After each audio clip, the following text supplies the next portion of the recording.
Yeah. Yeah, that's. Or whatever.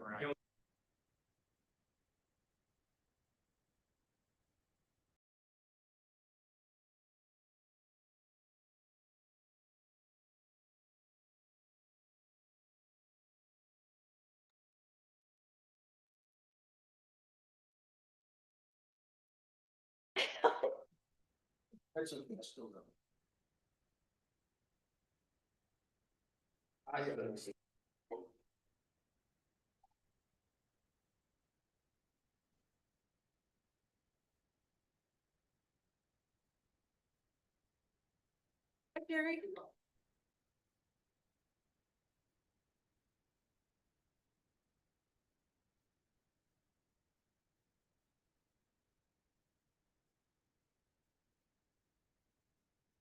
Yeah, you want to see the ball now. All right. There we go.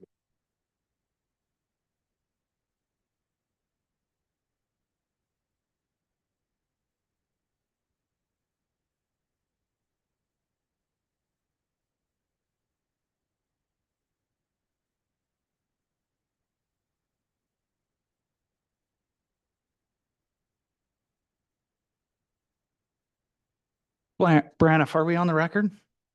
Yes, we are. All right. Thank you for joining us this evening, November 3rd, 2025, for the regular meeting of the North Pole City Council here at North Pole City Hall.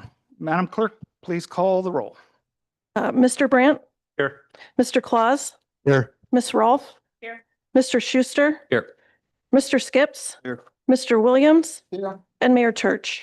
Here, and if I can remind all to speak into your microphones so that those who are watching online via Zoom can also hear. Please stand for the Pledge of Allegiance and the invocation. I pledge allegiance to the flag of the United States of America and to the republic for which it stands, one nation, under God, indivisible, with liberty and justice for all. Dear Heavenly Father, thank you for bringing us here this evening. Thank you for watching over our city and blessing our city. Watch over those visitors that we have to our city and help them experience the spirit of Christmas here, where the spirit of Christmas lives year-round in the city of North Pole. Watch over those affected on the western coast of Alaska, that they may find your grace, your peace, and help them through their most difficult time. In your most holy name we pray. Amen.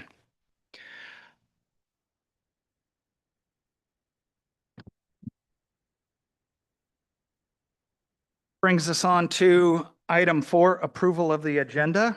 Could I get a motion to approve, please? Move to approve the agenda. I'll second that.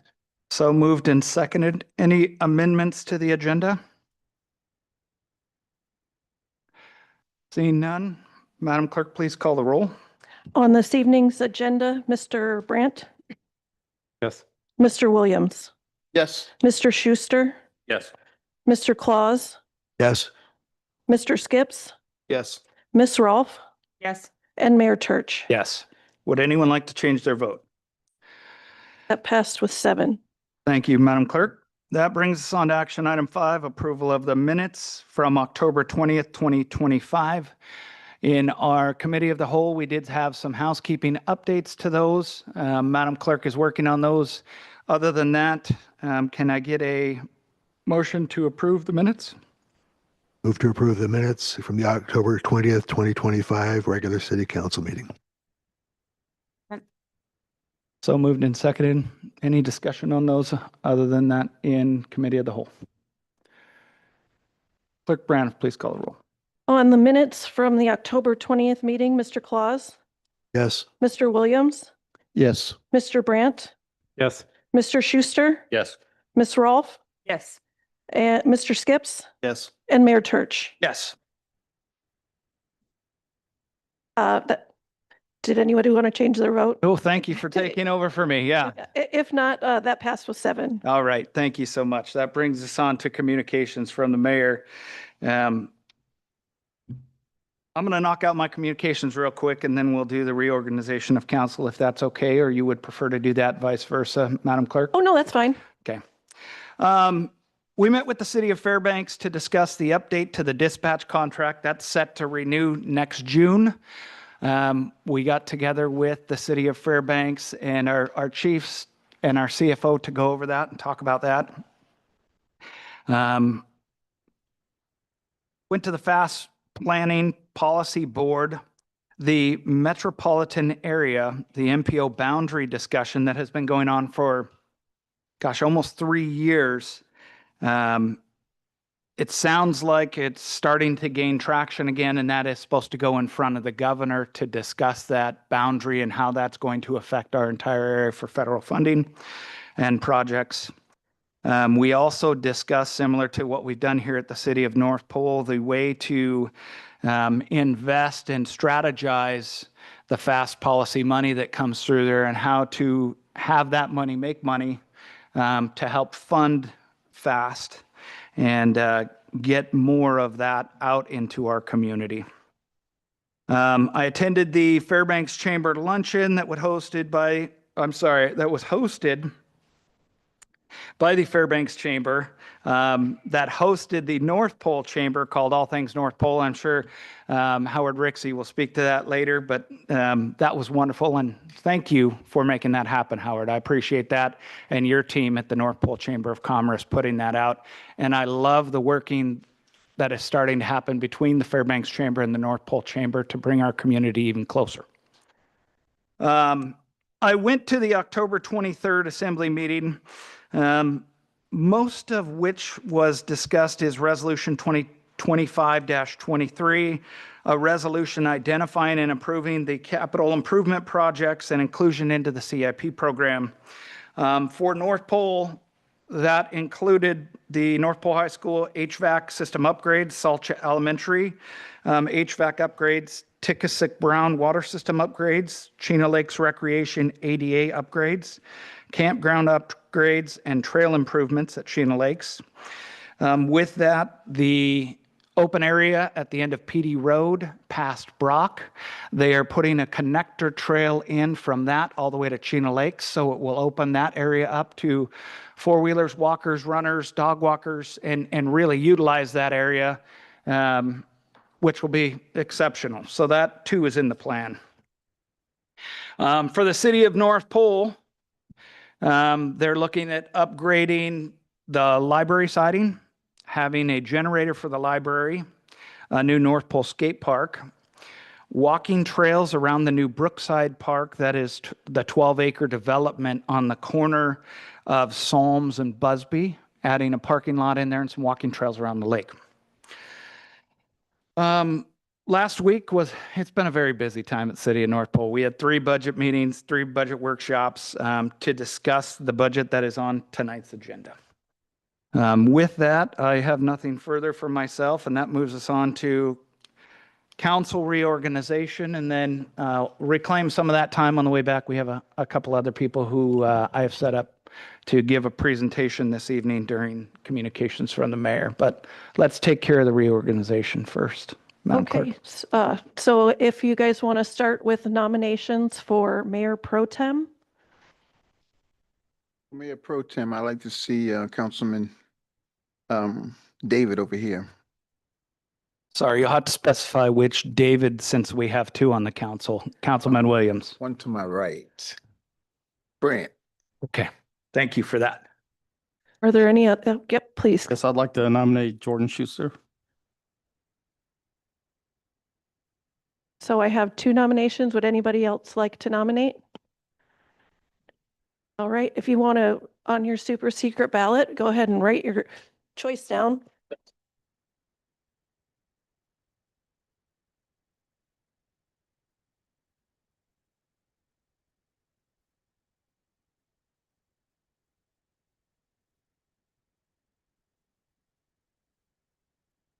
Madam Clerk, next year, if you'll remind me to do this reorganization first, and then while you're counting, I could have given all of my comments, just as a time-saving effect, if we can remember that next year.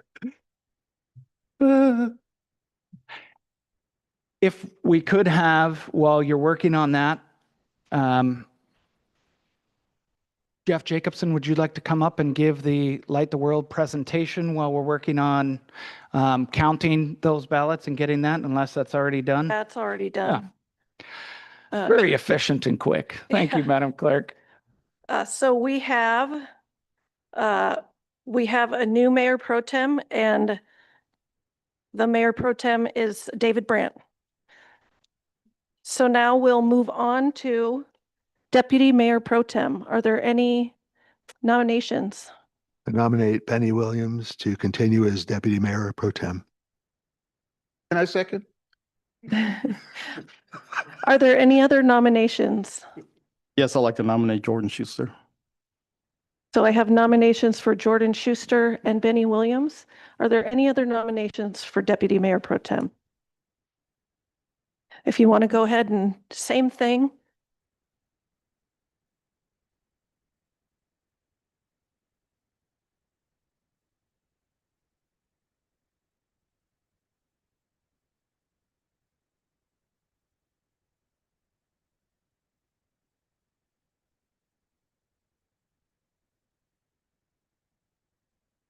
Okay.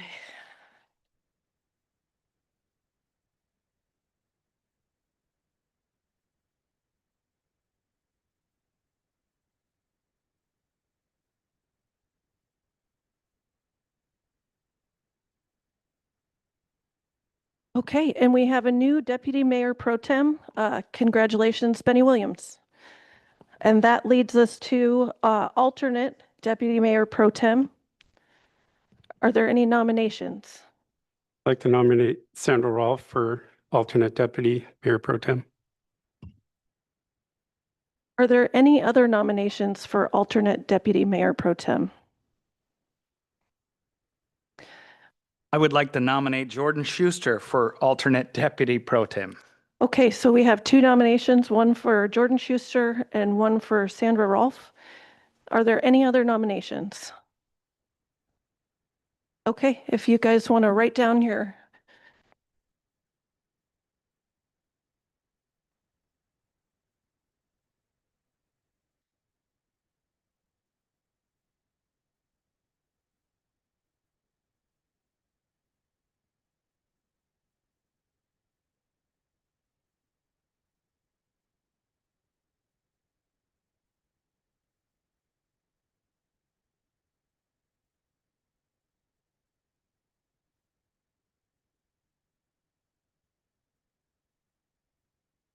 While we wait, I'd like to thank all of the North Pole residents. I trick-or-treated with my kids this year, and we were out in the neighborhoods.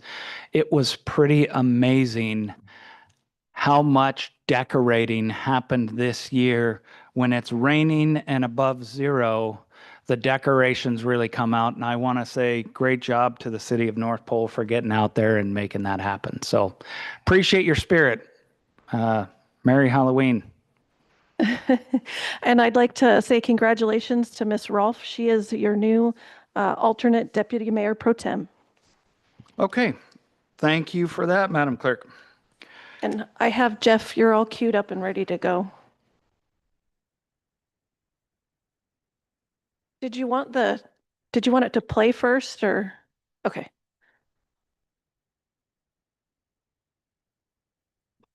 Thank you. Thank you. This is a video from last year's giving machine. Can we turn that up a little bit? Most house.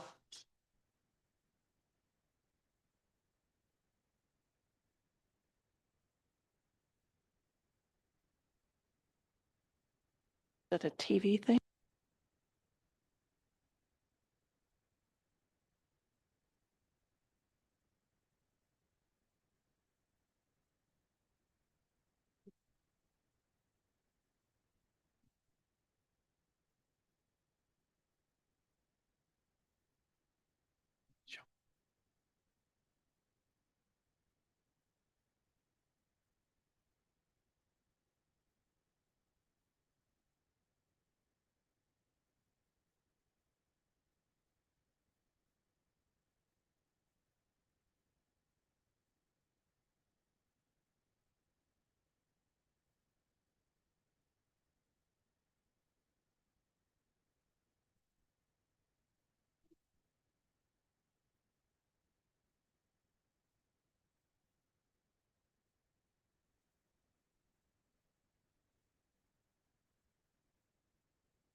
Thank you, Emily.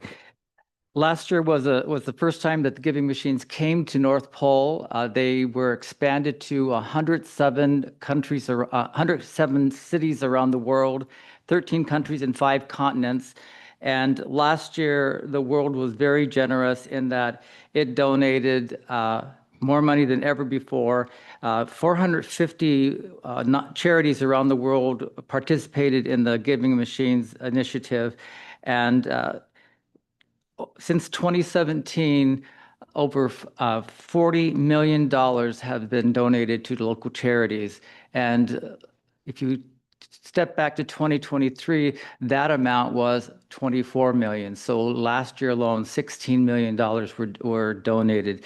And North Pole Fairbanks was one of those generous communities. We raised over $84,000 for our local charities.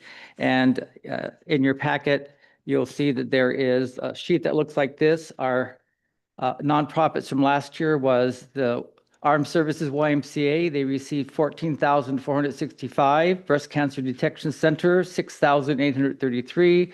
Fairbanks Food Banks, $14,272. North Star Counseling on Aging, the Fairbanks Senior Center, $14,680. Resource Center for Parents and Children, $13,630. UNICEF, $12,052, and IDE Global, $4,690.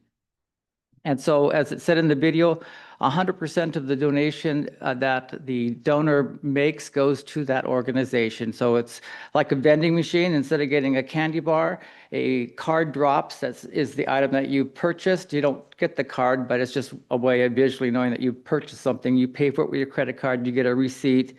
And then at the end of the season, checks are then distributed to all the charities that monies were collected for, and they're told what items that they were there to purchase with those funds based on the interest of the donor. And we've been very successful in helping getting people involved with making this a tradition for their family to go out there. It's not only giving, but also knowing that somebody on the end of the line has made a difference in their life.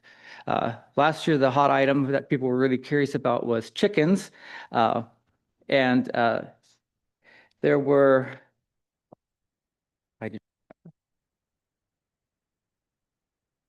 think there was 450 chickens bought last year, and this year you can buy a goat for $150. And the chickens and goats go to third world countries where some of them are living in refugee camps, and they are part of their way to sustain their family. They can produce milk or eggs and cheese. They can grow their herd or their coop, and then continue supporting their family and being able to send their kids to school or move out of refugee camps.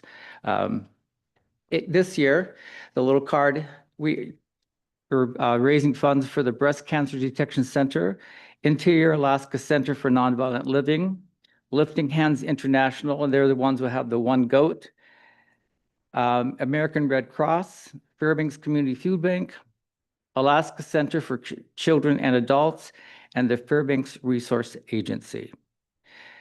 There's an opportunity where if you have a passion for one of those charities, you can do a charity buyout and buy every one of those items for that charity. It's called a charity buyout. Or you could do the 7-7 challenge where you buy one of everything in the machines donated to all those charities. This video was probably seen by tens of millions of people since the time that it went live last year. And it's done a great job with promoting our community and also allowing our community to show that they care and can really make a difference in others' lives. Any questions? Yes, Dave Brent. Sorry. How do they determine what cities it goes to? Wait, what? How do they determine what cities it goes to? You know, that's a good question. I think How did we get it for a second year in a row? Put it that way. one, it was successful last year. And so they target areas where there are needs, looking at the charities that are involved in the perhaps the needs that are being expressed in communities through these nonprofits as far as what kind of need there is. Within our church, we have a welfare system where we try to help people get back on their feet. And so that kind of gauges where there are economic needs perhaps in certain areas. Well, thanks for your work and bringing it back to us. Well, you bet. It's wonderful. And you're invited to it. It's going to be at Santa Claus House from November 19th through December 10th. And it's the same hours as the Santa Claus House, 10 to 6 p.m., 7 days a week. Was that the 19th through the 10th? November 19th through December 10th. Okay, thank you. Thank you, Jeff, for that. Thank you for bringing that back to our town and making that such a huge success. I know that Santa Claus House has been a big supporter of that as well. So I'd like to publicly thank them as well, bringing that. Thank you. Okay, that brings us on to item 7, council members' questions of the mayor. Seeing none, that moves us on to item 8. Madam Clerk, citizens' comments.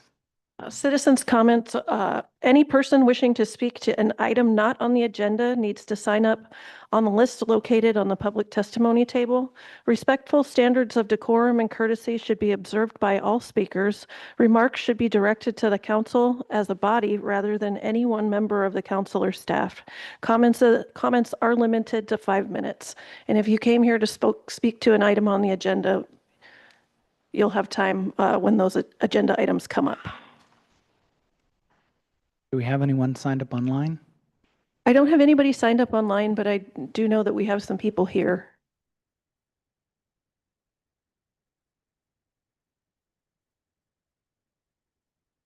Please state your name for the record. I'm Adam Rolfe. So on October 13th, I sent an email to the council members, the mayor, and the clerk, city clerk, minus Councilman Skips and Councilwoman Rolfe, requesting that the city record and stream all public meetings. I have heard back from Councilman Brandt, who conveyed that he's been making the same arguments for years, but I have yet to hear back from anybody. Not a we'll look into it, not a don't bother us with things that make sense, nothing. This last week, I had to make an emergency trip down to Anchorage to support the Typhoon Halong. And as you mentioned, it devastated the west coast of Alaska. So with DOT, I've been doing the support for that. But because of that trip, I was not able to attend the budget meeting. I'm aware the last week's budget session was not recorded or streamed. And I could find no minutes or notes on the city website regarding what happened in those sessions. Per section 3.6 subsection J of the city charter, it states the council shall determine by ordinance its own rules and orders of business and shall keep a journal of all its proceedings. The journal of each meeting of the council shall be signed by the clerk and countersigned by the mayor. Also in the municipal code 2.12.040 states the journal of the council shall be informed in the form of minutes. Please correct me if wrong. The budget session that occurred last week is a meeting of the council since all members were present. So that should be a public hearing, which should have minutes being taken at a minimum. My question to the council and the mayor, why are you guys so opposed to transparency? If you have nothing to hide, then we should be recording these. We should be putting minutes at a minimum out to the public so we can all be informed citizens. I expect more from my representatives and ask the council to comply with the city charter requiring transparency and record keeping.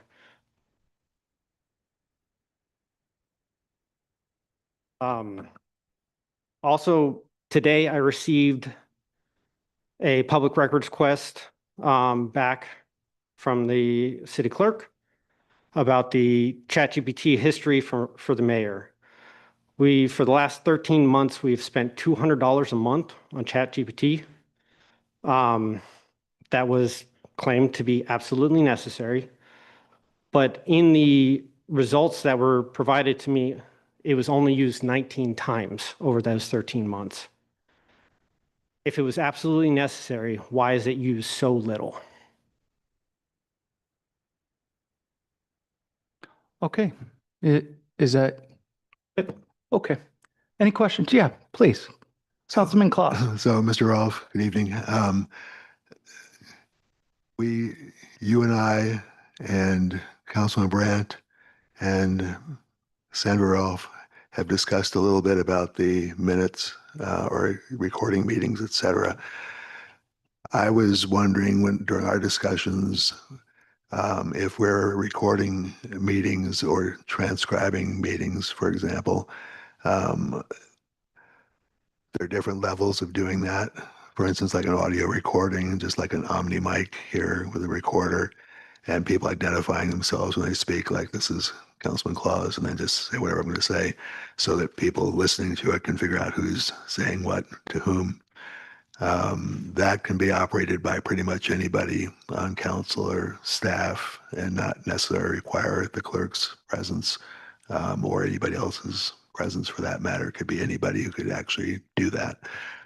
And then if those were archived, if a member of the public wanted to listen to that particular meeting, it'd be pretty easy to send them an audio file and say, here you go, and let them do it just as though they were sort of listening in as the meeting were happening. Point of order, Councilman Claus, is there a question in there somewhere? Yes, so I'm wondering if that would be, in your mind, an audio recording system, standalone system would be acceptable. Absolutely. Thank you. In your comments, you said that it wasn't recorded, but it is my understanding that Miss Councilman Rolfe recorded that secretly and put that out via Facebook audio. Are you saying that you did not? For 2 of the days. Okay. Not Tuesday. Okay. So you missed out on the first day, but you heard the recording from the second and third day. That was a recording on a cell phone, which is hit or miss whether you can hear everybody. Okay. It should be, as a whole, considered public record, and everybody should be in favor of this transparency. Okay. Thank you. And then to just answer your question about the ChatGPT, since you're calling me out, I'd like to address that very quickly.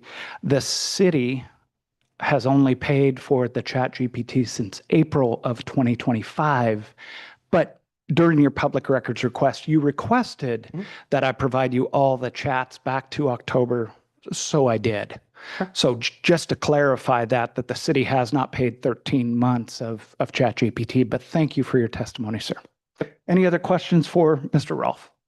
Yeah, please. Councilman Brandt. You did get a records request back, and there was 19. It was only used 19 times in the last. 19 times in 13 months. Okay. Okay, thank you very much. Thank you. Anyone signed up? Anyone else for citizens' comments? Mr. Keller, Phone Mayor. 2 weeks. We've missed you, sir. I know. Welcome back. Don't worry, I'm sleeping better. All right, so so I'm in here in regards to the Borough Assembly meeting that happened on the 23rd of October, 2025, in which there were a number of North Pole residents that came forth testifying to incidents occurring in the Hammy Pool, Big Dipper, and Patty Center, where there was a biological male that walked into the female locker rooms, identifying himself as a transgender. I am the father of 4 daughters who regularly attend pools around in this area, and that did not sit very well with me. So I'm here to beseech you guys to put forth a resolution or something to voice your opinion towards the borough to support the executive order 14168, which President Trump has signed in, saying that you're born female, you're a girl, you're a woman. If you're born of male, you need to use those certain restrooms. And why this is the case, or why this is important, is for their safety. So I did a little bit of background checking on what the executive order was, because you have the hot topics, right? Thank you, news. Hot topics, but I wanted to actually go to the source. So I actually went to the White House site to look up what the executive order was, what it wasn't, because there's a lot of hearsay. Wanted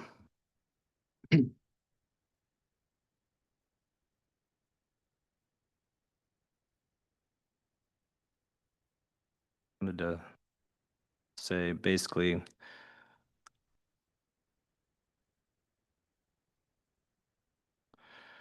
across the country,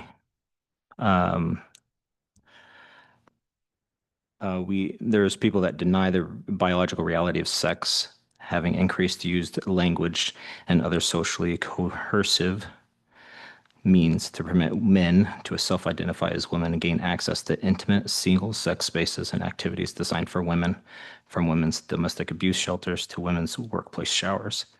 In the document, it does go into, say, prisons and stuff like that. However, I would suggest that this includes pools and intimate places such as that for locker rooms, including within our school buildings. So if we can come together and have a united voice as a city, saying that we need to make sure that we're upholding the executive order, not only because it's an executive order and we receive federal funds through some agencies, but also for the sanctity of our children.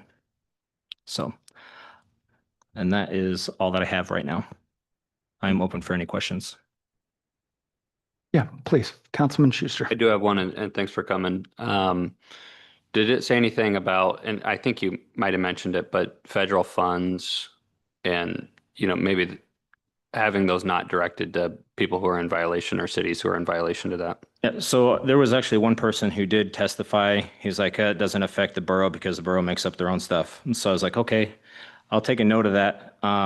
However, there is a section in here.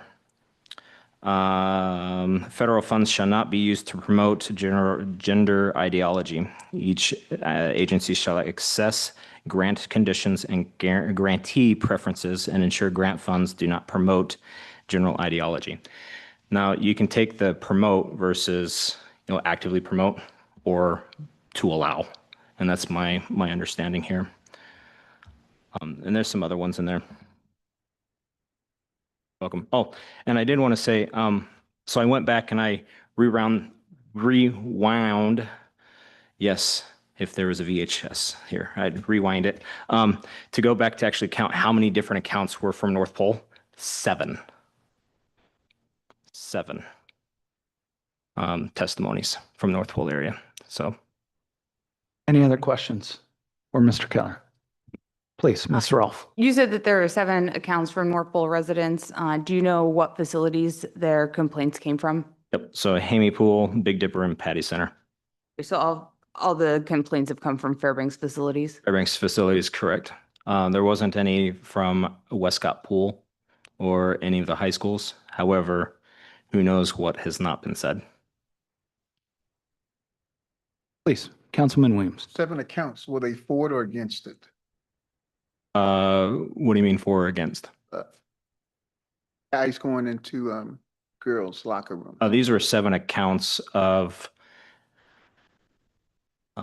finding or hearing secondhand of stories of males going into the women's showers or locker rooms.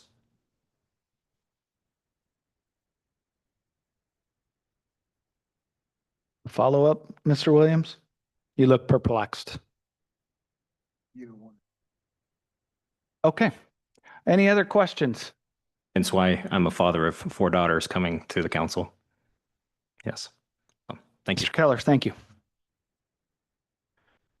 there anyone else who would like to give citizens comments or public testimony this evening? Anyone else signed up online, Madam Clerk?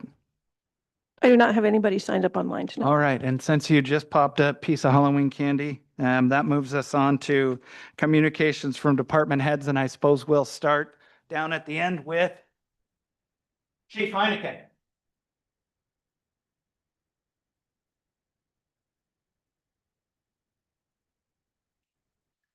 Good evening, council and mayor. I know we've got a packed agenda, so I'll keep it real brief. Just one thing to report from the fire department. Saturday, October 25th was the annual firefighters ball for the interior here, which all 11 fire departments in the area participate in that usually. And during that firefighter ball, we present annual of the year awards. And I am thrilled to report that 2 of our staff acquired, I think there's a total of 5 or 6 awards. So Assistant Chief Todd Chambers received the Chief Officer of the Year Award during the ball, and Lieutenant Kyle Fagerstrom received the Company Officer of the Year Award. So extremely proud of those 2 staff members, along with all of our staff, that they were recognized at the ball this year. That's all I have for you tonight. I can take any questions. Thank you, Chief. I appreciate that. Madam Clerk, if you wouldn't mind rotating the camera to our staff so that they get on Zoom as well, that would be wonderful. Director Glidden, you're in the hot seat, sir. Hello. So let's see. In the last couple of weeks, utilities and public works gave tours of the facilities to Councilwoman Ralph. And I believe that went very well, and I'd like to put that out for any of the other council members that would like to go and meet my departments, see the facilities that they're working on, and meet the people that are doing the work. I think it's a great tour. They gave it to me when I first started. So for utilities, tonight we have an effluent discharge investigation proposal from Respect that I'm going to be asking you guys to approve. We just had a cross-connection control program report made up that we're going to have to implement, or I'm going to recommend that we implement in the next couple council meetings. It's not tonight. I'll probably send you guys a copy of that this week so that you can look it over. We also updated the utility construction standards. The last time that was updated was June 2007. So I'm gonna recommend that we implement that also. So I'll send you guys that in a different email so that you can look over those. Neither of those are happening tonight, though. The building department, we have a master service agreement with Respect, which basically just says that they are in contract with us to do engineering work and create reports for us, and it is expiring in January of this coming year. So I have another proposal that we extend that. We'll talk about that tonight. So in Public Works, Cody and I went to Fairbanks last week, I think, for the Winter Maintenance Forum.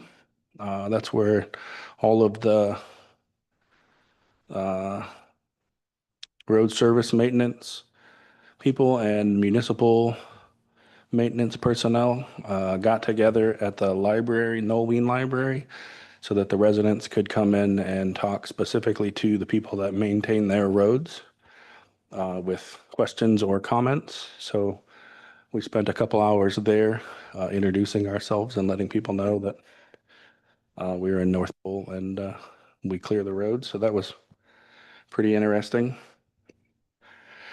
We got the stormwater drainage project and the highway parks project as things to talk about tonight. And we have the 2026 heating fuel contract out to bid, out to bid, and they're due November 6th. So this Thursday at 2 o'clock.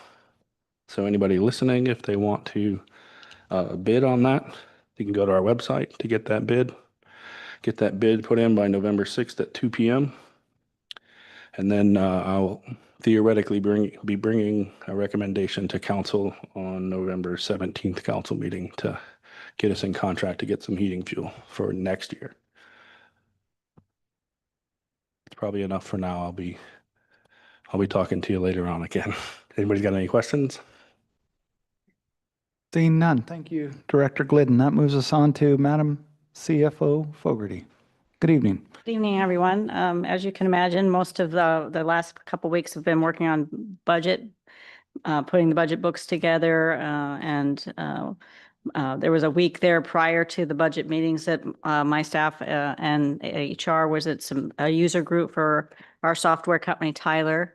And it was a day and a half of training that sounded like it went very well, positive, looking at a different program to do onboarding for new employees. It's something new for us, but we've had another company offering that. And now we're going to bring it back in-house now that we have an HR person that's been here for a little while. And she's excited about doing that, I think.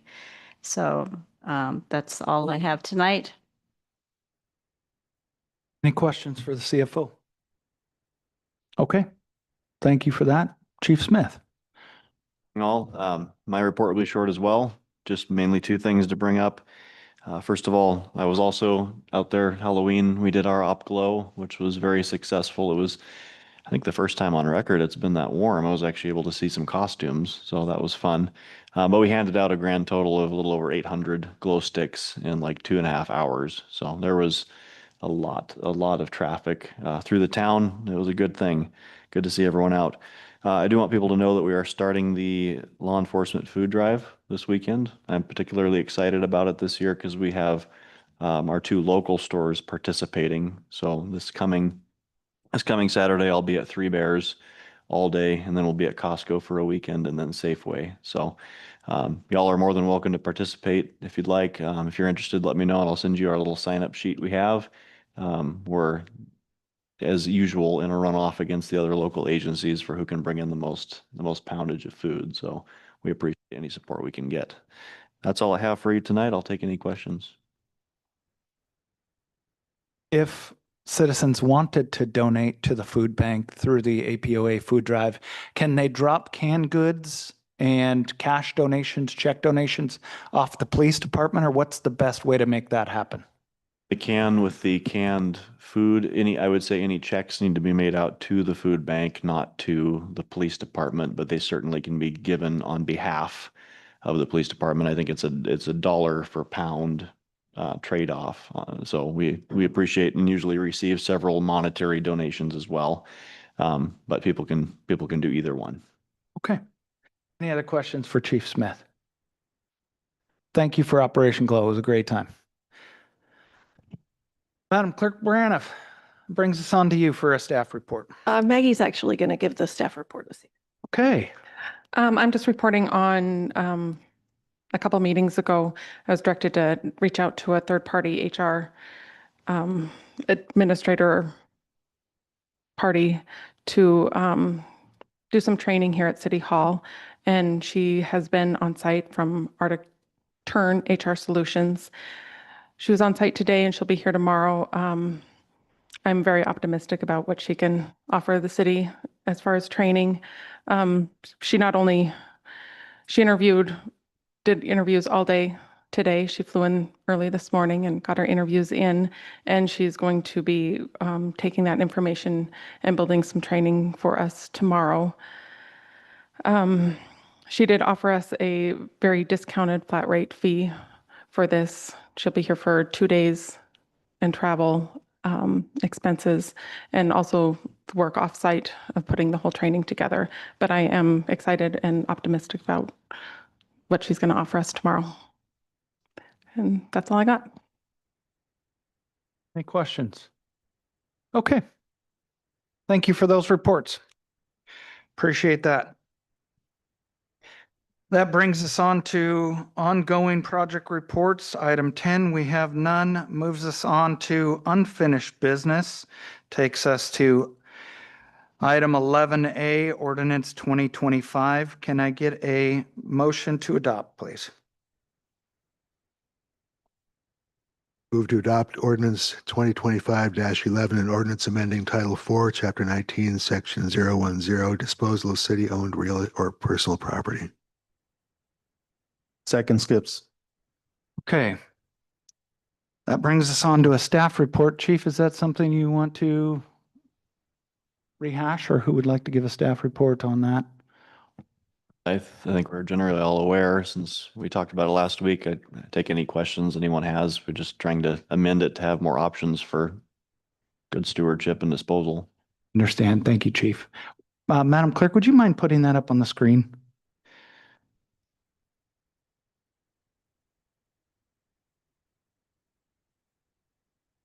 I would like to make a motion to amend line 23 to read, prior to disposal of any property owned by the city over $250, property must first be offered to all city departments to determine if they have a potential use for it.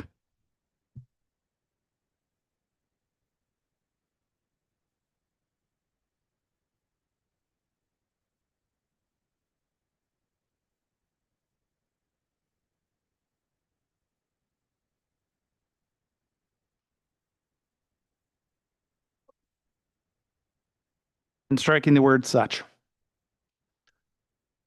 Okay, that motion is, Fails due to a second, I suppose. Okay, further discussion on, oh, please, Councilman Brandt. I have a proposed amendment now, so just a real quick question. I first brought this up to you back in July, after the sale of the Dutra's command vehicle. So that was towards the end of July, I believe. Why is it just now coming to us? I know that you've been working on it for a while. How come it's taken 3 months? Do you have any idea? Variety of factors, working on other things, pushed to the forefront at particular meetings, several different things. Okay, I just know that it was put to the lawyer at the beginning of August, and I was just wondering if there was anything that slowed it down on your end. Oh, So I'd like to talk about line 50 through 55, where it says all proceeds from the sale of city-owned property that is assigned to a department shall be deposited into the corresponding fleet fund of that department. The way our budget is written at the beginning of the year, we determine how much we're going to put into each fleet fund through the budget. So what this says to me is that above that, whatever we sell that belongs to the department goes into the department's fleet fund. And so I'd like to make a proposed amendment that strikes line 50 through 55 and replaces that with all proceeds from the sale of city-owned property shall be deposited into the general fund.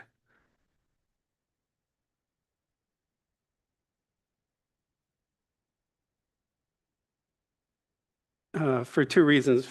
First, there is no real department-owned property. It's Actually, if you may, you've made a motion. Yeah, We're I waiting on a apologize. second. I'll second. Okay, second. Please continue. Councilman Brandt.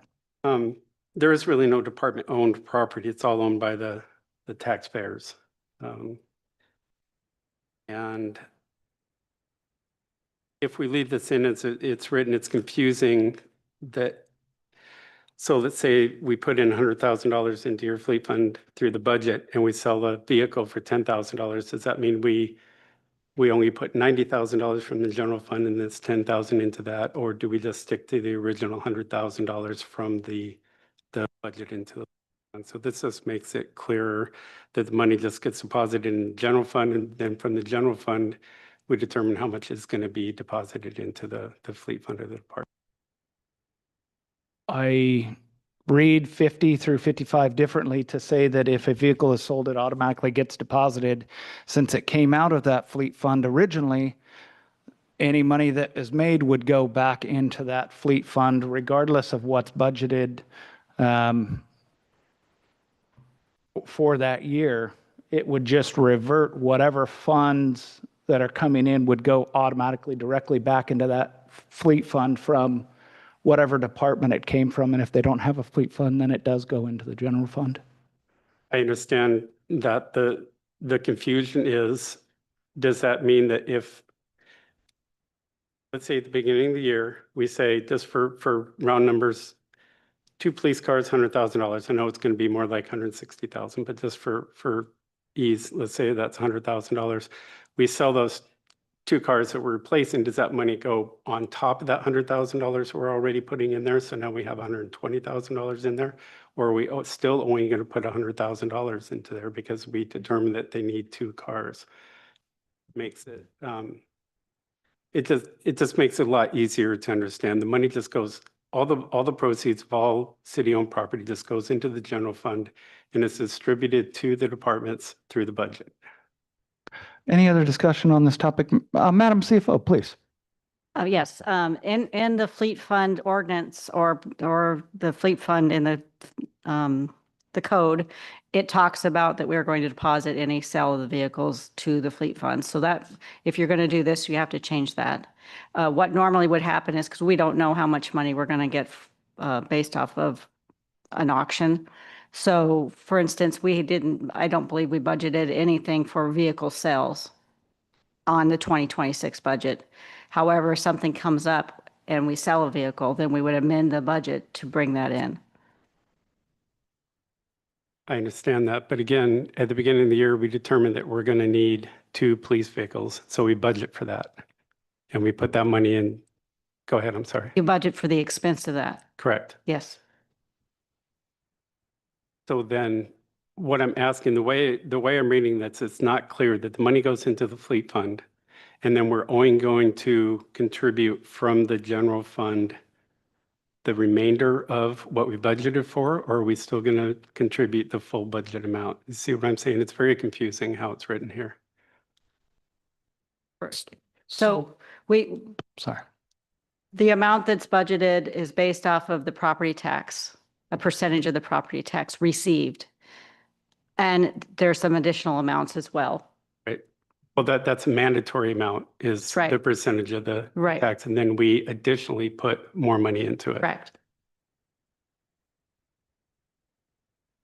I would just say that as we seek to make good decisions based, buying vehicles, selling vehicles at strategic points, the way it is set up, that money is potentially used strategically to pay for part of a new vehicle. In other words, by me trying to get the best deal I can and the most back out of a vehicle that's past its service life, that can then be rolled forward into offsetting the cost for new vehicles. And that scales based on how much the vehicle is worth. Obviously, a fire truck or some other type of apparatus could be worth something more than a police car, but across the board, the idea is if I'm utilizing the resources I have wisely, then I'm rolling that money to offset the needed budget expenditure. It's not going to fund a Christmas party. It's going to pay for another vehicle. And so we're trying to keep the money that's been allocated to vehicles in that account to move it forward. That's why the language reads as it does.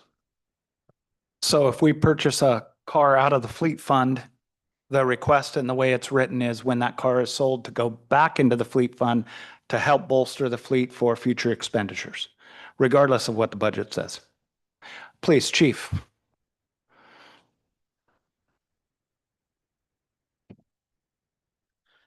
Yeah, I mean, I do agree that it is absolutely the city's money. And this is six in one hand, half a dozen in the other. It really is. But one other aspect you might want to look at is me as the fire chief. I don't want to see old aging stuff in my backyard, but I've known previous fire chiefs that would have stacked stuff up in the backyard thinking that, well, maybe there'll be a future use for that rather than sell it. And then the money doesn't go back into his fleet fund. So there's a human nature part of this to where if I sell a fire truck, which we get in very little for, you would be surprised how much $1 million fire truck depreciates. If that's not coming back into my budget, there might be a temptation for me to stockpile that in the back for parts, maybe it's just an extra reserve for a breakdown. So it's just human tendency. So I would prefer it to remain coming into my fleet fund, to avoid that type of temptation. And it's regardless, it's six in one hand, half a dozen in the other. The city, we're going to spend the same amount to replace apparatus, and where that money is tossed back and forth, in the big picture, the city's spending the same. But when we budget, Excuse me, through the chair, Councilman Brandt, go ahead. when we budget for, let's say we're going to budget for a new police car, we get 2 police cars a year. We put aside in the budget, we say we're going to spend $170,000 for these 2 police vehicles. So that money is already set aside for you. When you sell the 2 vehicles that these are replacing, you're saying that I want that $170,000 plus whatever else I get for these 2 vehicles. And I'm saying instead, just put that money back into the general fund, because that's where the money for the vehicles is budgeted from.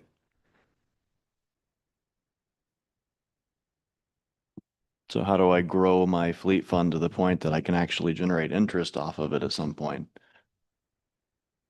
We put money into it just like we do with the fire department. We put the money aside into it that we have budgeted for. You put into it until the time that you purchase a vehicle. And besides it, again, even the interest earned on that is taxpayers' money. It's not department money. So like the chief said, it's just coming from one hand or the other.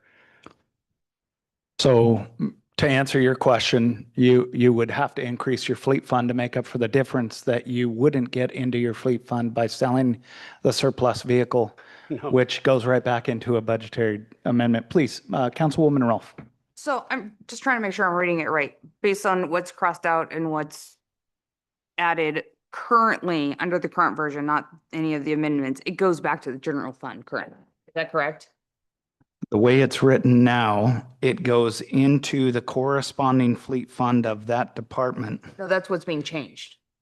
That is the amendment that you have seconded. No, my question is, the crossed out language means the original language before this ordinance came forward is that currently under current code, it's going to the general fund. No, what I did was I tried, in addition, I tried to keep the initial intent, but also clean up, because it mentions here the exception, vehicles and heavy equipment, and just tried to consolidate that into one statement, because the intent is that if a department sells a vehicle, that the money from that goes back into their vehicle fleet fund per the code the CFO mentioned. So there was no intent to create any confusion with it at all. I was trying to keep it the same as it has been. The amendment has been made to actually 180-degree that, and instead of having it go back into the fleet fund, put it back into the general fund. Councilman Brandt. As it's written, all proceeds from sale of city-owned property that is assigned to a department shall be deposited in the corresponding fleet fund. That means that whatever the department sells, it doesn't have to be a vehicle, anything the department sells goes into their fleet fund. Okay, so is that the concern then, that we just No. break out just vehicles, go back into the vehicle fleet fund, everything else goes into the general? No, it just makes more sense that anything that the city sells just goes back into the general fund because we're distributing the money to the departments through the general fund. The money that goes to buy your police vehicles comes from the general fund from the budget. And so when you sell those 2 vehicles that we've already given you money to buy years ago, when you sell that, it just goes back into the general fund, and then through the general fund, it goes into your, so we're not stacking the $160,000 that $170,000 that we're giving you to buy your police vehicles. And then on top of that, another 20 or 30 for what we sold it, because you don't need that other 20 or 30 because we gave you the 170 to buy the vehicles to begin with. Okay. And any further discussion on this topic? Madam Clerk, please call the roll on the amendment. Oh, thank you. Public testimony. Heavens. I miss you sitting to my left, sir, to remind me with a nudge. Thank you for that. Hold on 1 second. We're moving the mic to you, sir. To the new council members, when you get your first fire department equipment request for $2.5 million, you'll understand why having money put away into the reserve account over the years really makes that affordable. But if you're going to strip every dollar from sale of equipment and put it back in the general fund, that money doesn't get safeguarded for a huge expense in the future. So this was just a mechanism that allowed equipment money to go back into the fund where you're going to need a lot of money to buy a new fire apparatus or a public works vehicle or utilities equipment or police cars. So yes, it is all the public's money, but I can tell you, you'll get a sticker shock, and then where are you going to come up with $2.5 million out of your operating budget in one year? You can't. So you have to be putting deposits in it by annual appropriations, and if you sell anything, just keep putting it in there. That's how we've been doing it. We didn't have reserve funds before, and we went with broken equipment for many years. Thank you for your testimony, Jeff Jacobson. Yes, please, Councilman Brandt. We did go over that in the budget meetings already, so we all understand that. We budget money at the beginning of the year for the fleet funds. We can transfer that money into the fleet funds. I don't care how it's done, but. Is that a question to me? No, okay, never mind, Jeff. Okay. Okay. Anyone else signed up for public testimony? And thank you for the reminders, cue cards. Ex-Councilman Keller, not a bad idea for me. The older my hair gets, the shorter my memory. So I appreciate that, sir. Any further discussion? Okay. Quick question for you, Madam CFO. Sorry, Chief Smith. If this amendment passes, where else in code do we need to adjust? Where our code speaks to this again in another. It would be under the fleet fund designated. It talks about the fleet fund, the healthcare fund. I don't know the number of the code, but that's where it talks about it. Okay, and in your opinion, would it make sense to try and pass this now and then readjust that, or address both of those at the same time? You'd have to, if this passes the way you're putting it out there, we'd have to put it on the next council meeting. Or post, okay. And then I don't know what that would be. Well, I guess we didn't budget anything for a sell on this 26 budget. Okay. Thank you, Madam CFO. Clerk Braniff, back to you. On the Please call the amendment, roll. on the amendment to strike line 50 through 55 and replace it with all proceeds from the sale of city-owned property, shall be deposited into the general fund. Ms. Rolfe, Yes. Mr. Williams, Yes. Mr. Claus, Yes. Mr. Schuster, No. Mr. Brandt, Yes. Mr. Skips, No. Mayor Church. No. Would anyone like to change their vote? That amendment passed 4-3. Is there any other discussion on this ordinance? What I'm seeing on this one is, okay, even though the money will go into the general fund, whoever needs it can still get it. Am I right? Actually, it would have to be budgeted, Councilman Williams, at the start of the year. So the budgets that we have for our fleet fund would then have to be adjusted to make up for the differential in that vehicle sale. So if the police sold a car and it was worth $20,000, that would come to the general fund instead of going into the fleet fund. So Chief Smith, to make up for that, may ask for an additional $20,000 in his budget to keep the fleet fund moving forward to be able to buy new fleet of cars as we dispose of those and transfer those out throughout the city's history. Oh, Councilman Brandt. Two things. At budget time, you determine what you're going to spend for the year on vehicles and you budget for it. Simple. The other question I have is, you've taken out all the references to real estate in here. And I know you briefly spoke about that at the last meeting. Yeah, it didn't appear to actually address real estate at all. It seemed to be a title was drafted and then it was designed to address items, property. And so my thought was it's super confusing to have real show up all over the place when that's not actually the purpose of it. If we're going to address real property, just draft another section that addresses that specifically and keep this just property. Well, that's my question, that now we have no mechanism to sell real estate. So you're working on another ordinance for that particular purpose. Is that your intent? That's not my intent. Okay. So you took out all the references from real property, but you're not working on an ordinance for the sale of real. I believe asked and answered, Councilman Brandt. I would like to move then to amend the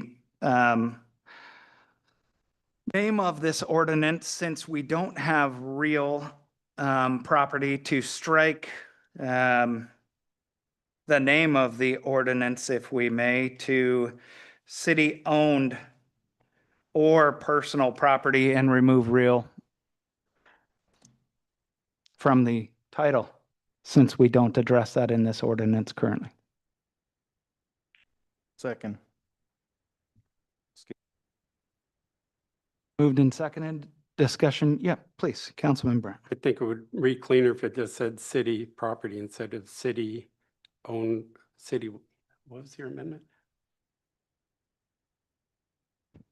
To remove real and just say Wait, disposal city-owned. of city-owned or personal property. City-owned or personal property. Why don't we just say city-owned property? Be cleaner. Okay, thank you, Councilman Brandt, for that. I will amend my motion if the second will also amend to Councilman Brandt's request to make it cleaner with city-owned property. No. I withdraw my amendment. Do I have concurrence of the second? Yes.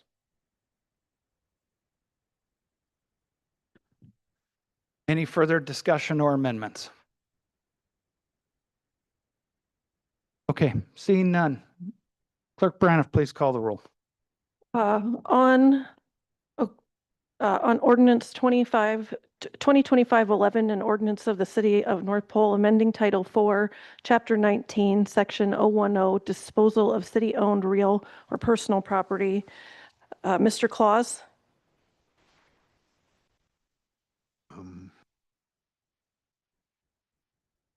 Would you please read that again? I'm sorry. on ordinance 2025-11, an ordinance of the City of North Pole amending Title 4, Chapter 19, Section 010, disposal of city-owned real or personal property. So I'm kind of lost in this because I'm not quite sure with the different amendments, et cetera, what we're actually voting on right now. On the ordinance as amended this evening. Mayor Church and Skip's motion failed. Mr. Brandt and Ms. Rolfe, their amendment was approved to strike 50 through 55. So that's the only change this evening. Thank you. Then I would vote yes. Thank you. Mr. Skips? No. Mr. Schuster? Yes. Mr. Williams? Yes. Ms. Rolfe? Yes. Mr. Brandt? Yes. And Mayor Church? No. Would anyone like to change their vote? That passed 5-2. Okay, thank you, Clerk Braniff. That brings us on to item B of unfinished business, ordinance 2025-12. Can I get a motion to adopt that ordinance, please? Motion to adopt ordinance 2025-12, an ordinance amending Title 4, Chapter 9, Section 025, bed tax grant distribution. Second, Skips. Okay, thank you for that. Staff report. Clerk Braniff, can we go to you for a staff report on this? My staff report is just to get the section that discusses how the money breakdown is broken down. We're having the committee meeting at the end of November, and I would like to be able to give the committee direction according to code, how they're supposed to determine who gets what. That would be lines 91 to 95, correct, Madam Clerk?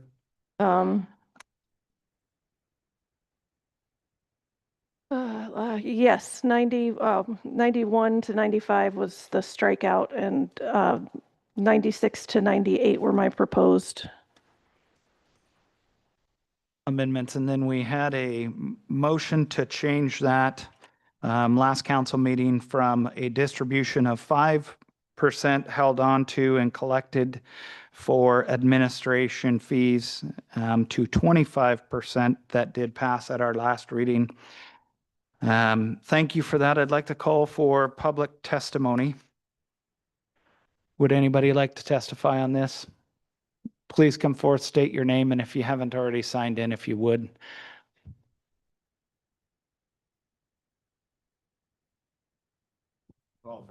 Thank you for that, Howard. I appreciate it. Still looking for an additional mic, sir. I'll find one someday. Yep.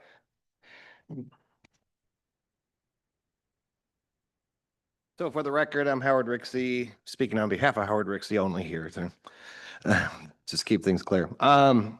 For over 20 years, I've had personal experiences with the bed tax grant program on behalf of several organizations. And I do applaud the efforts, and from what I understand, the primary intent behind the changes. However, I urge you to vote this down for the following reasons, and I have a host of them. Question: what's the actual administrative cost of managing the intake and distribution of bed tax funds? Is the current 5% excessive already? Question: are the bed tax funds put into their own account? Do they earn interest? If so, what happens to the interest? Bottom line, how transparent is the accounting and reporting of the bed tax funds? Also, the code cites an administration fee, which is changing from 5% to 25%. I believe the primary intent of the change is to create a pool of funds the city then can use for beautification and other economic development projects, which does not constitute administration. This is not being fully transparent in terms of accounting. It does not cite where these funds excess of actual administrative costs will be pooled and distributed from, i.e. specific line items in the budget.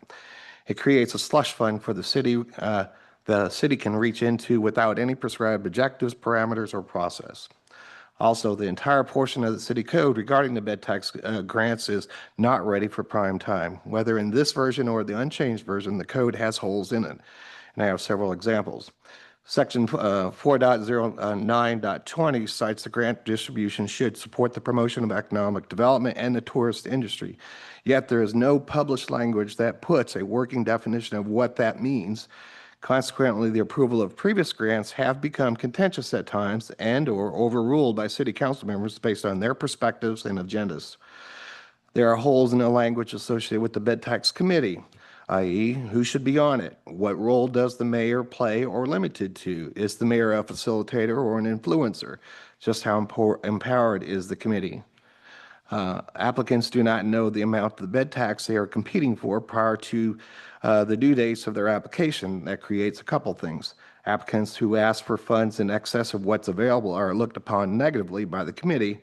This gives applicants pause and they roll the dice as to how much they should ask for. If the total of all the funds requested by the applicants is less than the funds that are available, what happens to the leftover funds?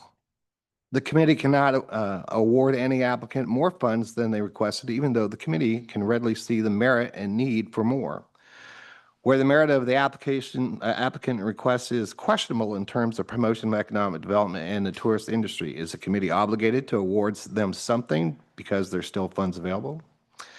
How should the applications of entities from outside the North Pole community be considered? Also, text starting on line 63 regarding the grants cannot be supported are ill-defined in terms of health and social services and entertainment costs. Example, social services could be broadly interpreted. Is the food pantry at the You're Not Alone wall prohibited under that?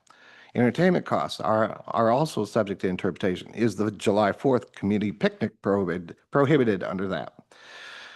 I can attest to the city's Economic Development Committee is putting its final touches on their economic analysis and marketing and branding campaign documents and will be positioned to present them to the City Council in January 2026 for endorsement. Doing so will set the stage for how the city should use these documents along with its strategic plan to guide the city's council actions in the future.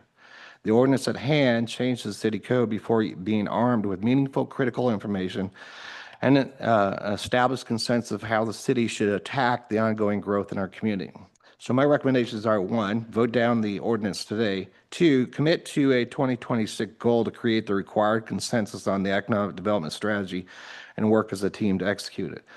And as part of that, assign the task of refining the bed tax code to the Economic Development Committee, with them bringing forward the recommended changes to the City Council for consideration.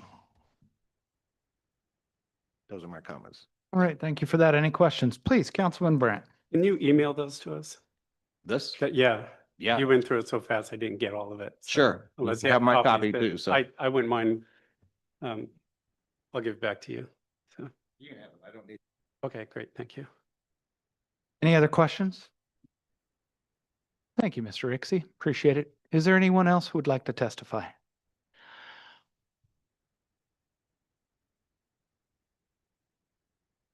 Anton Keller, Ford Subdivision. So I wanted to give a little bit of historical reasoning why it went from 25% to 5%, because I was actually on the city council at the time, and I believe some of you were too. So at the time, the mayor saw that 25% was pretty heavy on the administrative. And so we moved the needle to 5% so we could give more to the community entities that really needed it. And it wasn't until after that we did that I started talking to some of the people that used to be on the former Economic Development Committee, that they gave me a little bit of historical preference or historical point of view of why it was 25%. At the time when it was decided, the Economic Development Committee would use some of these funds to actually fund an economic strategic plan for the city. And those are not cheap. So that's why the administration fund was so heavily towards the 25%, was so that we can have these professionals come in and do these strategic plans, which we still have. One, or do you remember what year that was? Oh, okay. So we're talking at least 7, 8, 10 years ago. And so the Economic Development Committee at this time, we're going through that. We have, and we're trying to make up another one. That's more strategically planned for what North Pole is going through right now. and have that be the basis of decisions that are made here at City Council to where North Pole is now and where it can go in the future. So I would like to echo Mr. Rixey's comments and his advice is to hold off on this voting and really think about what the 25% would actually do, what it could go to. 5% is fairly healthy for administrative, plus the extra 20% that can go to these entities. We've seen some really good come about in the community because of the funds that we get from people staying in the city of North Pole. And I don't want to say just tourists, because I know plenty of our locals that stay in the hotel and other Airbnbs here. So it's local money staying local. So, and with that, I'm open for any questions. Seeing none, thank you for your testimony. Appreciate it. Is there anyone else who has signed up? Oh, did you have a question, Councilman Close? Sorry, you're a little slow to raise your hand, sir. I do. Thank Yeah. you, Mayor. I was just curious, are we able to invite Mr. Jacobson to come up and share his views? I think it's inappropriate to ask citizens in the crowd to come up and express views, but if he wanted to give public testimony, he certainly has the opportunity to do so. But to put him on the spot and ask him to come forth, I think is a little unprofessional. But thank you for the ask. Council discussion on this ordinance. Councilman Brandt. So I do agree with Mr. Rixey that administrative fee of 25% is excessive. If you listen to the last meeting, the 25% was not, and so we should change the language in that, but the 25% is not obviously for administration fee. A couple months ago, Councilmember Claus and I talked to Mr. Brown down at the Santa Claus house, and he gave us a history on how the bed tax came about and what its intent was. And it just seems in recent years, it's gotten away from the intent of economic development and tourism. So what my idea was about retaining this was not just to put in the city coffers, it's to use it for those purposes. Currently, we apply for grants from the borough for beautification, and they've been denied recently, so we can use money for that. I would like to set up a grant program like the city of Fairbanks did recently, where they provide money to local businesses to clean up the facades of their business and things like that. Maybe use it for more Christmas themed decorations, or to encourage local businesses to put up more Christmas themed things. So my intent was not to keep the money just to put into the general fund. It's to use the money for economic development and tourism purposes. This goes back to what we talked to in the committee of the whole. We get this packet 3 days before we have to vote on. I didn't have time to sit down and figure out how to do all that stuff before the meeting. So I apologize for that.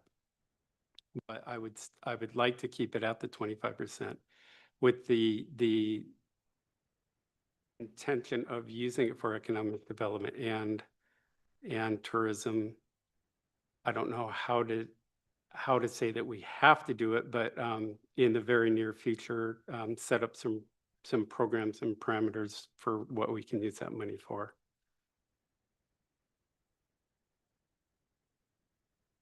Okay, thank you. I would like to move to amend line 23 to read 5%. Second. Discussion.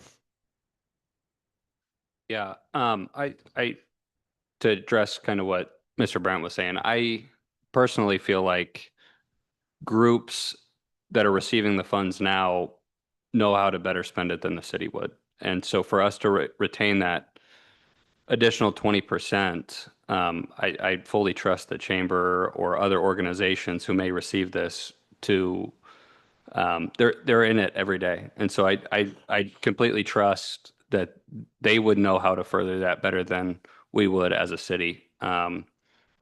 Additionally,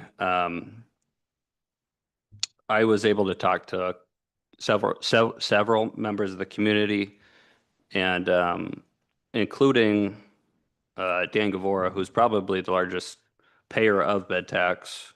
And I just would like to read a quote from him by email.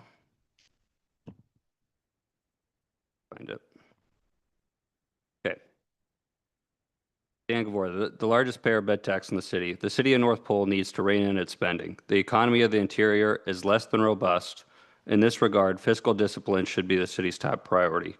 Depriving funds from organizations that promote economic activity for the city is like eating your seed corn. It doesn't bode well for your future. And I would agree with him. It seems like we're walking over a dollar to pick up a dime, in my opinion. We're taking money away from groups that bring people into the city, and I know there was some disagreement on some groups, but even the one group that there's a disagreement on it is bringing 4,000 to 5,000 people into the city in one day, and that's sales tax. That's it's overall a positive image for our city. And so for us to discredit any of those organizations that are currently receiving those funds, I just don't agree with. Please.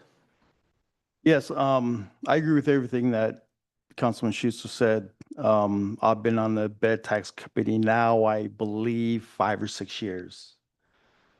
And there's always a lot of applicants. There's always some friendly bickering back and forth about if they should get it or not, but a lot of that's been changed over the past few years. And now the clerk, basically, here's the things, if you don't meet these guidelines, you're out. But I just want to say I do agree with that, everything that Councilman Schuster said. And I do believe it should stay at 5%. Please, Councilman Clausen. Thank you.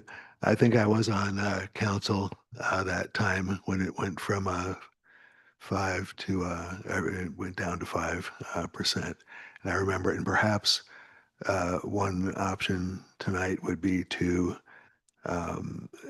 leave room in the future to present perhaps a better, more fully drafted and researched proposal to perhaps raise the bed tax at some point, if there seems to be enough interest in that and a specific reason that's well presented. So this sort of like a little flashback to several years ago. Thank you. All right, thank you for that, Councilman Claus. Mayor, one more thing before we. Through the chair, yes, sir. Yep. Please, Councilman Schuster. I would just like to add to David's point. I don't think that there's a problem with, you had talked about, speaking to the Mr. Brown, or I don't think there's a problem necessarily with our system. If it's not moving in that direction, then I think we need to, create a better expectation and some better guidelines of how we think we want to see the growth from people who receive the grants. But for us just to reduce it without some guidelines and things like that. Again, that's my point. Any other further discussion? Seeing none. Madam Clerk, please call the roll. On the amendment to change line 23 from 25% to 5% in ordinance 2512, Mr. Williams?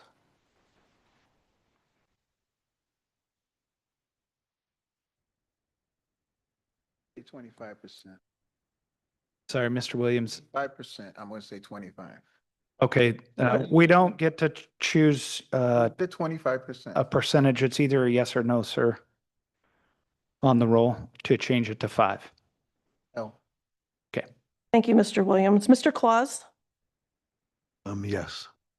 Mr. Skips, Yes. Mr. Schuster, Yes. Mr. Brandt, No. Ms. Rolfe, No. and Mayor Church. Yes. Okay, that Would amendment, anyone like to change their vote? Sorry, I didn't mean to scare you, Madam Clerk. Caught you off guard. I beat you to the punch. so nobody wanted to change their vote. That amendment passed 4-3. Okay, thank you for that. Any further discussion on the bed tax ordinance? I had an amendment. Okay, please state your amendment. Yes, to line 88.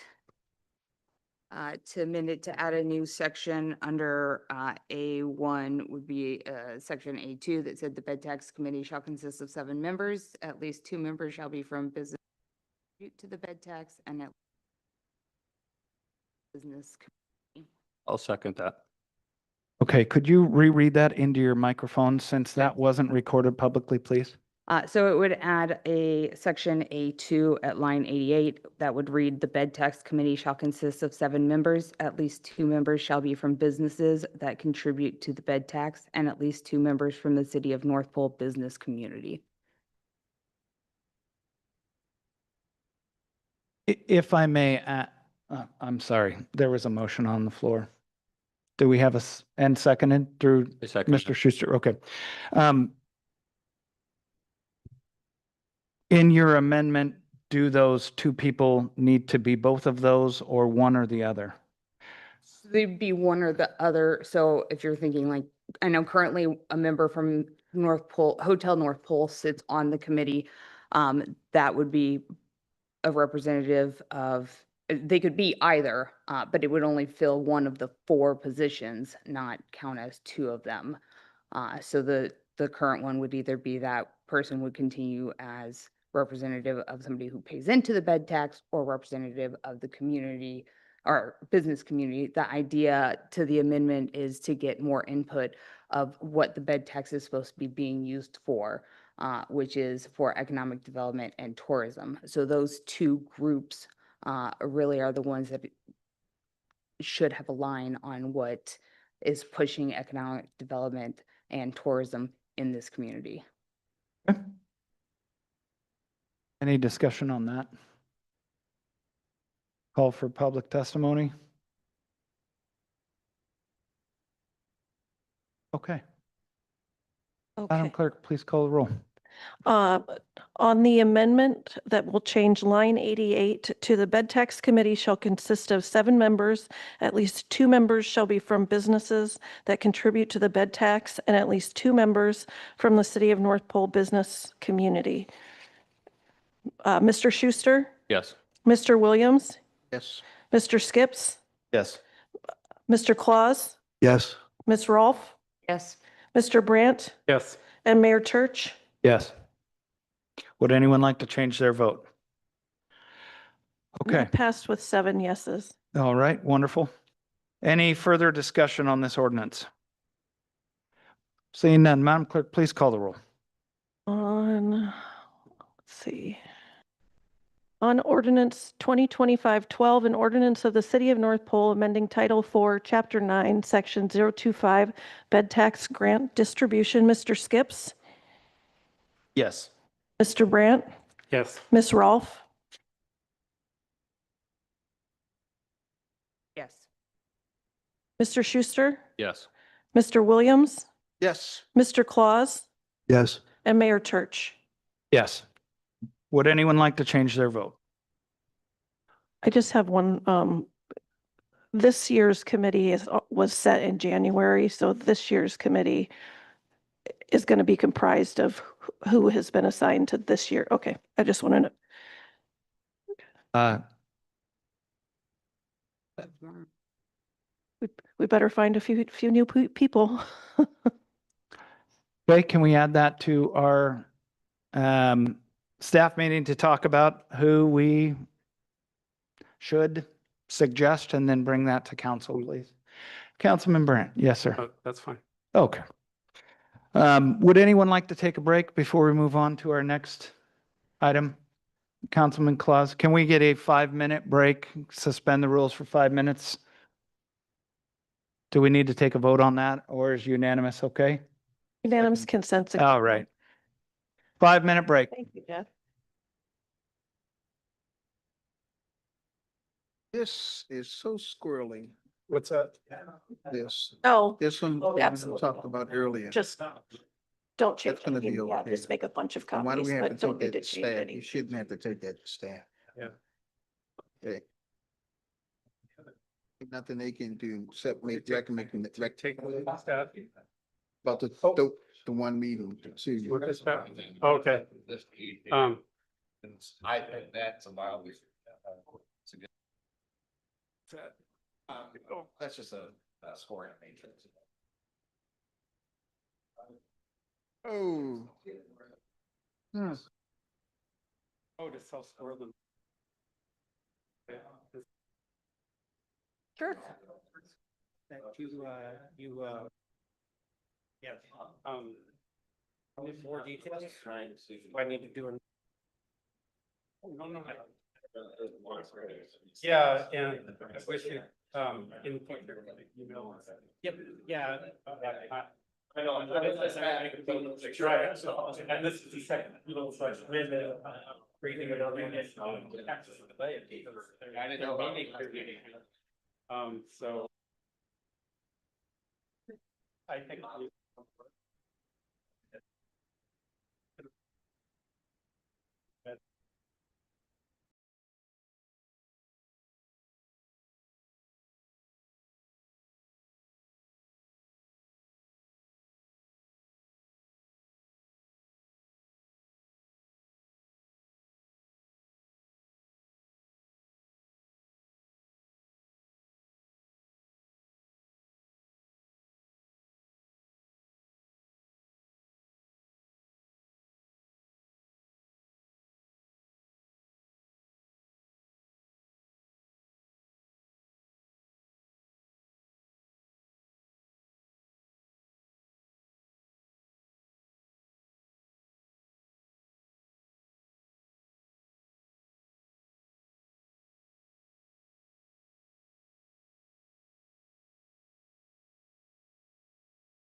All right, thank you.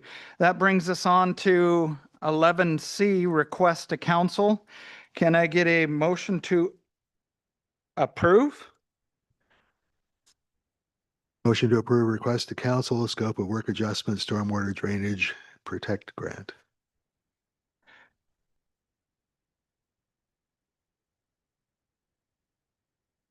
Second. Okay, thank you. That brings us on to staff report. Director Glidden. Sorry. Mike is a hot moving object tonight. It's like hot potato.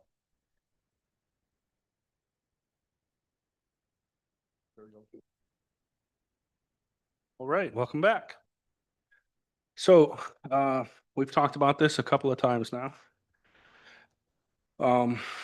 The Protect Grant is currently written out to address some of the flooding in some of our local neighborhoods during the snow melt in the summer.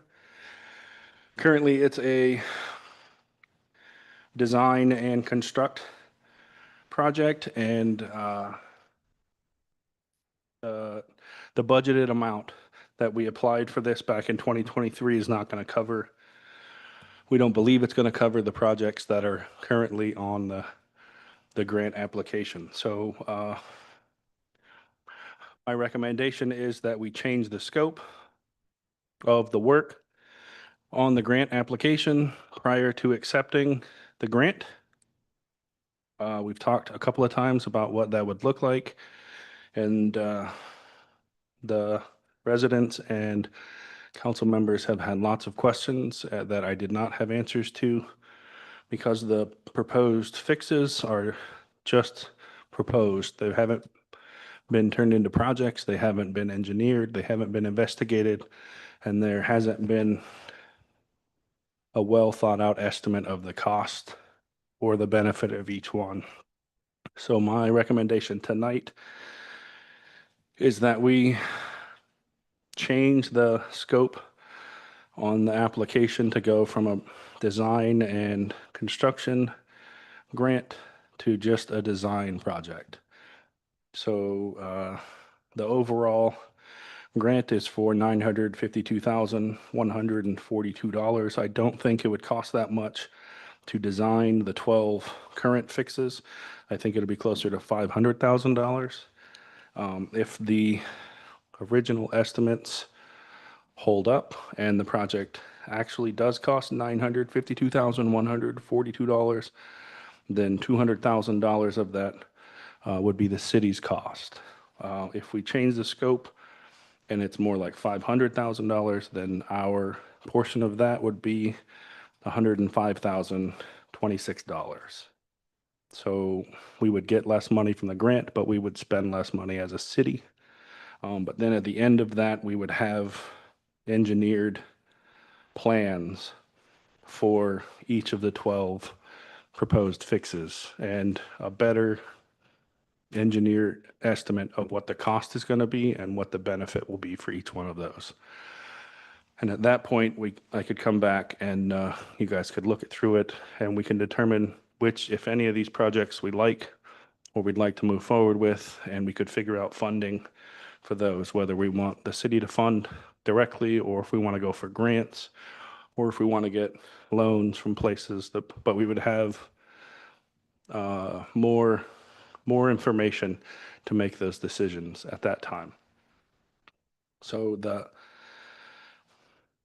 deadline for obligating the funds for this grant is September 2026.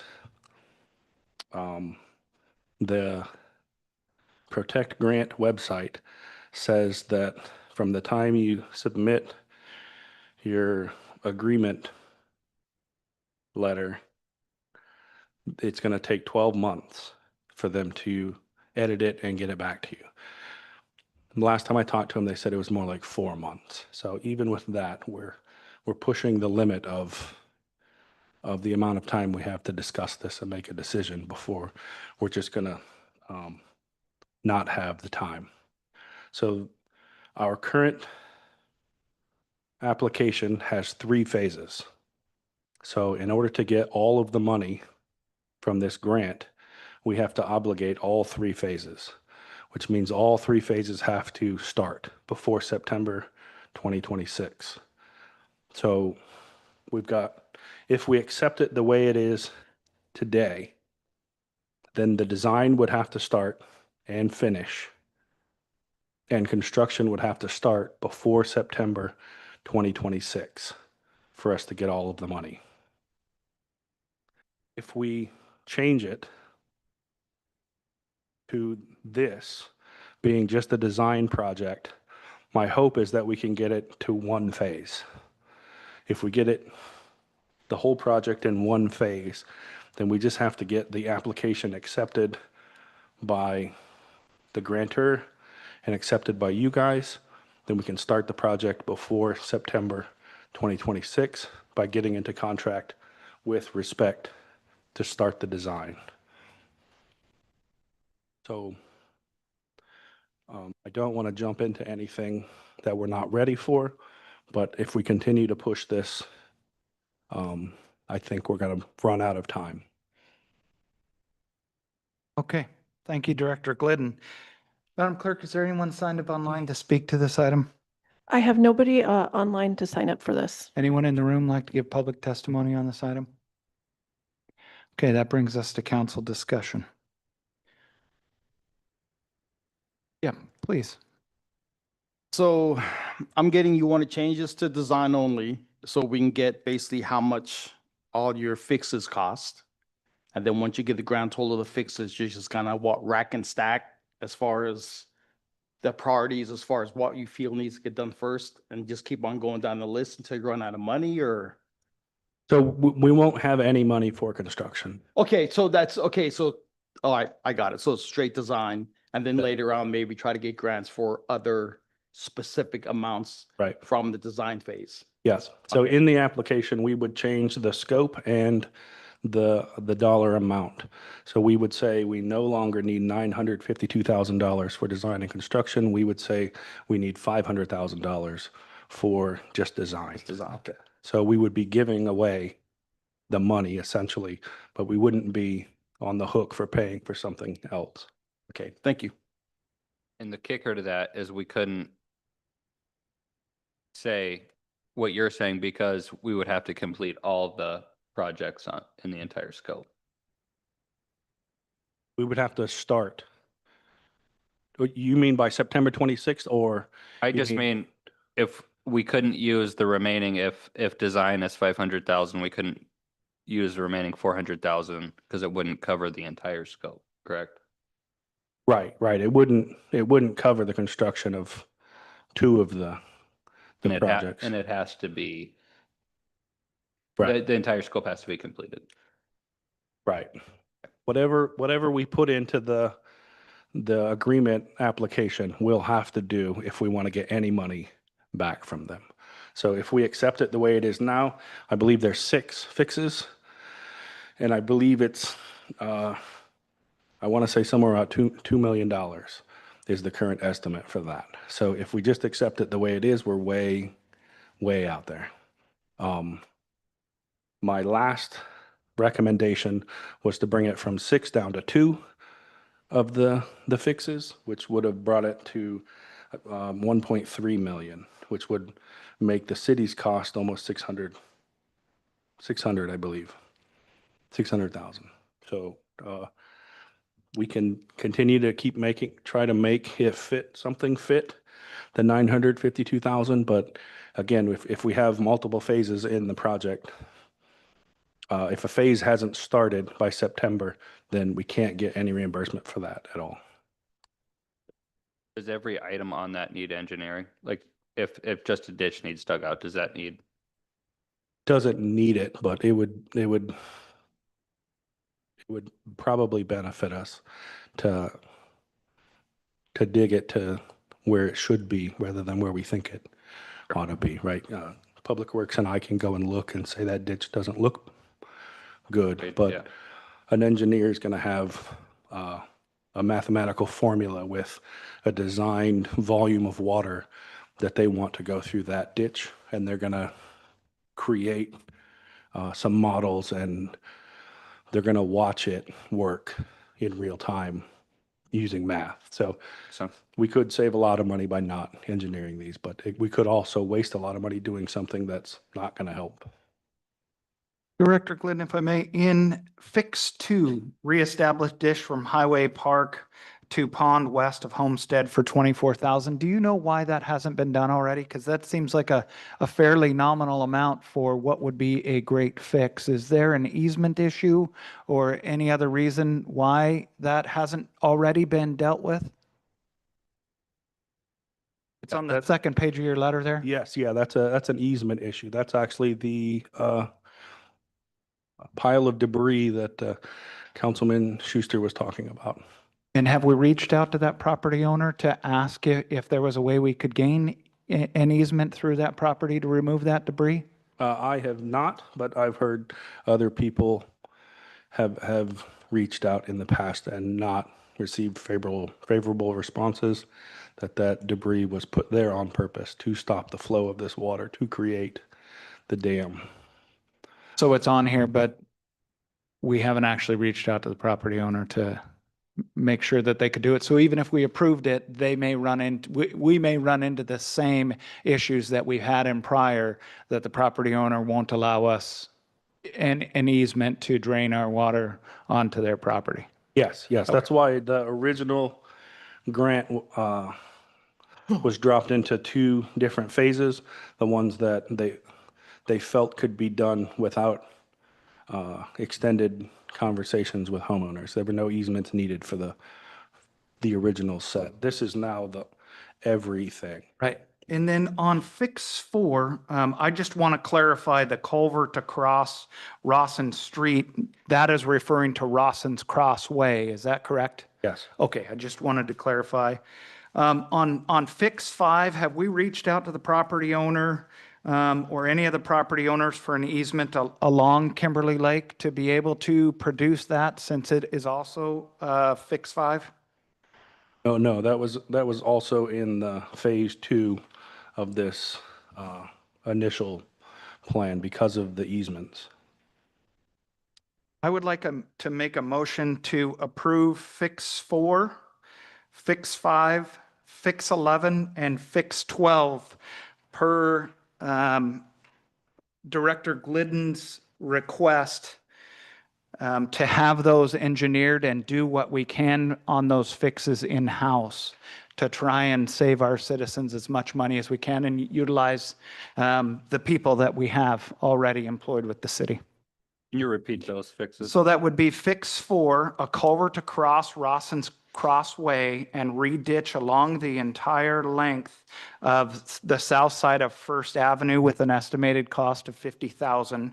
Fix 5 would be construct a ditch improvement along the east side of Homestead from West First Avenue South to NPHS Boulevard, along with lowering and upsizing the culvert across Homestead, and then an easement and cleaning broad swell to Kimberly Lake. Alternatively, that could go along Homestead, along West Perimeter Drive, then northwest onto the same pond as Fix 2 with an estimated cost of $60,000. Fix 11 is reestablish a swell and clean the ditch in Stillmeyer Estates with an estimated cost of $2,500. And Fix 12, a dog park retention basin and bio swell with an estimated cost of $25,000. Discussion, yeah, please. That we have to get engineered.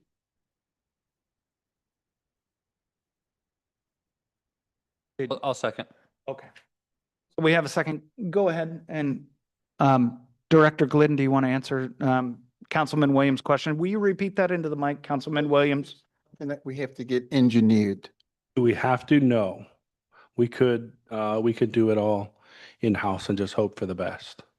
But the idea of having engineers do it is that they're gonna come back and tell us if it's actually worth constructing. Okay. Right. So these dollar amounts, I'm assuming, Mayor Church, that you're stating the dollar amounts on My memo, so that, I'm on page 2 of your memo. Yes, sir. okay, so yeah, those are my estimates of what it's going to cost to engineer these fixes. So at the end of their engineering, they're gonna tell us if the desired effect is possible. So it is possible that we pay for them to engineer something to tell us that this is not a good idea. We don't think you should spend your money doing it. Sir, with you being a civil engineer, are there projects on here that you could engineer yourself with lasers, along with the graphics of height throughout our subdivision, since it's so narrowly based? Is that something that you would be able to engineer for the city and take care of with your experience? As a civil engineer, yes, I could engineer every one of these, but I don't think I could do it with the level of experience that RESPEC could do it with. We don't have the technology for the city to put in those figures to make basically a fake city and create the actual flow of the water. And but I could definitely measure the grounds and create slopes and stuff. I think it would be a very inefficient use of my time, but I could definitely do it. Through the chair, I have one more question. Yes, please. Sorry, I didn't see you there. No, it's Councilman okay. Schuster. So if Respect made this map originally, right? Yes. I guess I'm confused then. Wouldn't they have already done the flow models and all that if they created a map with arrows pointing water direction and gave us the fix to the problem? They would have already done all those, correct? No, that wasn't part of the project. So they're just, these are all just guesses. So their scope of this original project, I'd have to pull it out and go see, but it wasn't to create finished product for these projects. I believe it was just to look at a report, do some preliminary measurements, and then give us some recommendations.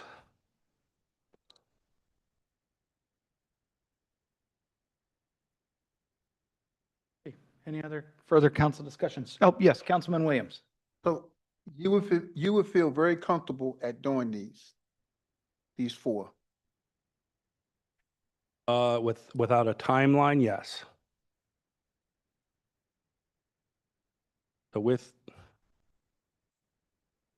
timelines and other projects coming up, I don't think I could do it as efficiently as somebody that is currently doing this as their job. Okay. Most of my experience as an engineer is in doing inspections and filling out reports. I can do the actual math, and I could go out in the field and do some measurements. But somebody that's their only job is to do this, would be able to do it quite a bit faster than I could. So in my way of thinking, by what you're just telling me, Follow up. is, but Go ahead. Follow up. Sorry. Go ahead. so my way of thinking and what you're just telling me, it's best that we have somebody else do this. Yeah, I believe, yes, that's my Okay. recommendation. If that's your recommendation? Yes. Then I think that's what we ought to do. Councilman Claus, please. Thank you. One of the things I heard before was the issue liability. So as far as protecting the city, I think I would like to see a firm such as Respect go ahead and take the reins on this rather than incur and unnecessarily incur a liability for the city. I agree. Okay. Thank you for that. Councilman Brandt, please. I'm just curious why you picked only these 4 rather than all of them to have engineered. I looked at the 4 that we have, and they seem like the most pressing based on the map that we have and knowing some of the area. I would also like to point out that, Fix 12, the dog park retention basin and bioswell, we've already had our city public works go out and dig a retention pond and understand what that entails down on First Avenue, using our own city supplies, city services, to me makes a lot of sense. I don't believe that the city of Fairbanks, having their own engineer, sends that out to respec. Part of the reason for hiring an engineer was so that some of these projects could be engineered in-house and effectively help build our city. No reason for picking the four other than I thought they were the most effective. And would be the most effective use. Yes, Councilman Brandt, follow up. I would just caution against only, I'm not going to, I don't mean this flippantly, but willy-nilly picking 3 or 4 things to do without having a full picture of what those might do. How do I say this easy? Let's say we do run this culvert without doing another part of the project, and then it floods somebody's yard inadvertently because we didn't do another part of it. If we have an engineer go through the entire project and engineer the entire project, they could foresee that. And we can still, after it's all engineered, pick and choose which ones we want to do if it's advisable from the engineer that we do that without doing another phase of the project. So if I may, I didn't just pick willy-nilly. That's why I said I didn't mean it that way. Yeah, I understand. And it's not just one project. It is a citywide project that certainly has its effect. And I think that anything that we do above and beyond doing nothing is something positive for our city, where it may not fix all of the problems in one foul swoop, but spending a bunch of our city's money, our citizens' money on engineering for projects that maybe don't make sense and maybe they do, but to spend that money effectively, I just look at Fix 8. If when that pond was put in and the easement was put in there behind War Eagle up to NPHS Boulevard, when that was designed and they wanted a culvert in there across NPHS, our city engineer at the time, Bill Butler, would have requested that be put in. There was a reason that that wasn't put in, and I can only assume that that reason is because that water would then flow and help further flood Ford subdivision, which would only create the problem for the week a year that, or 2 weeks a year that we have this issue. I think it's important that we try and deal with the bigger projects and issues to prevent the flooding in the city. And it seems like a lot of it along Homestead and along First is truly the problem for our city. Along with that, up around the beginning of Patriot Drive and over in front of the elementary school at the dog park that floods out every single year that we've been here. We've identified that as an issue for many, many years. Let's deal with the issues that are in front of us one at a time, and in this, a group of 4 instead of all 12 to spend that money. Please, Councilman Brandt. Well, again, I just want to reiterate what Mr. Glidden said. His recommendation is to talk to the folks that gave us a grant, see if we can reword the grant to use it to engineer this entire project. That would cost us approximately $100,000 rather than the $500,000 that the actual engineering would cost. Our matching part of it will only be about $100,000. And then all of the fixes would be engineered And then we can have our public works go and do these easy ones. And we can also, like Mr. Skip said, go and go after grant funds for some of the other ones. So I support Mr. Glidden's proposal to reword the grant to cover the engineering. Mr. Glenn, if I may, you stated in your staff report that if we just went with the engineering, we would be leaving money on the table. Is that correct? Yes. And the amount of the money that we would leave on the table from that grant would be approximately, $357,168. I don't believe I'm up for leaving that money on the table, knowing that we have an issue that we need to address and make motions to make that happen. I would support those 4 projects, not only in engineering, but in doing and making improvements before we run into this in 2028 and 2027 to make motions for our citizens and for our city.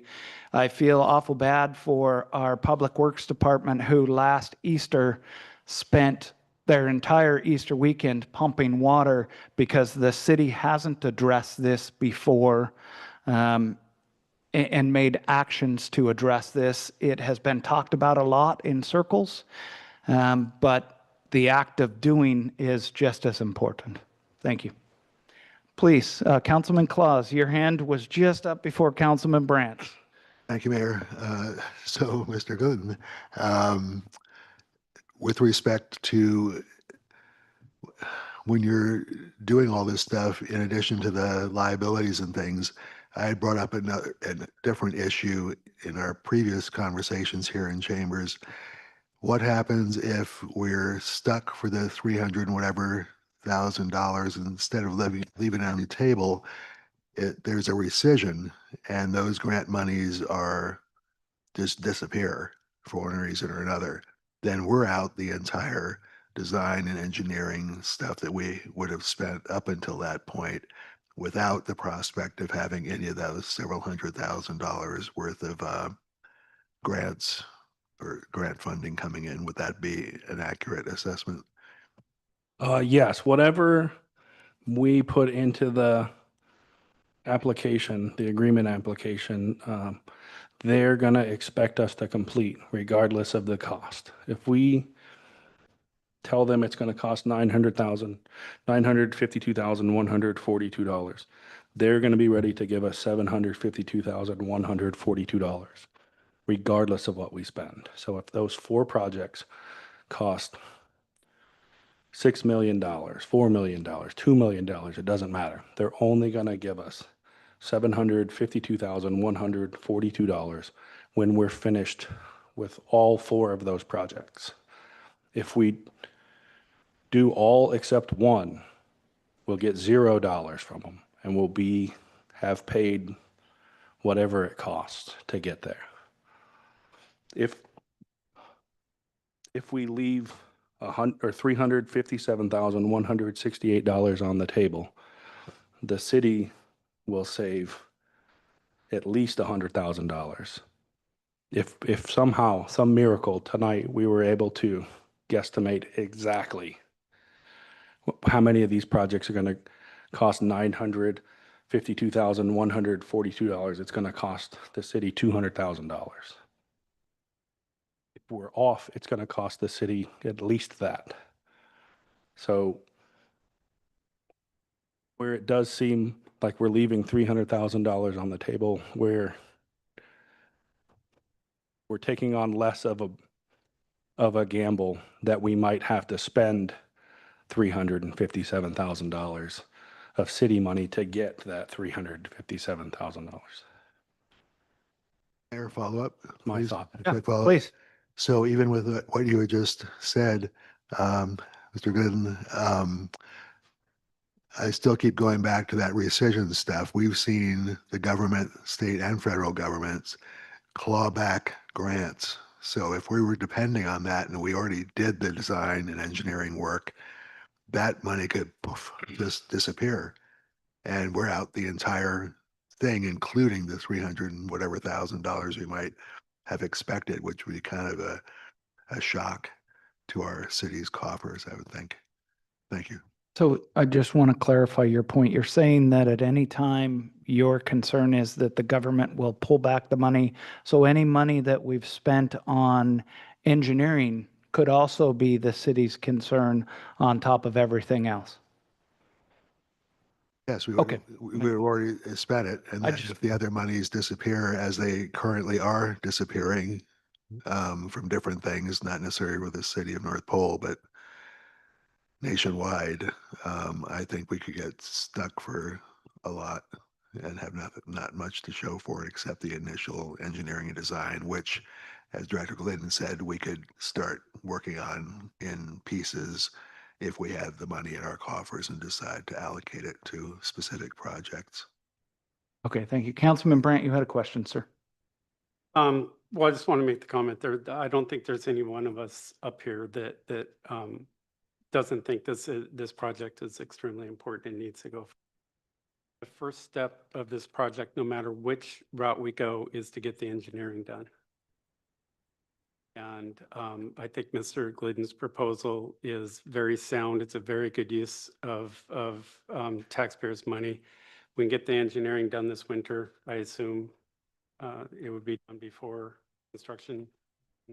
If we can get the agreement back from the grantor this summer, then engineering would start. Right. So the hope is that we can start engineering before September of 2026. So the less risky route would be to do what Mr. Glidden suggests. So we have an exact idea of, the engineering comes back, we can put it out to bid, find out how much everything costs, go after more grants, we can tackle some of the projects that we can do in-house. I just think it's the right way to go forward. Thank you, Mr. Brandt. 2 meetings ago, you suggested that increasing, which would be fix number 3, increasing the First Avenue detention basin volume didn't make a lot of sense when Ms. Rawson was here testifying along with Mr. Lumberner. But now you're suggesting that we move forward with the engineering cost at $76,000 to do that. Is that correct, sir? Yes, because we don't know. It's just an idea that they had in the initial assessment. We don't know if the engineer is going to say we need to dig this down to groundwater and make a gravel pit out of it until it's engineered. We have no idea if that's a correct fix or not. This $76,000 is just an estimate of how much he thinks the engineering is going to cost on this. They may come back and say, no, you don't need to dig it down. But as it says right now, that would cost us an estimated almost $800,000 to do that. And if the engineer comes back and said, no, that's a waste of money, then we've saved money right there. So we up here are not engineers. We need to trust the professionals. They can design the entire project. Like I said, one part of it may affect another part in a way that we don't foresee that the engineers may. So. Please, Councilman Schuster. Just for clarification, you're not proposing that we just grab an excavator tomorrow and go do this. Your 4 fixes would still be engineered first. Correct. Yes. And I need to clarify. Madam Clerk, please. So the amendment is to engineer and fix only projects 4, 5, 11, and 12. Correct. We were discussing over here. I don't yet. I agree with you that we're not engineers. But if we take these projects, all 12 of them, to engineering, and then we wait for engineering to come back and get done, we are 3 more years down the road before work actually happens, before we're able to go out and get grants. We certainly can spend our own money and move forward with any one of these projects after they're engineered. But to wait any longer for additional grants to come through. We've had this grant, this Protect grant, since when, sir? When was this Protect grant applied for, and we're still talking about it? August 2023. Okay, and we're in November of 2025, so it's been 2 years since we have received that grant, and we still haven't used that to make our city better, to move forward with that. That to me is a travesty. And it still hasn't even been approved yet to move forward with. We could be 3 potential more years before anything happens in those neighborhoods. And based on the pictures, that's unacceptable, truly, for our city. Please, Councilman Brandt. I don't see where you're getting 3 years from. No matter what, you're saying you want these things engineered. Well, I don't understand. Why don't we just vote on your amendment and then we can talk about the rest of it? Thank you for calling the roll. Please, Madam Clerk, call the roll on the amendment. On the amendment to the Protect grant to engineer and fix item 4, 5, 11, and 12 only, Mr. Skips,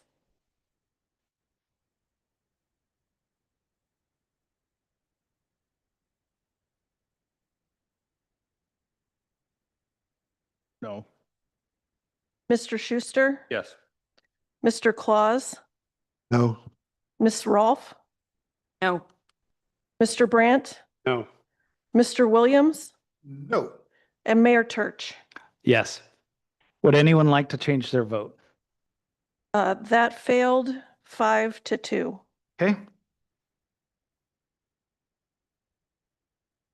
There further discussion on the memo?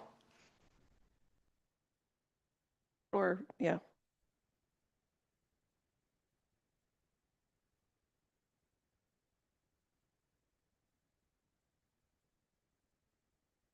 I see no further discussion on the memo. I would like to make a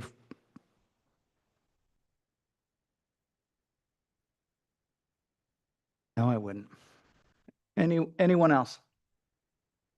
What's it reading right now? Did Mr. Glidden change it to where it says going to be design only? That is his request. Okay, that's where it's sitting at right now. Yep. Okay. Yep. I make a motion? Yep, certainly. I move to approve Director Glidden's request to council regarding the scope of work adjustment, stormwater drainage protect grant. I do already have that motion. That was motioned by Santa, seconded by Schuster, to approve the memo as written. Any further discussion? Seeing none, Madam Clerk, please call the roll. On passage of the memo as written, Mr. Schuster, Yes. Mr. Skips, Yes. Mr. Williams. Was that a yes? Yes. Mr. Brandt, Yes. Ms. Rolfe, Yes. Mr. Claus, Yes. and Mayor Turch. No. Would anyone like to change their vote? That passed with 6 yeses and 1 no. Okay, thank you, Madam Clerk. That brings us on to new business. Ordinance 2025-13, the 2026 proposed budget. Can I get a motion to introduce, please? Move to introduce ordinance 2025-13, 2026 proposed budget. I'll second that. So moved and seconded. CFO Fogarty, would you like to give a report for the staff on this ordinance? Sure, as you know, we had budget workshops last week, but we didn't go over everything that goes into this budget.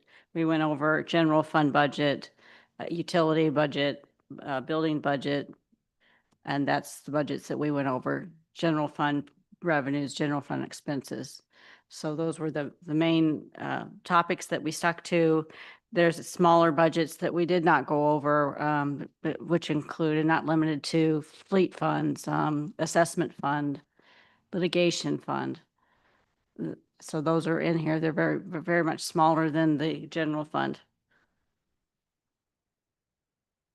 Okay. Thank you, Madam CFO. Call for public testimony. Do we have anyone signed up on this, Madam Clerk?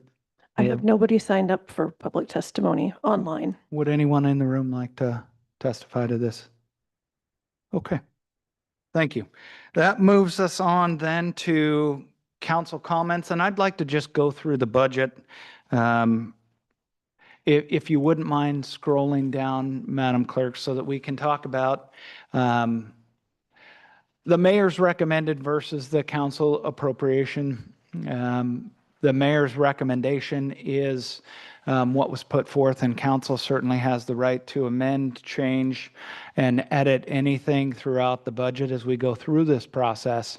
As you can see on the screen there, our total property taxes estimated would be about $1.3 million, which is a 3.5 mil out of our budget. And our property general sales tax, about $5.6 million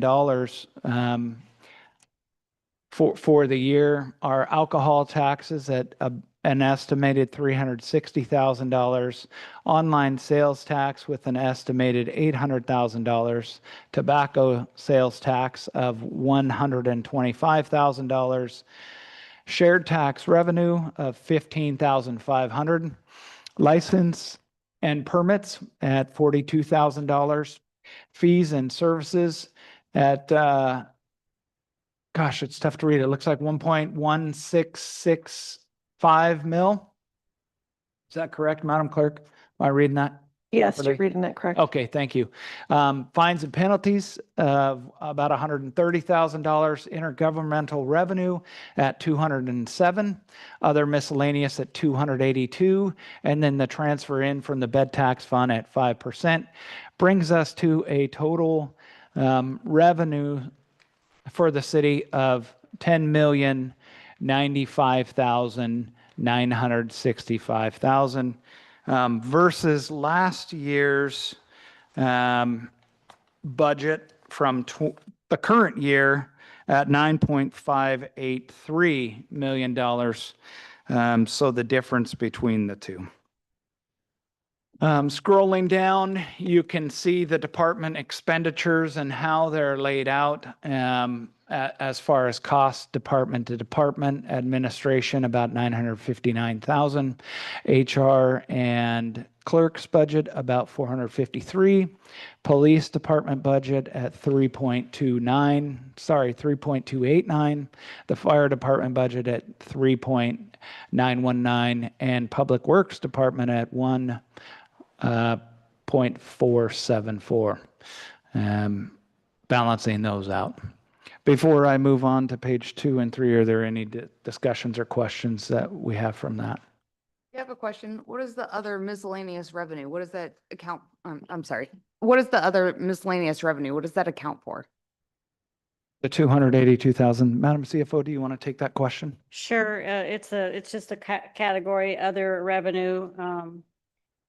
I will tell you.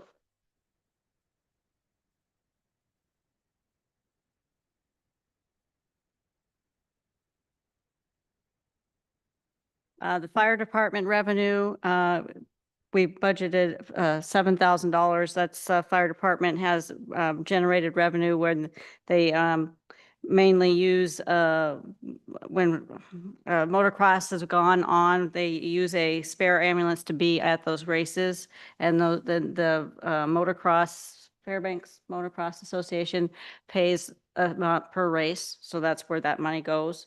Interest income is a biggie. Miscellaneous revenue would be when we sell bears, notaries, certain things like that. Every once in a while, there'll be something that was from a prior year. An example of that is we get reimbursed sometimes for overtime for certain police activities. If that comes in, if we build it in January of if we build it in 2024, but it didn't come in until 2025, it won't match up with the expenditure, so we put it in miscellaneous revenue. If we sold a vehicle now, and we put it in the general fund, that's where we would put that money. Okay. And then the transfer in for the bed tax, which is the 5% that was discussed. These in the appropriation, it is the mayor's recommended budget, not necessarily the proposed budget by the department heads. So that's where these numbers are coming from. Okay, thank you. Moving us on to page 3, as long as that's okay with council. That takes us into the utility department. As we can see on the screen, we have the utility water fund, the utility the utility sewer fund, the utility capital and projects, the water reserve fund, and the sewer fund, totaling out at $3.112 million as a yearly cost. Rolling down into capital projects and reserves, the fleet funds. Thank you, item line 50. For those fleet funds for a total of $747,500. And then down to section 56, building department income, litigation fund, justice funds, state forfeitures, and impound lot that have been budgeted at $361,000. Any discussion on any of those? Did, Please, Madam Councilman CFO, Roth. sorry, Madam CFO, did you say that the fleet funds weren't reviewed during the budget meetings? Their budget was not reviewed. They probably did talk about it in the transfer out, would go into the transfer in of the budget. So that's where those numbers came from. They were reviewed in the general fund, not necessarily in the fleet fund. Okay. That's a great question. Thank you for that, Councilwoman Rolfe. Any further discussion? Councilman Brandt, please. Impound lot, can you tell us about that? There's $75,000 in here for impound lot. I spoke with Jed based off of this year, past years. We came up with that was the amount of money we were going to generate.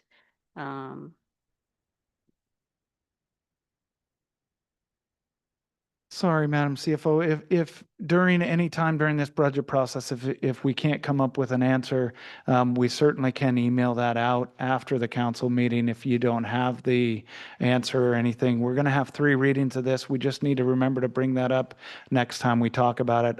I don't intend to put anyone on the spot, but it's important that we review this as a city. Thank you.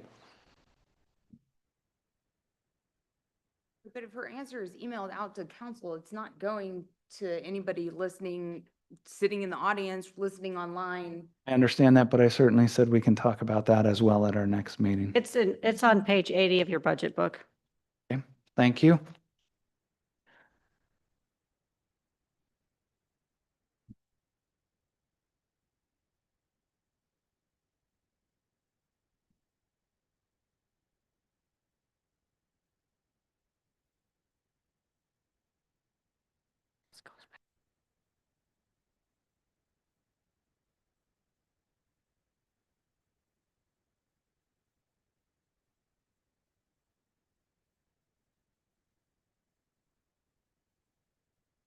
So that's revenue that we get for the impounds, but we pay that out to the impound. We don't retain that money for the city, correct? We retain the admin fee for the city, yes. So that 75,000 is, It's the admin fee. And then Okay. we have some place markers here for certain things that you'll see we don't normally pay, but we could. And then the big number to look at is the bottom line, which was the 64,500. That's that's a plug to go back into the fund balance. This fund was originally set up to eventually have our own impound lot, so we wouldn't have an impound lot in Fairbanks. So we budget every year with the hope that that can be developed depending on funding and opportunity. under Dutro, we had identified a property over off of the transfer site road that we were gonna look at developing to have that installed.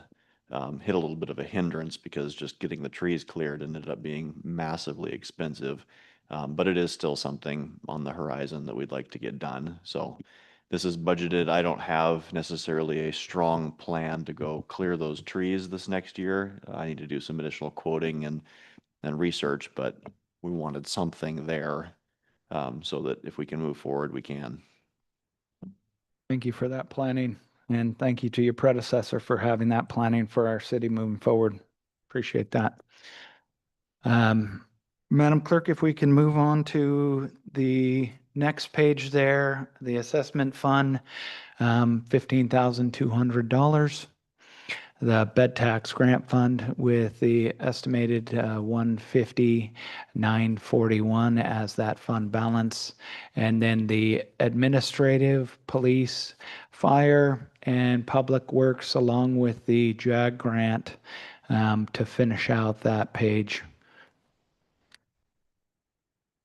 with a total of $904,305. It's 804,000. Sorry, I'm adding an additional 100,000 in there. I appreciate that correction, Madam Clerk.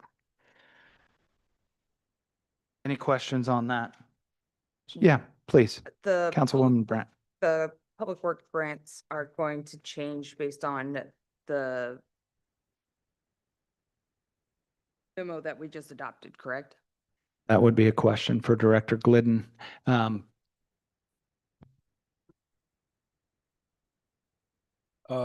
Yes, I would imagine it will. I don't know what that 623,000. Well, part of it is the playground, Right. and then part of it is based off your memo that we thought that we would. So, then, no, that would be the number for the memo. Okay, so that's the number with the assumption that the memo was gonna pass tonight. Right. Okay, And there's another grant for the playground that is on the list to talk about later on tonight.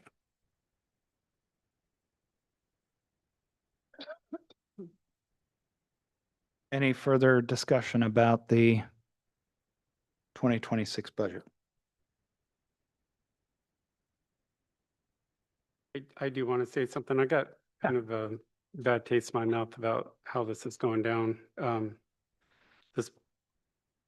The budget was not given to the public before the meeting tonight accessible on our website for them to have questions. And I know you keep saying we have 3 readings of it, but we just rushed through this one because we literally just got this before the meeting tonight.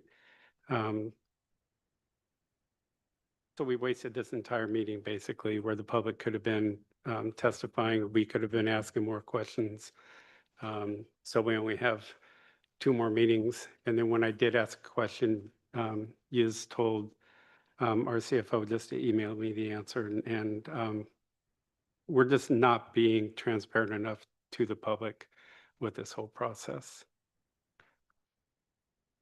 Okay, well, I would like to point out that we had budget meetings that were public all last week. We had 3 different ones where we went and dove in depth into every single light item, where all of our department heads provided you everything with our budget with respect to our revenues. I just don't think it's fair to our staff to if they can't have the answer, I would prefer they say they don't have the answer rather than try and estimate or guess. It's important when it comes to the budget to have exact numbers and how it works and to be able to pontificate that to us as a council. She wasn't guessing, she was looking for the answer. Understood. Rushing her along. So if I ask a question, it's because I want to know, and I think the public needs to know also. Noted. Thank you, Councilman Brandt. Any further discussion on the budget this evening? Okay, Madam Clerk, please call the roll. Oh, Sorry, sorry. is it too late? No, please. I think we ought to Councilman Schuster. put in the budget somewhere to get a second TV in here so that our budget meetings can be live streamed. Because we use this TV to present the presenter. And so if there can be another option to live stream. I don't disagree with you, but I believe that that's addressed further down in our agenda with other city business. So I appreciate you pointing that out and understanding that that's where we're at. But hopefully we'll get to that and be able to deal with that at that time. Thank you. Any further comments or questions? And Madam Rolfe, please.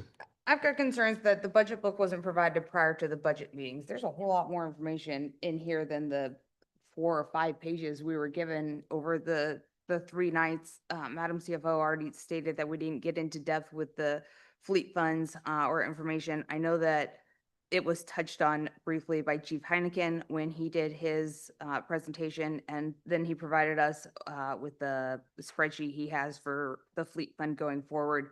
And basically what the goals are, which was very helpful. And it's definitely eye-opening for the costs, but that's something that didn't get discussed in the meetings whatsoever, because most of this provided to us budget book at all, and this is the first meeting, and it feels that every discussion that's occurring tonight is very rushed. And I don't think there's any in-depth going over of the budget that's occurring that's actually open to the public. You say that we had 3 public meetings, but they weren't live streamed. They weren't available to the public unless they were able to be here physically in person in the building.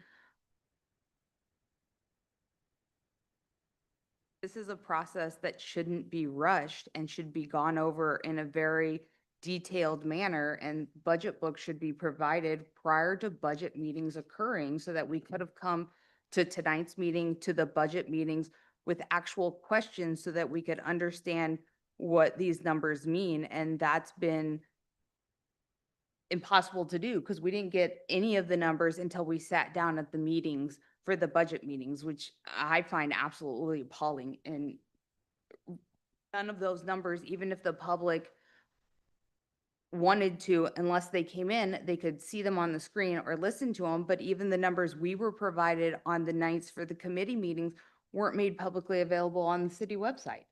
They couldn't get those numbers whatsoever. This is the first time with the agenda coming out on Thursday is the first time they've seen any numbers. The budget book is not available currently on the city website. Nobody has seen it. Nobody has had a chance to look at it. None of the council members have looked at it because they were sitting on our dais when we arrived. Okay, well, we have it now. You have a month to review that, to ask questions of staff. I understand your frustration with it not being Zoomed. Madam Clerk, do you have a count of who is actually Zoomed into this meeting this evening? Do we have a count of how many people are live Zooming this currently? For Zoom, I have none, but people that would be streaming Watching. on the YouTube, I don't actually know how. I don't know if YouTube would tell me. Okay, and that's fine. I don't disagree with you, Councilwoman Rolfe.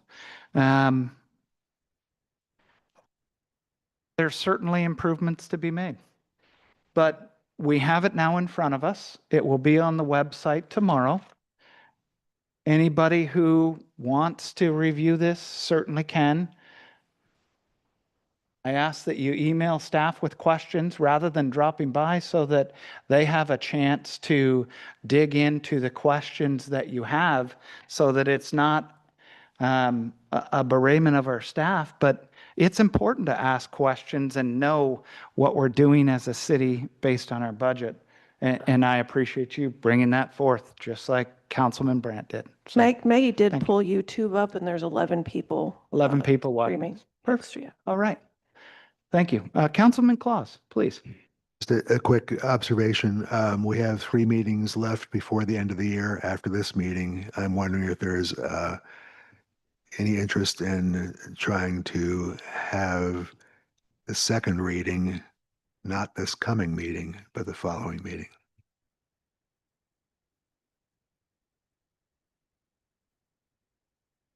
I don't have any concern with that, other than it puts us in a tight timeline. We certainly can have this budget, and we'll have this budget at our very next meeting to review. And if we choose as a council to kick that out 2 more meetings, we certainly can at that time, but I think it's important that we digest the book based on the budget that we have in front of us and the discussions and workshops that we had last week.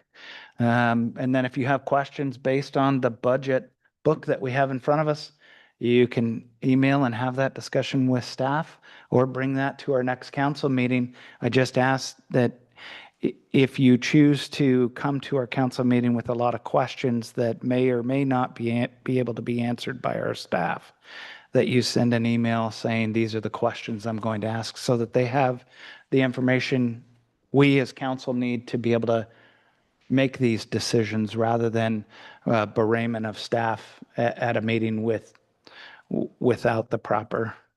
Well, just following up, Mayor, Sure. not berating the staff, but I think the CFO did a great job. She started really early, and department heads were cooperative in coming in a little bit in advance of some previous years, which I think was great. For whatever reasons, and you mentioned transparency before, as did a couple other council members. I'm thinking that, and the public who may or may not be watching, and the ones who will watch it later, I think we do need more time in advance to review it before we start discussing it. I know that I and a couple other council members have been in to see many of the staff members here to talk about budget stuff and other topics. And sometimes, unless all that's collated and available to pick through during the next meeting that's scheduled, it makes it kind of difficult to do what the public expects us to do regarding a review of the budget. Thank you. Okay, thank you for that. I appreciate that. Mm, Please, Councilman Brandt. And I would say it's not just us that needs this information, it's a public. This needs to be accessible, the entire budget book, to the public before the meeting so they know what questions to ask. These 3 pages of numbers don't give them the whole story. I agree with Councilman Claus here that I think not only we need more time with this, but the public needs more time with this. I would suggest maybe having the second reading at the next meeting and then see if we need an additional meeting to go over everything. But in the future, we can't be doing this to the public, the taxpayers whose money that we're spending should have more information. I agree with you 100%. And this will go to 3 readings of our council, or it can go to 4. That's what I'm recommending. So- is to so take we- it to 4 instead of skipping next meeting. We have these options available to us that I think it's great that it go at least 3 readings and that everybody has the chance to digest everything on the budget book. I don't disagree. The city of North Pole isn't trying to hide anything. We're trying to be transparent as we possibly can and get that information out so that it can be digested. Please, Councilman Brandt. Never suggested we were trying to hide anything. I'm just saying that there should be 3 readings of the budget after the budget book is made public. And tonight shouldn't count because it's not made public. Tricia, I have a question. In section 6.3, budget adoption procedure, it says, at a regular meeting, not less than 20 days prior to the end of the fiscal year, the council shall by ordinance adopt a budget. So that means that the 3rd reading would need to be on December 1st, because you guys are going to be at AML that next week. That next week, I don't believe is a council meeting. It isn't, but if it has to be adopted 20 days before the end of the calendar year, that puts it at December 11th. And you guys, a few of you are going to be at AML.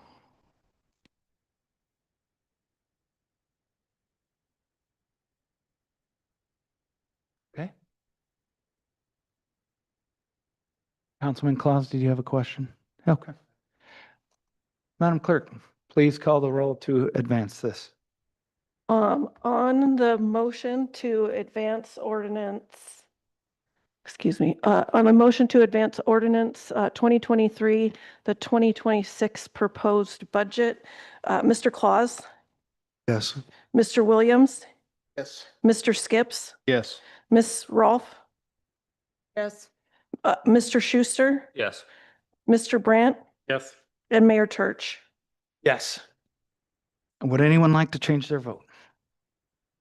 That passed with 7 yeses.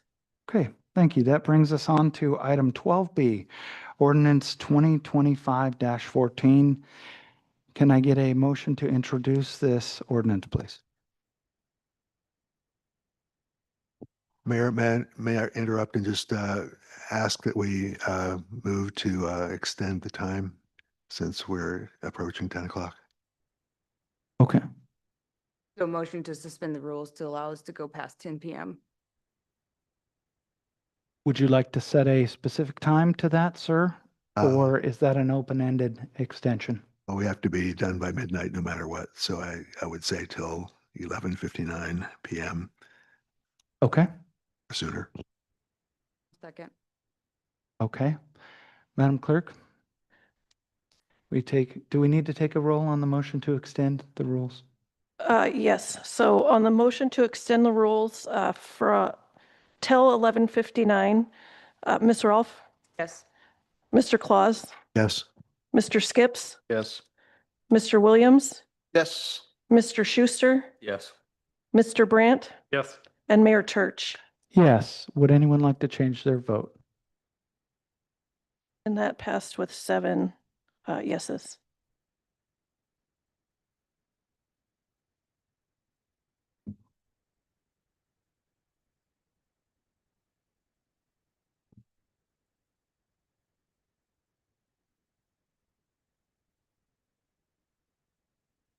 Okay. Thank you for that, Councilman Claus. That still leaves us in new business, item 12B. Can I get a motion to introduce, please? Move to introduce ordinance 2025-14 end of year budget adjustment. Second, Skips. Okay, thank you for that. That moves us on to a staff report. Madam CFO. Like I talked about in the committee of the whole, this is the kind of the year-end cleanup, not to say that we might have one more, but the generator of this started to be the legal fees. So based off what we know, this should get us through the end of the year. We had a little bit of building maintenance that we were a little short on, or maybe a little too short on. So may or may not spend these funds, but well, they're there if some other things come in that we suspect will. The other things are just minor things. We have a Memorial Park Fund that we paid some bills out of what we call a suspense account because we didn't budget here, and and now this is the money that we've a little bit more than we actually spent, but that we'll be able to put those expenditures in the right category at this point. Okay, thank you for that. Madam Clerk, is there anybody who has signed up for testimony or to give public testimony on this, or anyone in the room? I have nobody online, and anybody in the room is welcome. Okay. Moves us on to council discussion. Please, Councilman Brandt. So you've moved another $40,000 into legal fees. Is that supposed to get us through the end of the year? My best guess based off what I know. I'm just going to express my concern once again about our increased legal costs. $40,000 for the rest of the year is more than we spent all of last year. Almost twice what we spent all of last year. Actually, it's over twice of what we spent all of last year. So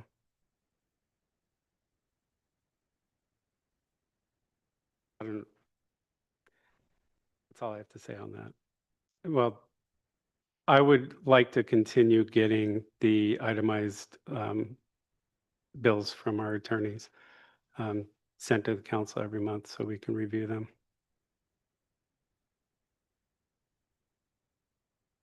Any further discussion about this? Seeing none, Madam Clerk, please call the roll to advance. On ordinance 2025-14 and ordinance amending the city's budget, Mr. Williams, Yes. Ms. Rolfe, Yes. Mr. Schuster, Yes. Mr. Skips, Yes. Mr. Brandt, Yes. Mr. Claus, Yes. and Mayor Church. Yes. Would anyone like to change their vote? That passed with 7 yeses. Right. Thank you. That brings us on to item C, ordinance 2025-15. Can I get a motion to introduce? Move to introduce ordinance 2025-15, an ordinance amending Title II, Chapter 36, Section 470, City Services Pay Scale. Second. So moved and seconded. Who would like to give the staff report on this? Please, Councilman Brandt. So this is something that Benny and I have spent some time going over. We've worked closely with Tim and Paul and Cody on this. This is a retention issue similar to what the police and fire department went through a couple years ago with the big raises they got.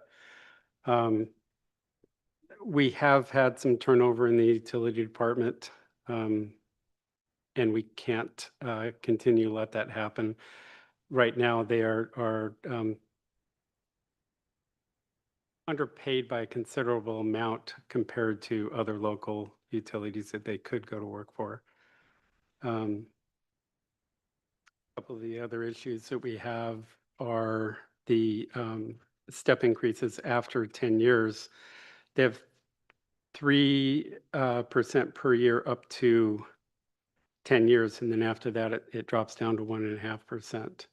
And we're recommending to continue the 3% step increases for as long as they work for the city, 3% every year. Like I stated before, I would prefer to tie this to a metric, like a COLA or something like that. Tie it to the inflation rate or something like that. But that just gets very complicated with the way we do our fee scale or our pay scales here. So just a quick fix for now would be just a 3% across the board. So Paul and Cody are here, and if they would like to speak during citizens' comments, I would appreciate that, so they can tell you firsthand the importance of this to them. And if Tim has anything to add. Okay, thank you for that staff report. That brings us on to call for public testimony. Is there anyone signed up online to speak to this, or anyone in the room who would like to speak to this? I don't have anybody signed up online, but there are certainly people in the room. If you wouldn't mind, Mr. Trissel, grabbing the mic for public testimony here. Thank you. Thank you for joining us on your vacation. Might be just a little bit tired and plane lagged. These TSA air traffic control allowed me to come back, which is fantastic. As far as this ordinance, the utility has grown a lot in the last 6-7 years. We have 300% increase in the water side, along with the customer base is 300% increased. We have 5 individuals in the utility department. 2 of us have the certifications to operate this utility.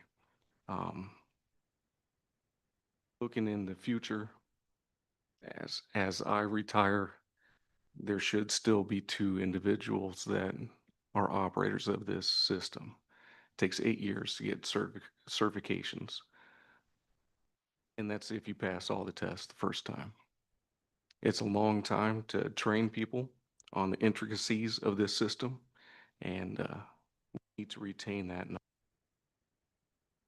When this budget or when this pay scale got changed, we don't have any turnover historically in the utilities. We lost 22 years of experience because of this pay scale change, and that's unheard of, and it's something that the utility can't survive in the future.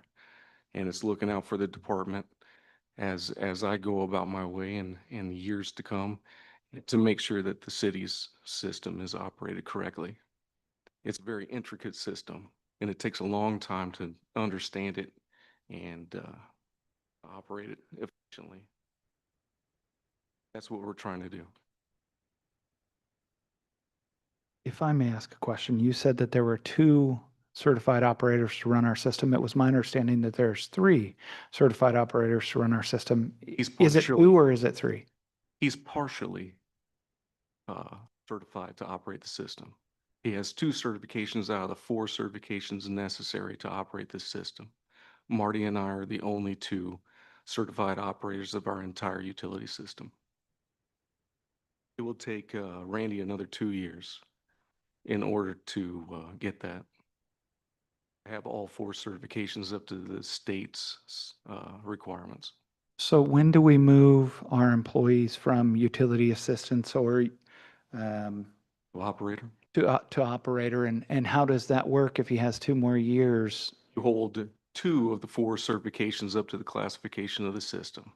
The state classifies each of our 4 systems: water treatment, wastewater treatment, collections, and distribution. And then we must hold at minimum that certification to be an operator of it. So in order to move from the utility assistant pay scale to the operator, you hold 2 of the 4 certifications. That means you're an operator. And then the only next step that you're going to get is when you have all 4 certifications. That is a 2-step on the pay scale. Understood. Thank you for clarifying that. No problem. It's usually about that time that you get cut in half on your step increases. And that's not a very wise thing for retention. Any other questions? Please, Councilman Brandt. Can you explain to us about the certifications well, first of all, how our utilities have to be certified in all 4 classifications, whereas like Golden Heart, they only have to Or be you said- certified in yeah. just one. We have to operate all 4 systems. We're a small utility. We don't have shift work. We're not large enough utilities where the water treatment plant in Fairbanks has its own crew. That's all you do is work in the water treatment plant. The only certifications that you need to hold are water treatment certifications. You can gain those certifications a lot faster because half of getting the certification is taking the certification exams, which there's 16 different exams. The other half of it is time on the job. We're specific in that the state knows that we have to operate all 4 aspects. So our time spent at the job has to be split 25%. So it takes a lot longer for us to get certified. That's where the 8 years comes in. Plus there's educational requirements too that go beyond that. Higher certifications. Your persistent job offers. All of our certifications are open to the public on the state website. And there's a very decent shortage in certified operators in the state. So in larger utilities, you can move up the pay scale a lot faster because you're specific to one aspect. We're very unique that we have. Yeah, follow up, please, Councilman Brandt. And then conversely, if we were to lose Marty or Randy, as an operator, we would not be able to readily get somebody to replace them because most of the utilities are only certified in one aspect, not all four. One, possibly two. Yeah, depending on how they started in a utility, they might have started in a position that was open, like in distributions or something like that. Found a home, might hold two, but it's very rare to find four. And it makes it highly sought after to find people that hold all four aspects. Because you can go within a larger utility like that, like Fairbanks, they can place you where they need you in order to maintain their certification status with the state. That was my point. Where our employees are far more valuable to them than their employees are to us. As far as we can't just replace one of our employees. It is certified in the four different aspects with somebody that if we lost Marty and Randy, I would never be able to take vacation again. And then also, I mean, Laffy and David also do a fantastic job, and we want to keep them interested in staying on because at any time we could lose one or both of those operators. It's also looking into the future also. As these expansions happen and we possibly get new water treatment plants, what we're dealing with right now with the outfall, one of the options that is a good possibility is a whole new wastewater treatment facility, the outfall. In that scenario, you could be looking at a higher certified or classified wastewater treatment plant. And so we try to promote going one past the level of certifications. We can't go two past the classification with the state. But getting that and promoting that, because things change as time goes by, gets more difficult. And it's very specific to this utility. I can't go into Fairbanks and operate their utilities. It's different than ours, and vice versa. So we can get classified or certified operators possibly in the future, but that doesn't necessarily keep the system running. They could learn it probably faster than somebody just coming off the street, but they would have no clue where any valves are, how Moose Creek and Peridot tie into the city. All those intricacies that we have that are quite unique. Please, Councilman Claus. Thank you. And looking forward, you had, aside from promoting within, which has been great through the years, you had talked about retirement someday, years down, maybe 10 or 15 years down the road. But planning ahead, excuse me, planning ahead, I think it'd be prudent for the city to take all this stuff into consideration and try and keep training and retaining the folks that we have. And I think we're doing a great job. So I'd like to see that continue without interruption. Thanks. Thank you. Please, Councilman Brandt. And then as far as the step increases, once they're certified in all four aspects, you said that takes a minimum of 8 years. Minimum of 8 years. And then after 10 years, we cut their yearly increase in half, just when they're. And you should be about at that level with the step increases that you've gotten previously. And so it puts it right about that same time. When they're most valuable, not only to us, but every other utility in the state, we cut their pay increase. Yeah. Yes. And that's a big aspect of this ordinance here. So we lost three employees in 3 years due to that pay.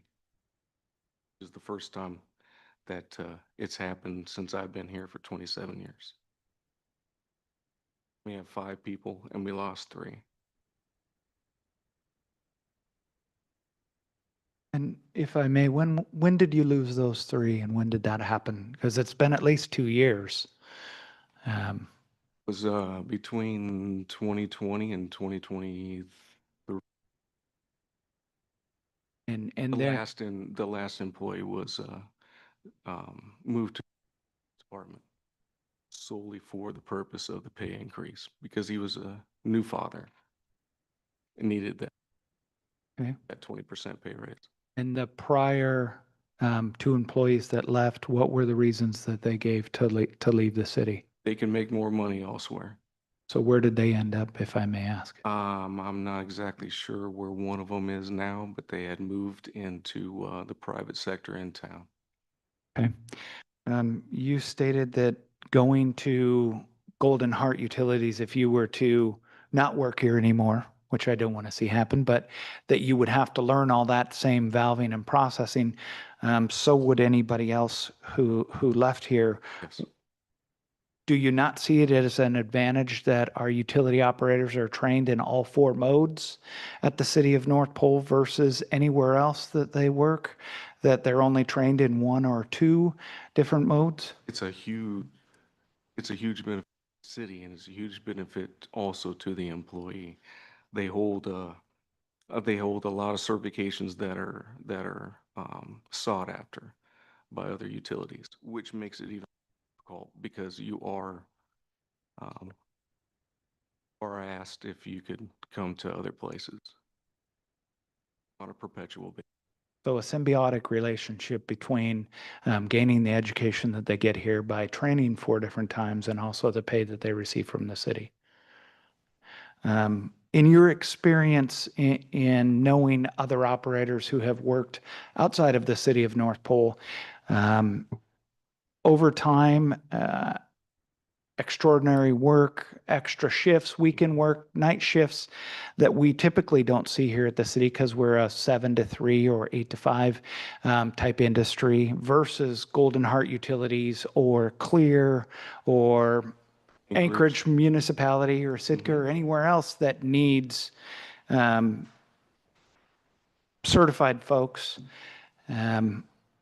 The reason that people stay here at the city are because of the hours and the work environment and culture? It's because it's their home. Okay. It's because they were born here or they went to school here. They have an affinity for North Pole for some reason. Don't know. Their family is still here in North Pole, and that's beautiful things to retain them and keep them here. But as young individuals grow and start families and things like that, I've witnessed that to be a monetary hardship that causes people to look elsewhere. Question for the sponsor or sponsors of this. What is the inherent cost to the city since we are going through the budget? What is the inherent cost of these raises as proposed, knowing that if this passes, it will happen before the Citizens' comments. still citizens' comments? Yes, sir. Hey, interrupt you, Mayor, but No, please go ahead, sir. Let me answer that question first, if you don't mind. Is that okay? I mean, no holds bars at this point. Please go ahead. The numbers that Tim put in the budget reflect this increase already. And if you'll notice, even with this increase, the wages, the total wages came down. And that's reflecting the difference in pay for our Director of City Services compared to what his predecessor made. So even with the increases that we're proposing tonight, the wages in both departments came down. Chief. Just real quick, first off, I just want to say that everything Paul just said, I absolutely agree with and can support. You might wonder why the fire chief is looking at this when it really is a utilities line, but there's one section of it that does affect my department and every department in the city, and that starts on line 56, and it's carving out saying that any employee that's off the scale, it carves out city service employees to gain 3%. if they make it to that point in their career. Traditionally, this has been the same citywide, so I'm concerned why you're carving out a portion of the city for this benefit and not including the police department, the fire department, admin. I fully would like to ask an amendment be made to change this tonight and include it, all city employees. If you make it to that point, you're past range 20. I think every city employee that makes it there deserves that benefit, not just utilities and public works. So that's all I had. Yep. Yeah, I can please. speak to that. The only reason we did this is we've been working with Tim for a long time on this, and he has incorporated this into his budget already. The other departments have not. So I will say that currently they're the only ones that have anybody off the scale that I'm aware of. The fire department definitely does not. I don't believe anybody else in the city is off the scale, so it wouldn't affect. Yes. I do not believe that's correct. He's been here 22 years. I've been here 20 years. I'm at range 17, I believe. Oh, okay. So the range has nothing to do with your actual years in. So if I may. Yeah. I would rather see the entire city get that and the 3% after 10 years instead of 1.5. And I want that. The only reason I appreciate it's that. written like this is because Tim has already incorporated this into his budget. Everybody else would have to determine how much this would add to theirs. So I did not do this for every department. I didn't have time to go to every department and ask, what employees do you have over 10 years or step 10 and step 20 and all that. So I didn't have time to do all that. So anyway, I have no problem with that, and I would encourage everybody to do that. But I'm trying to do something for retention of these specific employees now before we lose any more. So this was time urgent to me. Absolutely. And if I could respond to that, I agree with the intent. I fully do. It's unfortunate those of us that know the long-term history of making these changes over the last two pay scale changes. And I guess I'm saying it on record. His predecessors failed the utility department, the public works departments when it come to doing those. I think Mr. Claus was here, Mr. Skips was here. His predecessors virtually refused to participate in the program, and it left those employees really hurting, as you can see, and that's why you're making this change. So I appreciate that it coming a year early. I absolutely understand that they need that for that retention. I support that retention. I just think today, as we do this, making an amendment, because next year, once we do the rest of the city and on the time frame of every 3 years, we'll be looking at the rest of the city budget, payroll scales. And I would be adamant about changing this portion then. So let's correct it now. I know for a fact there's nobody in the fire department that this will affect, so it won't affect my budget. I believe there's nobody else in the city, correct me if I'm wrong, Trish, that is over step 20 in the city. Is there in other departments other than public works and utilities? Okay, so like I said, I can speak for the fire department. I know for sure where all of my staff's ranges are. It won't affect my budget. Yep. You got several over step 10 though. Yeah, I'm not talking about changing our pay scales. I'm Yeah. talking about changing that. Yeah, I'm also, talking about an amendment tonight that just would, for the over 20. I mean, everything, especially when it comes to payroll, everything that you do as a council has ripple effects. And when I have senior staff that are looking at this going, my God, why them, not me? And it's a ripple effect. You're talking about retention and morale issues. Be very careful when you're making these decisions for that ripple effect. Please, Councilman Brandt. I will say that the utilities and public works had the same reaction when you and the police department got their massive raises and they were left out. I'll somewhat correct you. They were not left out of, that was a citywide. It was citywide pay scale review, and the director of city services at the time failed them. Right, I understand, but what I'm saying is that they've got a little catching up to do I for the agree. rest of the I city, agree. is I what agree. I'm saying. Yes, I absolutely agree with you there. Like I said, I'm not opposed at all of this scale. I'm not here to really talk about their scale. That's their world, not mine. I'm the fire department. When it comes next year, when we're looking at the fire department scale, then I'll have more to say. But I'm just looking at line 56 through 60 and asking somebody to propose an amendment to make that whole citywide is all I'm asking. So. Thank you, Chief. No further questions?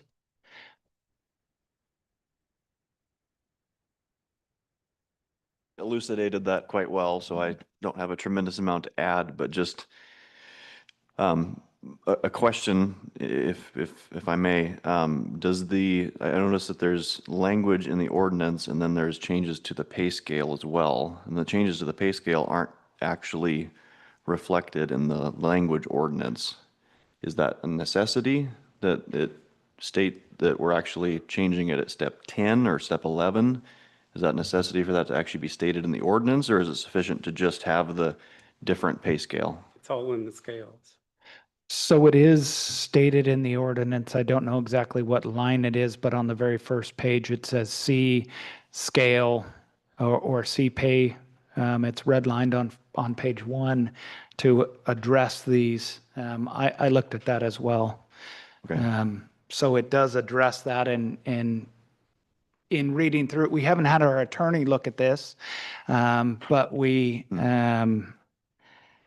have talked about that as a concern, and based on that change on the scale would cover what they have proposed as a 5% pay increase right now, or when this is adopted, along with changing the 3%. So it's 2 action items in one ordinance to give everyone across the city services pay scale a 5% immediately, and then to change the 3% per year after anything over 10 years with no cap.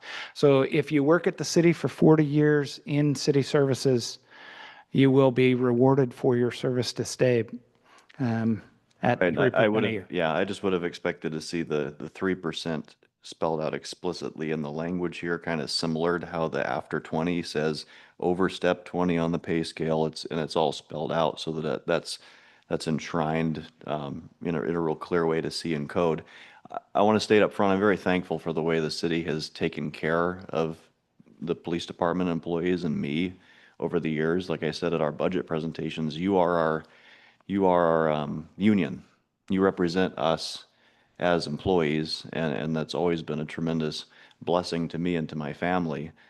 With that, I've been here long enough that I've lived through all of the ups and downs that we're discussing. I was about at that 10-year, 11-year stage when it changed from 3% to 1.5% overnight with no grandfather, anything like that, right?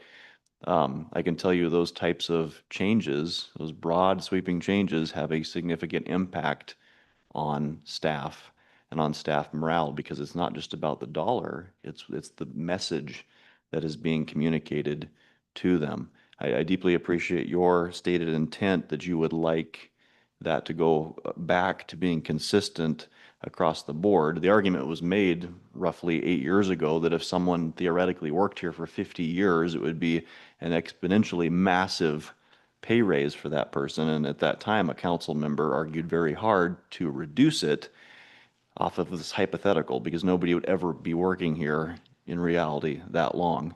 So I fully support what's being brought.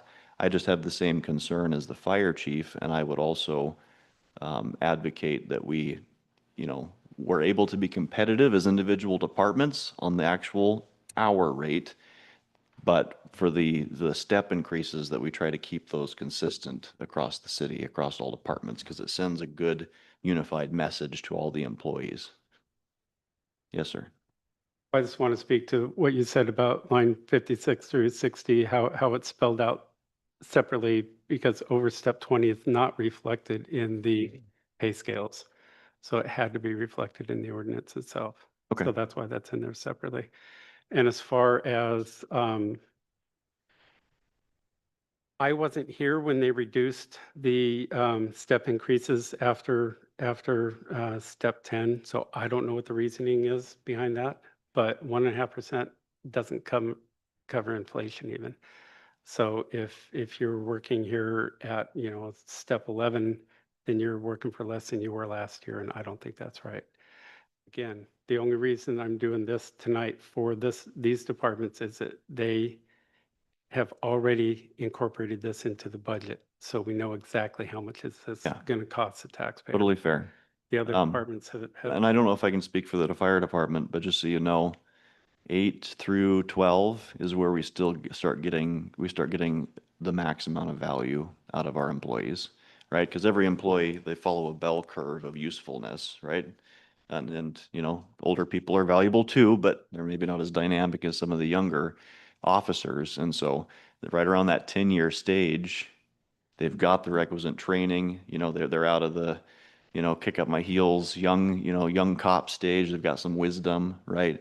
And so I would say, even though maybe there's not formal certifications like the utilities tied to that, these are very valuable people. When I'm trying to hire laterals, I want someone that's like 10, 11 years, not 16 years, and maybe not 2 years, right? I hope that makes sense. So I would just say that for the department. But again, I appreciate the way the city's taken care of us this whole time.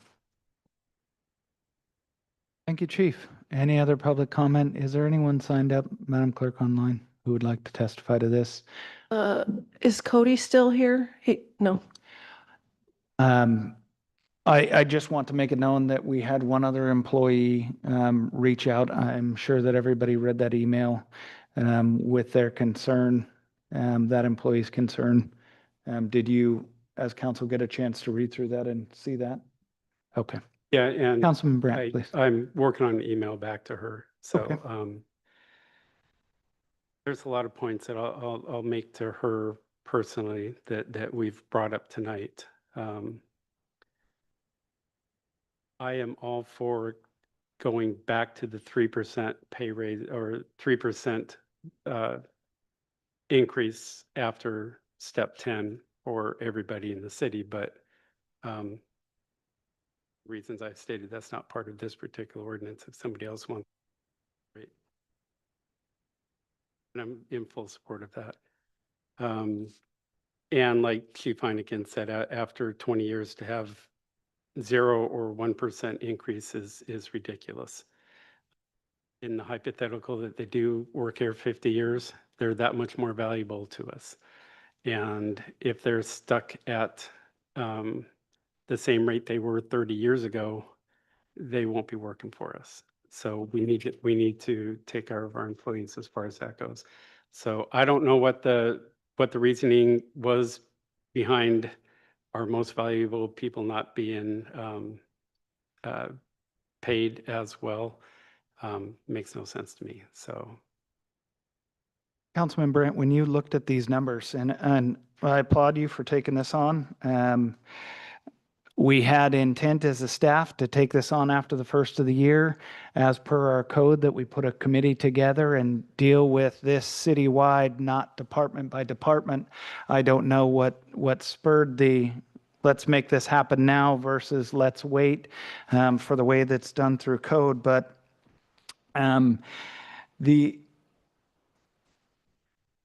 unintended consequences of this, and we've heard the police chief and fire chief speak to this, that if we put this through, all of the other departments are going to ask, and I understand that.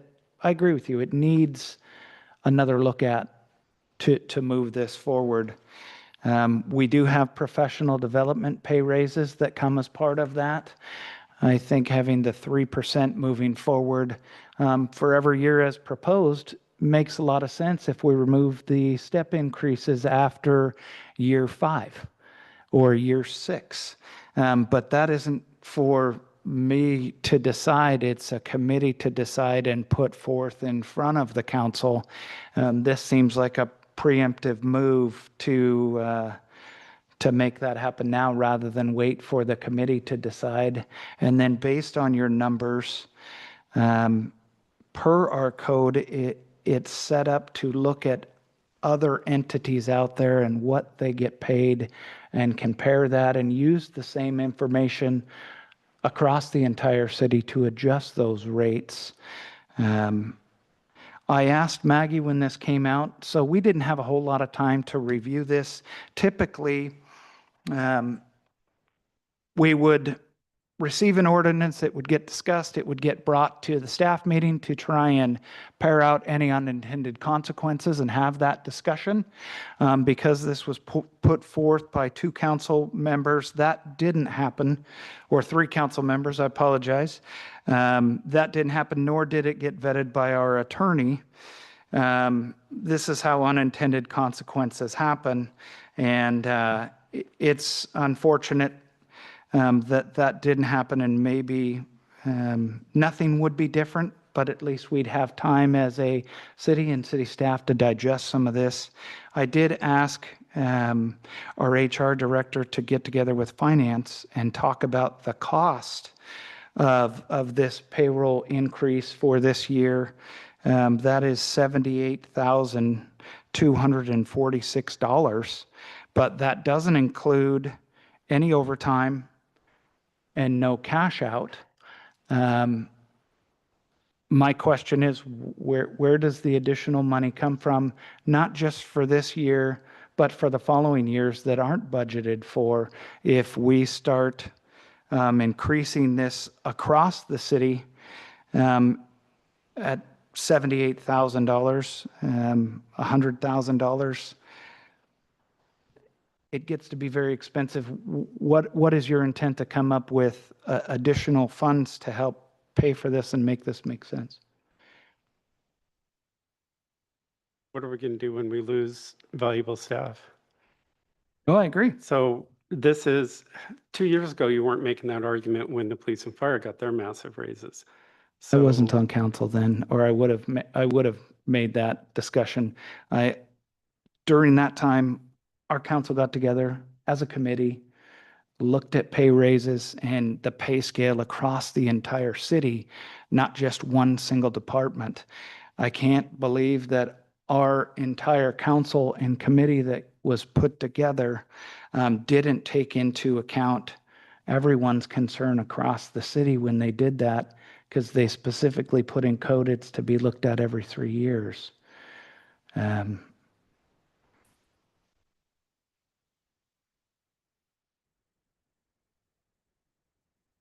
Tim, yeah, please.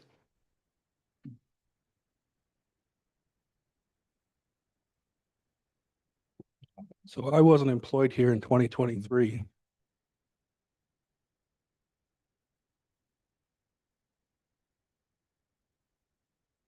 But while researching pay scales, it didn't appear that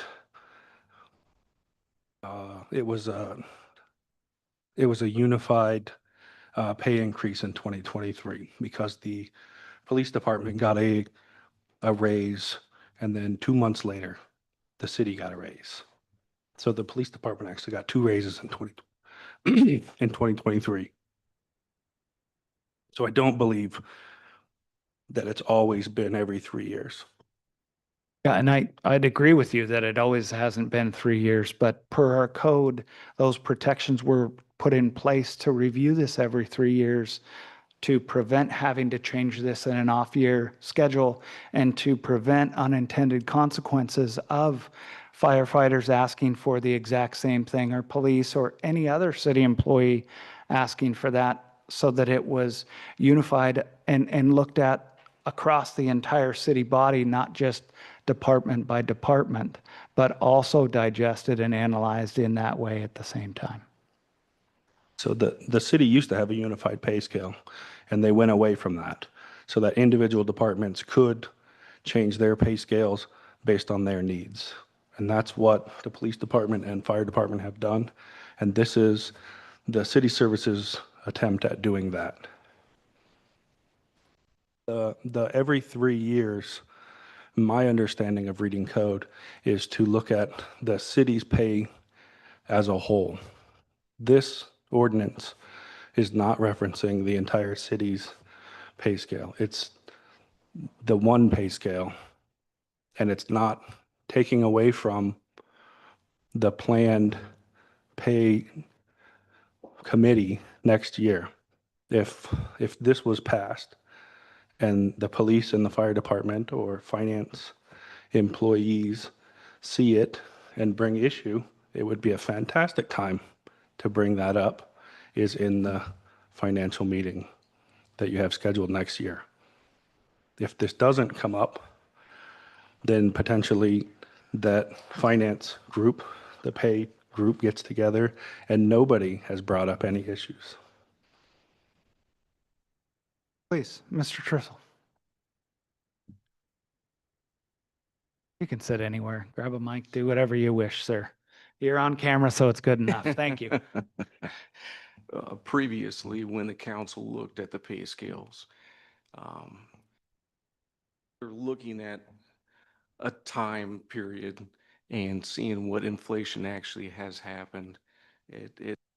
Step increases are giving people longevity bonuses or keeping up with inflation, but it doesn't all the time.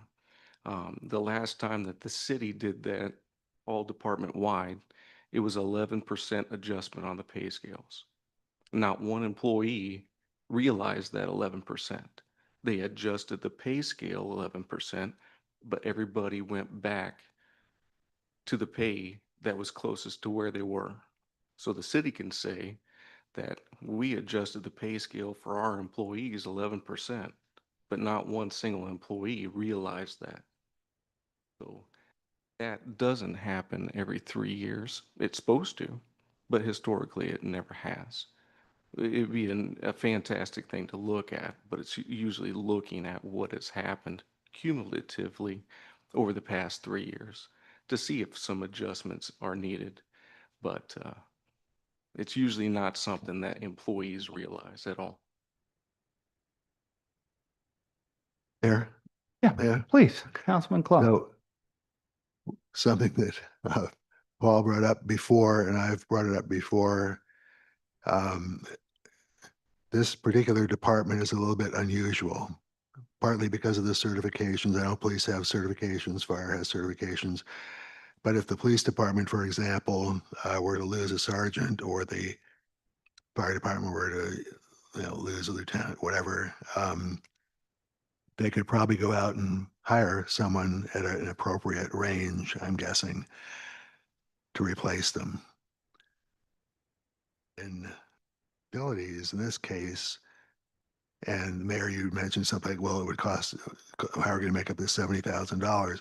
If we had to replace any one of the 3 employees who have these certifications, it's going to cost the city far more than $70,000 just to make that one replacement, and the time lag during which the city probably would be fined heavily for not being in compliance with state law to move forward. That's kind of a little predicament the city has brought upon itself long before any of us were on council or being mayors or whatever. So we sort of inherited this, and under the circumstances, this year being an exception to the rule of doing the 3-year thing, I think it's probably prudent for the city to move forward. My question would be to our director,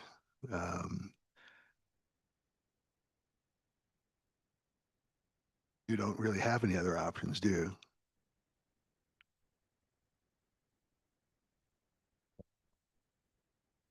No, I don't believe there are other retention options that we could facilitate to make these guys want to stay and to advance in our system without this, though. I did want to say the council's poised to take the 3-year thing much more seriously than it's been taken in the past. If that's done, I would to think we don't have to do these more knee-jerk corrections to the pay scale. My predecessor was really the mover and shaker for both splitting the pay scales apart to allow them to be individually competitive, and then also I mean, we got down to 40% staffing at the police department like that. And so some of those raises were simply to try to get cops on the road. If the council as a body takes those evaluations seriously every 3 years and understands we're looking 15 years down the road and making those, I think we'll have a much better path going forward for these future corrections. Thank you for that. That's an important piece, Chief. And Tim. Any further discussion on this? Okay. Madam Clerk, please call the roll. Hold on, before you call, my son working utilities, would I be able to vote? Yeah, because he doesn't live with you. He doesn't fund any kind of, your household. He's not your spouse.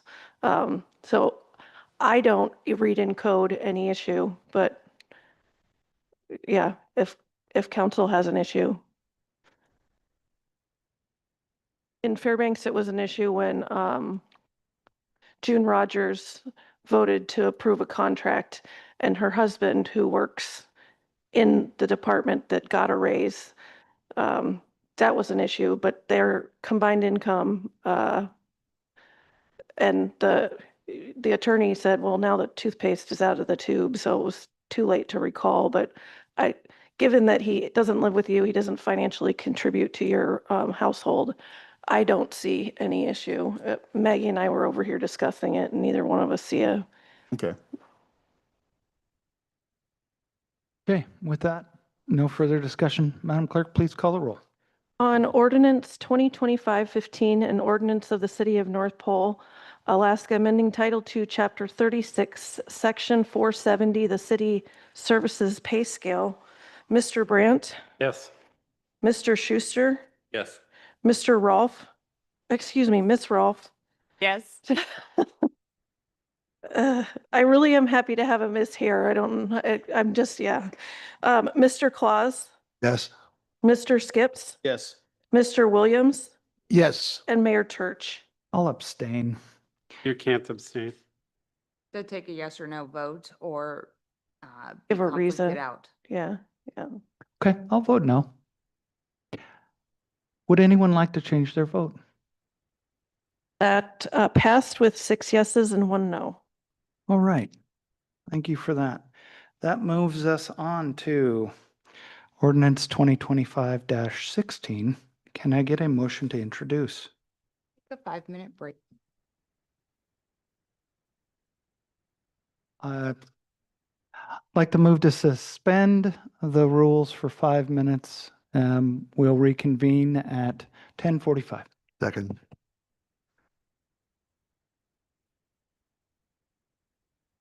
I feel like texting him. How long I gotta be here before I have to tinkle?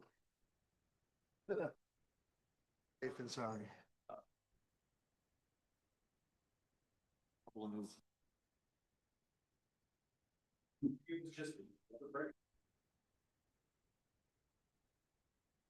Love that analogy.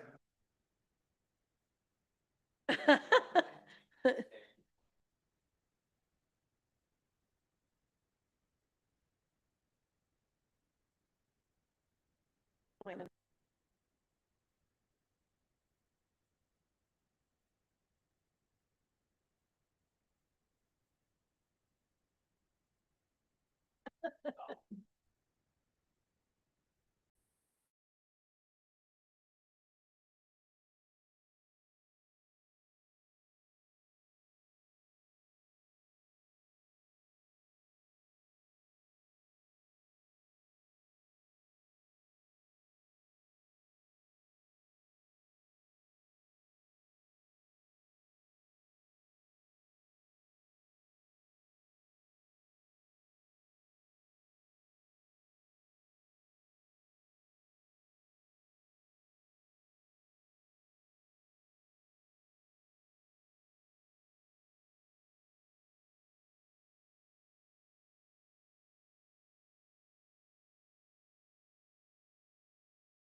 Madam Clerk, are we back on the record? Thank you. 10:46 PM. Welcome back. We are on item 12D, ordinance 2025-16. I'm looking for a motion to introduce this ordinance, please. Move to introduce ordinance 2025-16, ordinance amending Title II, Chapter 12, Section 030, council meeting time and place. Second. Moved and seconded. Staff report, please. Who would like to give the staff report on this? I think that's me. All right. Thank you, Councilwoman Rolfe. So I brought this forward just on the basis that right now, council packets are coming out on Thursday with meetings occurring on Monday, and it does not provide enough time for council or for the public to thoroughly review or discuss anything that's on the agenda with staff or with council members. And by pushing back the date at which agendas come out and the information is made available to the public allows more time for the public to reach out to council members to provide their input and for council members to do their own research and get up to speed on what's going to be presented in front of them. Okay. Thank you. Appreciate that. That takes us on to call for public testimony. Is there anyone who wishes to testify on this item or anyone signed up online? Technical difficulties over here. I don't have anybody signed up online. Is there anybody in the room that would like to testify? Are we on the record, Madam Clerk? Okay.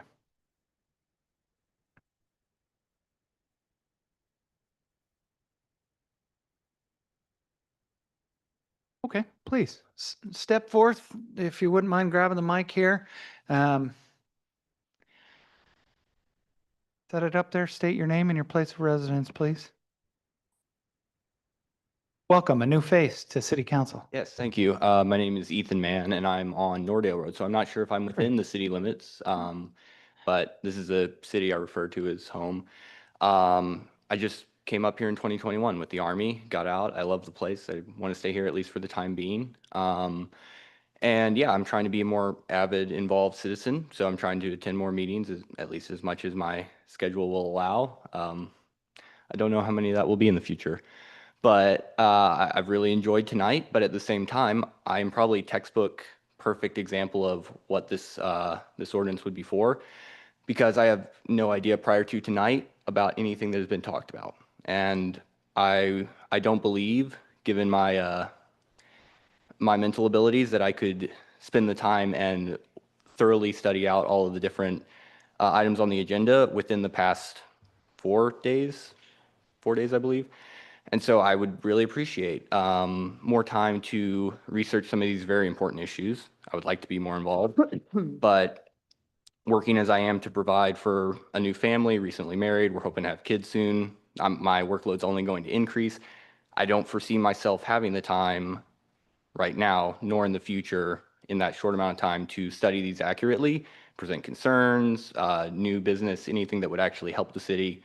And I would really appreciate more time on this to study and more transparency. So, Okay, if I may, have you given testimony at the borough requesting the same thing since they're more in your district? I know that you visit North Pole like anyone else outside of the city, but are you planning on giving the same testimony or bringing this concern to the borough and asking them to change their course of action as well so that you have time to study that and understand that as well?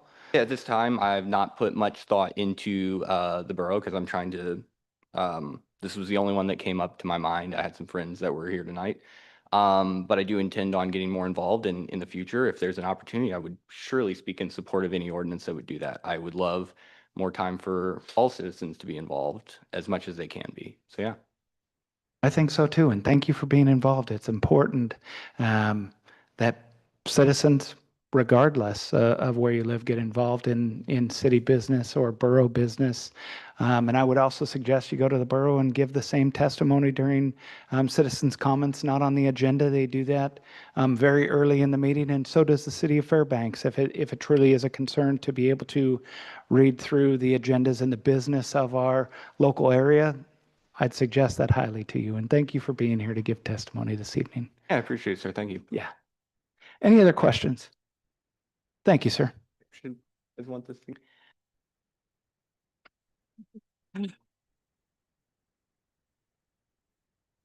Okay, that brings us on to council discussions. Madam Clerk, do you have your computer update again and can put that up for everyone online to be able to see? Perfect. Thank you very much. Councilman I Brandt. just wanted to FYI, for whatever reason, it keeps closing down and giving me a frowny face. So if that happens, I have no idea how it happened, and I will continue to pull it back up. Funny face. It's probably because this meeting is running extra long compared to our previous meetings, and it's not used to operating past almost 11 o'clock like most of our staff, myself included. Councilman Brandt, please. I just want to say I couldn't have said it any better than he did. Not only do we need more time to go over all this information to vote on behalf of the residents, but the residents need more time to go over it, to come to council or to email us or call us to express their concerns. So thank you very much for coming down. I appreciate your testimony. Madam Clerk, since you've worked at the city of Fairbanks and you are aware of other clerks in our area and how they do things, could you give us a little bit of information as to what the city of Fairbanks does and what the borough does pertaining to this ordinance in front of us and how it's addressed currently with them? I can't address the Fairbanks North Star Borough. I think you said that it was a week before or 10 days before. 2 weeks before it's voted on. Yeah, and so I can't speak to that. At the city of Fairbanks, we had the same 5-day requirement. So that's the only thing I can speak to. I had no idea that the borough did it 2 weeks before. I called the borough and they said that they put it out, I think, 7 days before, but they were only required 5. But So they put it out 7 days before the work session where they discuss it for the first time, but 2 weeks before it's discussed in which they can vote on it. okay, I don't know enough to argue that, so thank you for the information. Appreciate that. Okay, any further discussion on this? Madam Clerk, will you scroll down to the next page? So, oh, there's our frowny face. All right. Wah, wah, wah. Truly is a frowny face. Yeah, I don't know what is going on. It doesn't like this document, I guess.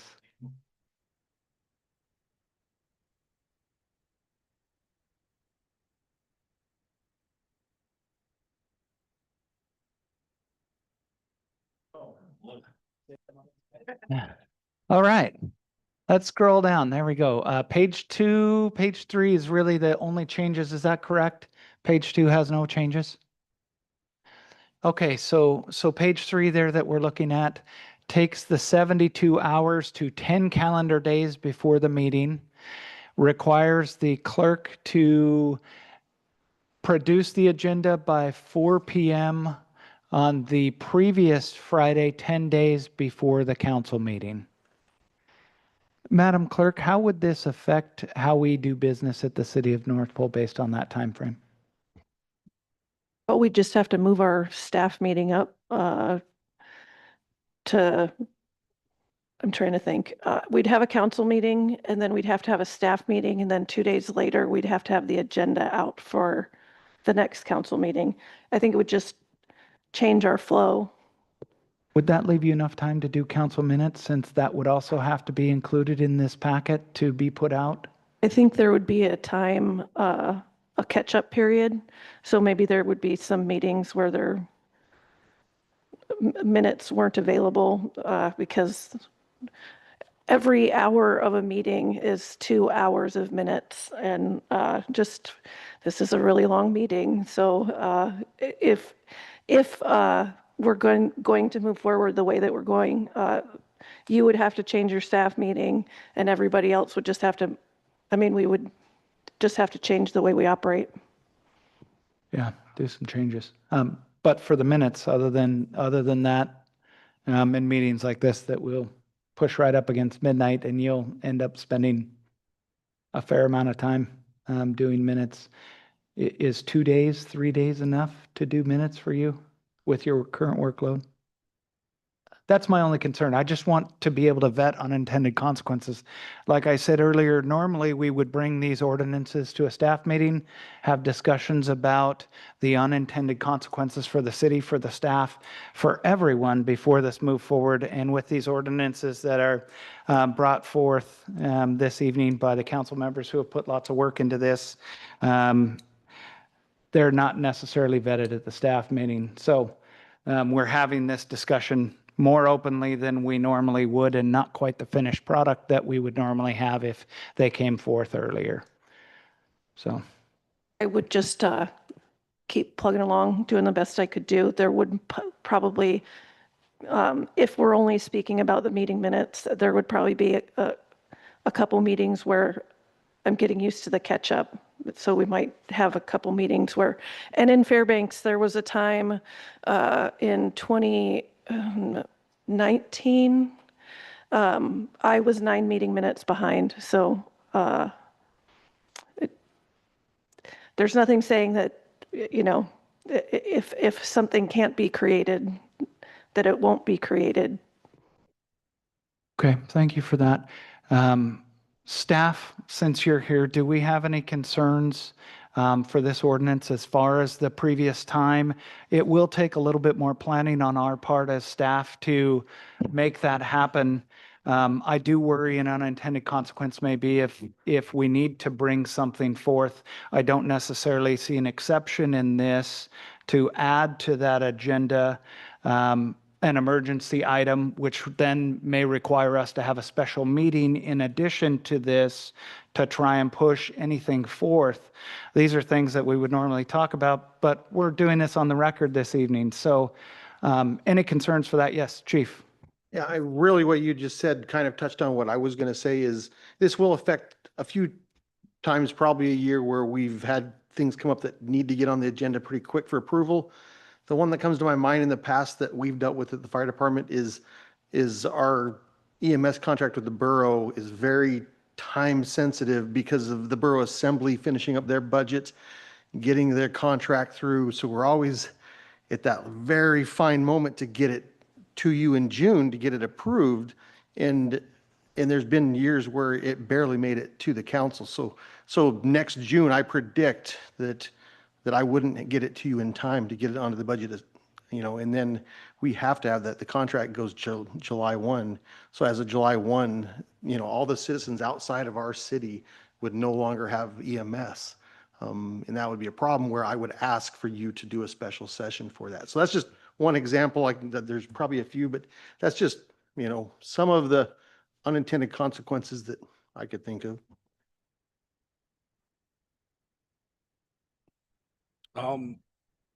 I feel like this ordinance is addressing what you are talking about, Mayor Church, about the fact that this ordinance was dropped off right before the packet went out, and the staff didn't have time to view it. And I feel like that's what this ordinance is about agenda packet being dropped in the council members' laps without them or the people having an adequate amount of time to look through it. So I think, given your heartburn about this, how this ordinance was put on the agenda, I believe that you can see the merit in this ordinance. So thank you for that. I don't have heartburn about it. I just want to state very clearly the way in which we have operated for a year to try and prevent unintended consequences at the city. During prior administrations, we had a lot of unintended consequences from things being pushed too fast, too hard, too quickly, becoming code and ordinance without having a full 360-degree view and getting staff members' approval or suggestions on proper ways to move things forward. Not heartburn, just want to make sure that that's correct. Right, I agree, Yeah. but that's what this is trying to do is to give the residents and the council the appropriate amount of time so that things aren't pushed through and unintended consequences aren't, right? It's basically the exact thing that you're saying. Thank you, Director Glenn. I appreciate that. Chief, did you have something or Trish? Sorry. Go ahead, Madam Fogarty. I think we both do. I think one of the things that we could do and you might see is you certainly can't add to the agenda once it's issued, but you can certainly take things off. So we might be thinking, okay, we need to put this on, but we don't have all the information yet. So then you would kind of get maybe half the picture when the packet went out, and then maybe a follow-up, and then it could be possible that we didn't get all the information that we expected to get, and then you would have to pull it off the agenda. Thank you for that. I would just say I don't have a huge inherent problem with the ordinance as read. I would just ask, as chief, I have every right to make unilateral decisions and proposals and things without any input from my staff whatsoever. I can do that. That's my right. What that communicates to them is a very powerful message that I don't trust them and I'm not interested in their involvement in the day-to-day happenings of my. If I want to be a good leader and I want to promote good across my department and across the city, I utilize those subject matter experts that I have at my disposal and I trust them. And so I would just encourage the council, when you have these types of things to be brought forward, consider us as, a viable option for some input and some perspective based on our historical knowledge. And, I will try to give you the same time that you give me, but I just ask to be allowed review and input on some of this stuff because we have a lot of that institutional knowledge. That's a two-way street. Thank you, Chief. Councilman Brandt, And please. you're having that input right now. We're listening to you. I appreciate that. Ordinance have 2 readings. So we have plenty of time to speak to us about it. All right. Thank you for that. I do have a proposed amendment. Oh, wonderful. Okay. Bring that forth, please. On line number 54, it says the clerk shall cause notice of a public hearing to be published not later than 5 days before the regular meeting. We might want to change that to 10 days. Madam Clerk, would you scroll up to page 2 so that we can see that online? Thank you for that. This line item right here. Will you mind reading that proposed amendment again? Well, right here, this line 54, it says the clerk shall cause notice of a public hearing to be published not later than 5 days before each of the regular meeting. I just think since later in the code it says 10 days before, we might want to match them up. Correct. Who made that amendment as a first? I'm just suggesting an amendment. Oh, so that understood. Okay. So we haven't clarified. Yeah, yeah. understood. I thought you had an amendment sheet in front of you No. for a proposed amendment. Those are 2 different things, though. The public hearing, the 5 days as opposed to the 72 hours. 5 days would be 120 hours. I'm confused with, I'm sorry, David, I'm not understanding what you're stating. Well, the clerk shall notice of a public hearing to be published no later than 5 days before each regular meeting. So you're just saying to change it to the same as the 10 days. That's Yeah, if we're going to start, my suggestion would be if we're just going to start making the deadline 10 days before, then it just reflect throughout 10 days.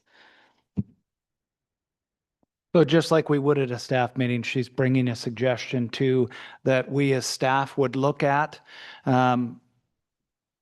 decide good, bad, indifferent, make those decisions at a staff level so we wouldn't have to discuss them here and bring that forth. But you would still have to discuss it here and bring it forth here. Certainly 100%, sir.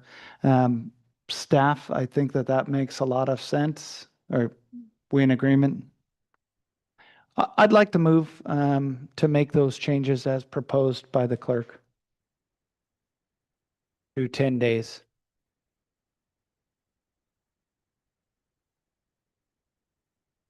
I'll second. Further discussion on the amendment at hand?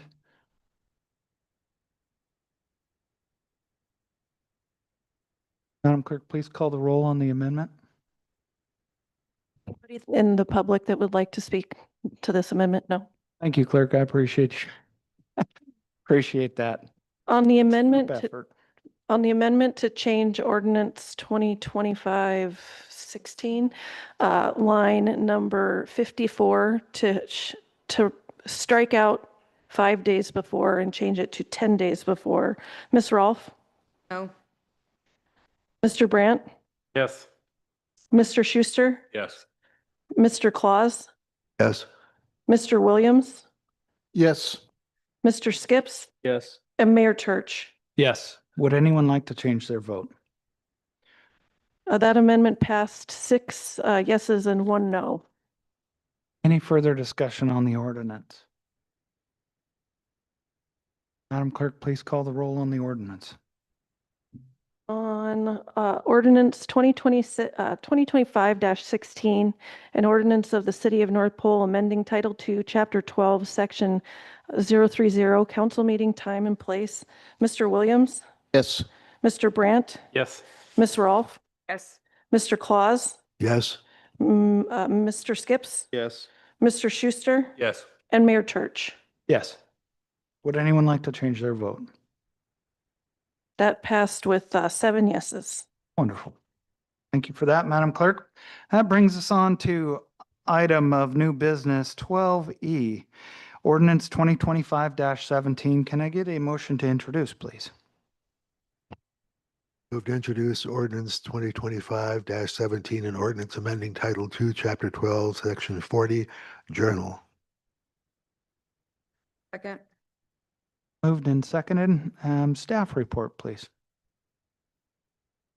Who would like to give that? Oh, I can do that. Okay, thank you, Councilman Rolfe. So I propose this. amendment- Councilwoman Rolfe, Uh, pardon me. Sorry, I propose this amendment to, basically this is what myself and, Councilman Brandt have been saying, that, under our current reading of charter, the minutes, and journal need to be kept for all meetings of the council. That's not currently occurring. This spells it out, with no room for disagreement. It spells out directly what meetings are to have minutes and recordings, and makes it a requirement of ordinance that all meetings be public and minutes be kept for all meetings, including budget committee, budget work session. You have to stay closer to the mic so that your voice Sorry. is recorded, or it doesn't make a lot of sense for those online who are joining us. So it spells out that all meetings, and specifically the names of the types of meetings we currently have. It takes out executive sessions because obviously those are not recorded. There are no minutes of those, but any other type of meeting in which it's a publicly noticed meeting would require minutes to be kept in it for it to be recorded and for it to be live streamed. Okay, thank you for that. Call for public testimony on this item. Madam Clerk, is anyone here signed up? I have nobody online signed up, but Mr. Rolfe knows the drill. Certainly. Thank you for joining us, Mr. Rolfe. Madam Rolfe, I would urge the council to adopt this ordinance so that everybody in the public can be more informed and know exactly what's going on in all of our public meetings. Okay, questions for Mr. Rolfe? Thank you for your testimony, Mr. Rolfe. Anyone online signed up, Madam Clerk? No. Okay, that brings us to council discussion. Please, Councilman Schuster. Through the chair, I have a question for Ms. Rolfe, before I make a proposed amendment. On line 25 it says the council shall keep an official journal. Should that be the clerk shall keep an official journal? I left it that way because in the charter, it says the council shall set ordinance for what the official journal would be. And as you can see, that was the language that had been previously met. So the council has determined or designated the journal be kept by the clerk. It's one of the duties of the clerk. So that's why it's written that way. Okay.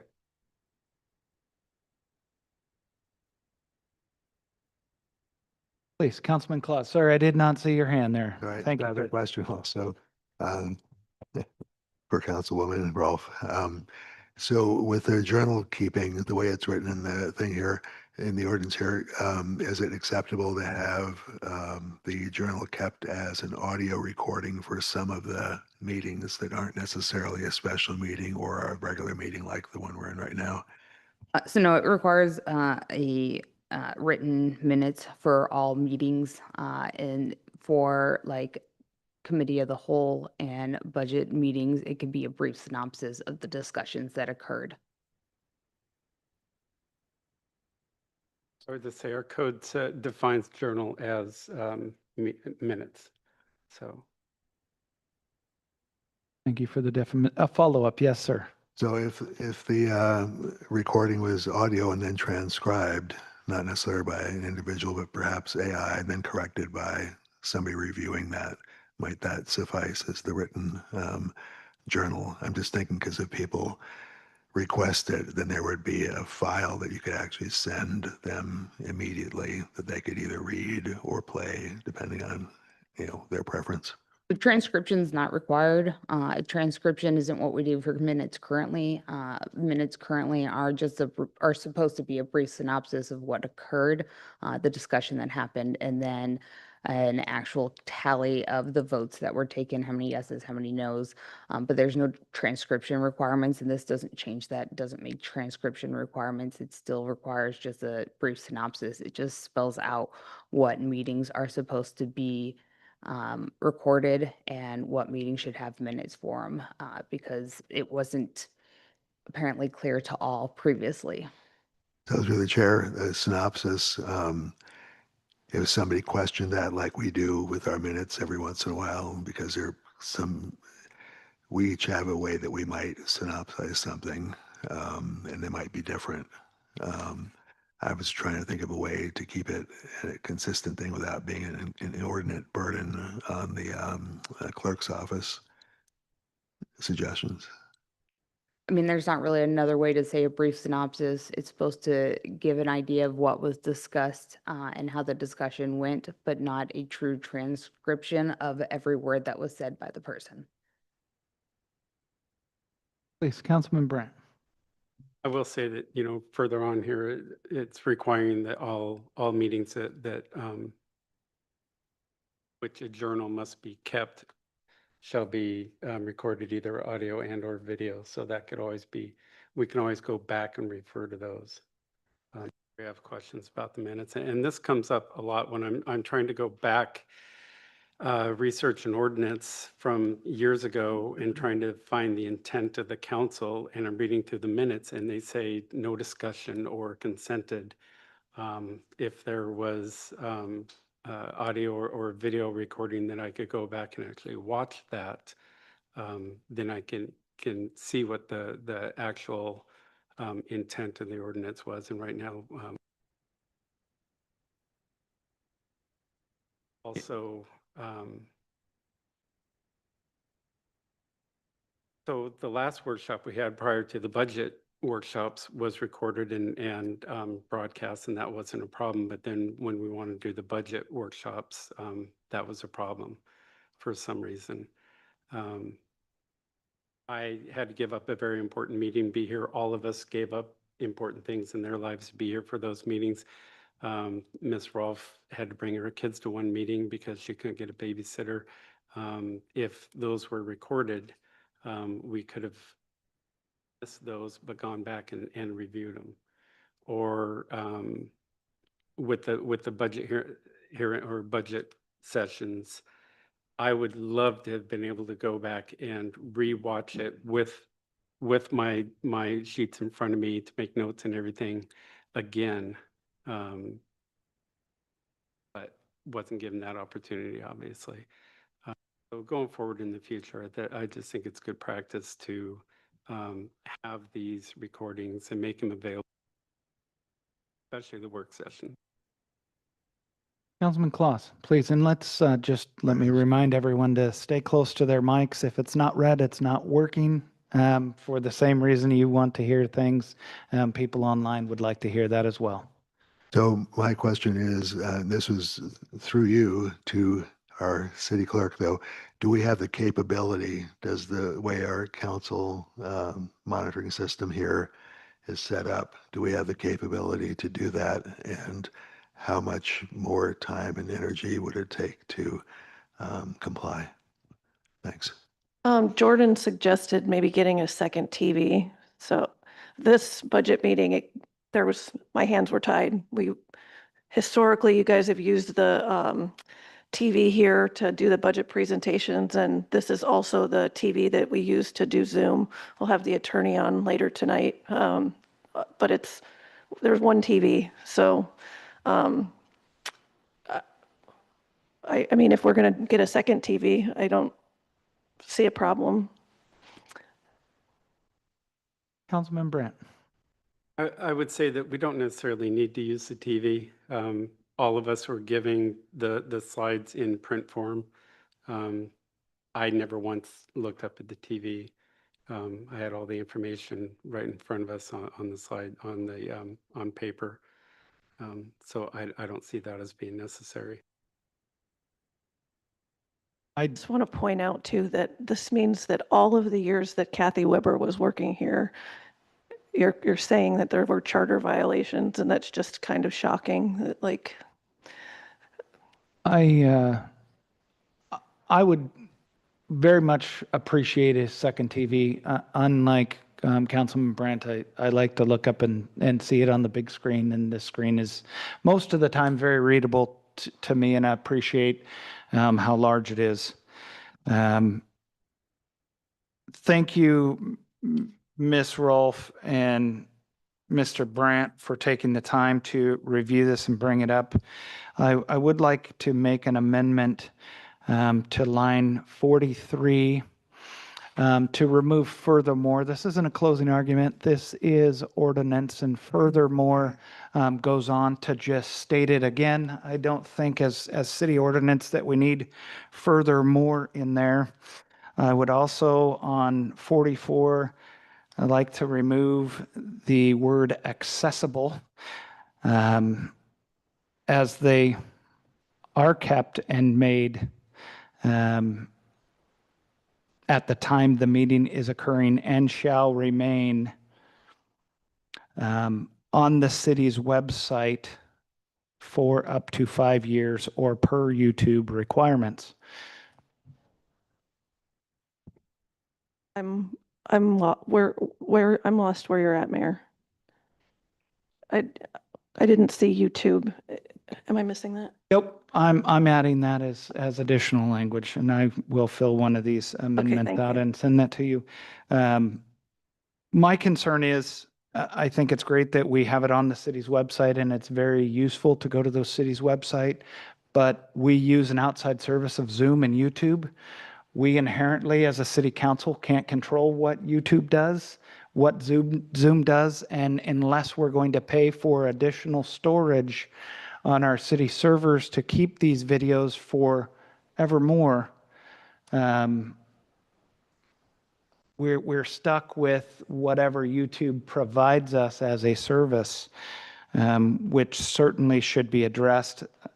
I can't fault the city if for some reason YouTube changes its requirements and now they're only keeping a year's worth of, instead of 5 years, 10 years, 20 years worth of videos out there, as they cut back on their expansion, unless we choose to hold those on a city server.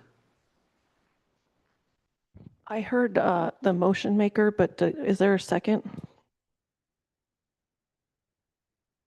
I'll second for discussion.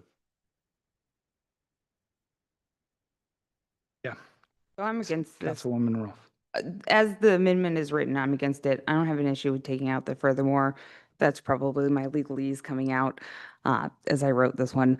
But as far as adding YouTube or Zoom or any reference to what service we're using, I have an issue with that. We may not always, as a city, use YouTube. That is who the city is choosing to use currently because it's free and available for the city to do at no additional fee. That may not always be what the city chooses to do, and by putting it in code, then that makes that requirement to do so. As far as making it accessible at the time of the meeting is occurring and remaining accessible afterwards, the reason for that is that currently when you live stream, trying to find it when a meeting is going on is actually very difficult to do. It does not actually appear on the city's website. And you can't just click it to start the live stream. You have to actually make your way to YouTube to be able to find the live stream. And so that was the purpose of the language that I put in there to make it more accessible for those who want to listen to it live from elsewhere so that they can click on the city's website. I've tried before and couldn't find it and had to get to it elsewhere. Just wanted to point out for everybody that on our city's homepage, if you're trying to find where the meeting is being streamed, there's this little dialog box and so then it's on the main page. Up here is the little YouTube not toggle, not the IT. But then there we are. We're streaming live right there. Just FYI. Is there a way to make that more prominent? I've never seen that. Well, yeah, it's been there forever. I can ask Revise if that's something that they can help with. Absolutely willing to do that. And after this meeting, we may be able to put it in the text block at the bottom right, like we do for other announcements until people are used to that, so that they know how to see that in the interim if we can. Madam Clerk, I think that Okay. makes a lot of sense. Thank you. So I do have a second. So the motion was, just to clarify, line 43 was to remove furthermore. Line 44, remove accessible. Line 45, remove accessible after the meeting. And line 45, add. The wording that I wrote down on that additional piece of paper that is reference to YouTube. And I don't have any inherent issue changing that, like Councilwoman Rolfe said about using YouTube. I agree with you in that regard, but to not address that, we can, if we want to control that, we're going to have to add additional server space on our servers, or we can use the free spaces given. I don't know the best way to word that, but currently we're using YouTube through Zoom. As far as platforms go, it really doesn't matter to me, but it needs to be addressed because in that line 45, it makes it sound like the city is already holding on to that stream and that information, and we're not. YouTube is holding on to that for us. The YouTube is holding on to only the videos. The city holds on to audio only that predates, well, basically it predates, I think 21, it's audio only, prior to when Zoom meetings started occurring.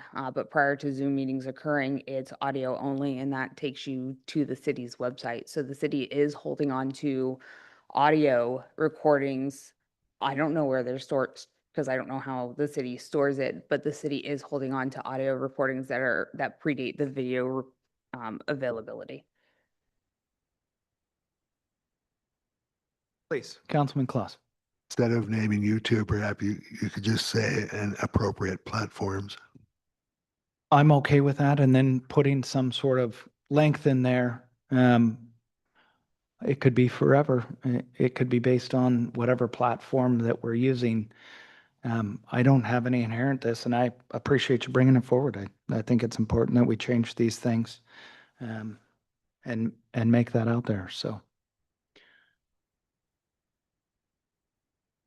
Do you guys want me to reread this, your amendment?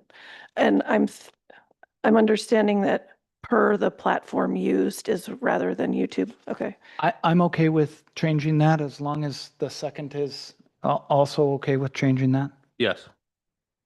Okay, so we would be removing furthermore from line 43, remove accessible from line 44, remove accessible after the meeting from line 45, and add up to 5 years per whatever, per the platform used. Oh, excuse me, up to 5 years or per the platform used. And on that amendment, Mr. Skips, Yes. Ms. Rolfe? Oh my gosh, I'm sorry. Was there any public comment on this item? Everybody's getting tired. So I disagree. Again, I'm Madam Rolfe. I disagree with the 5-year length. It should be whatever the federal requirement is for Public Records Act for discoverability. That should be the length set. I didn't have a chance to look it up real quick, but 5 years seems extremely short for a record. Okay. Thank you, Mr. Rolfe. Appreciate you being here this evening. Does that bring us back to discussion for a second? I think that does. I think we're back to a reset of discussion. Yes, sir. I don't mind and I don't disagree that the 5-year period, I'm not stuck on that, but I think we just have to put something based on storage. You know, we may have to pay for storage and that's fine if that's what we want to do as a council, but I think it is a valid point that if all of a sudden tomorrow YouTube deletes all the videos, we're in violation of this ordinance. And so whether we need to pay Alaskaconnect to, you know, store that for us or something, I think we got to figure out something there. I'm in agreement and I'm not in love with the amendment language and open to amending that language based on a recommendation. Or we can just withdraw the amendment and someone else can make a better amendment if they so desire. I'm not in love with the language, and these are some of the things that we would talk about again at a staff meeting and work through rather than taking up precious time this evening. Chief, I'm sorry you don't have the mic.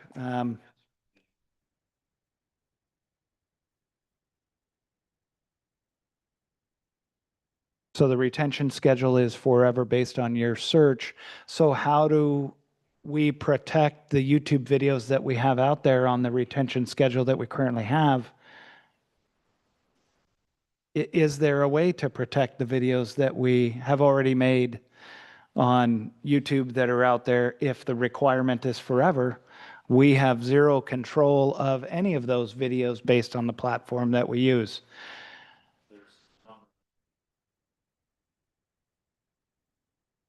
Okay. City wants to buy and pay for one, it would require someone to manage that, and then obviously the storage would be enormous in very short order, so it is possible.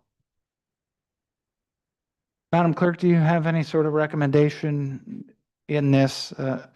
It's an ordinance, so it'll go to 2 readings, but I'm just going to keep doing my job. I appreciate that.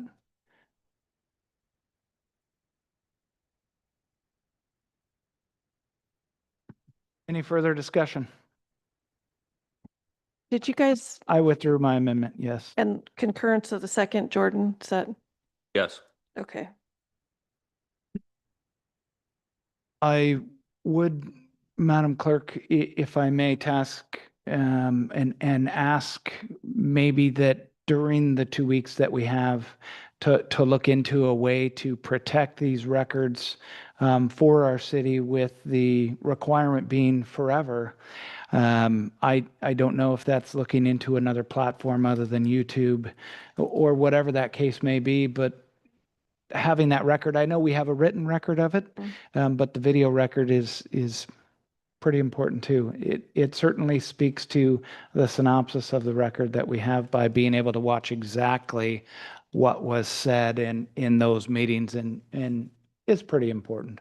Yeah, I would almost, I mean, you do have a second reading, but maybe add a timestamp to when an ordinance comes up, so that way if somebody wanted to go and watch exactly what the intention was, because it is, like, we had the August meeting where I didn't understand Anton's intention of his, if we had a timestamp on the meeting minutes to where it's easily accessible to anybody that wants to then go watch. They can read and watch along, but I'm just going to keep working, so. Yes, Councilwoman Rowe. To that point, the older meeting minutes on the website have timestamps for when ordinances were introduced and when those discussions occurred. So you can go directly to that part of the meeting and listen only to the part that you're interested in. So that does occur if you look historically on the city's website at the older minutes. I think back at 23 or 22 minutes, they have timestamps for when ordinance were introduced at what minute during the meeting down to the second. So you can go directly to that part of the meeting and listen only for that period.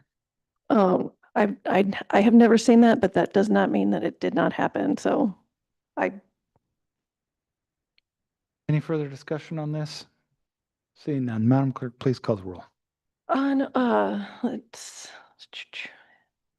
on ordinance 2025-17, an ordinance of the City of North Pole amending Title II, Chapter 12, Section 040 Journal. Mr. Skips? Yes. Mr. Brandt? Yes. Mr. Claus? Yes. Mr. Williams?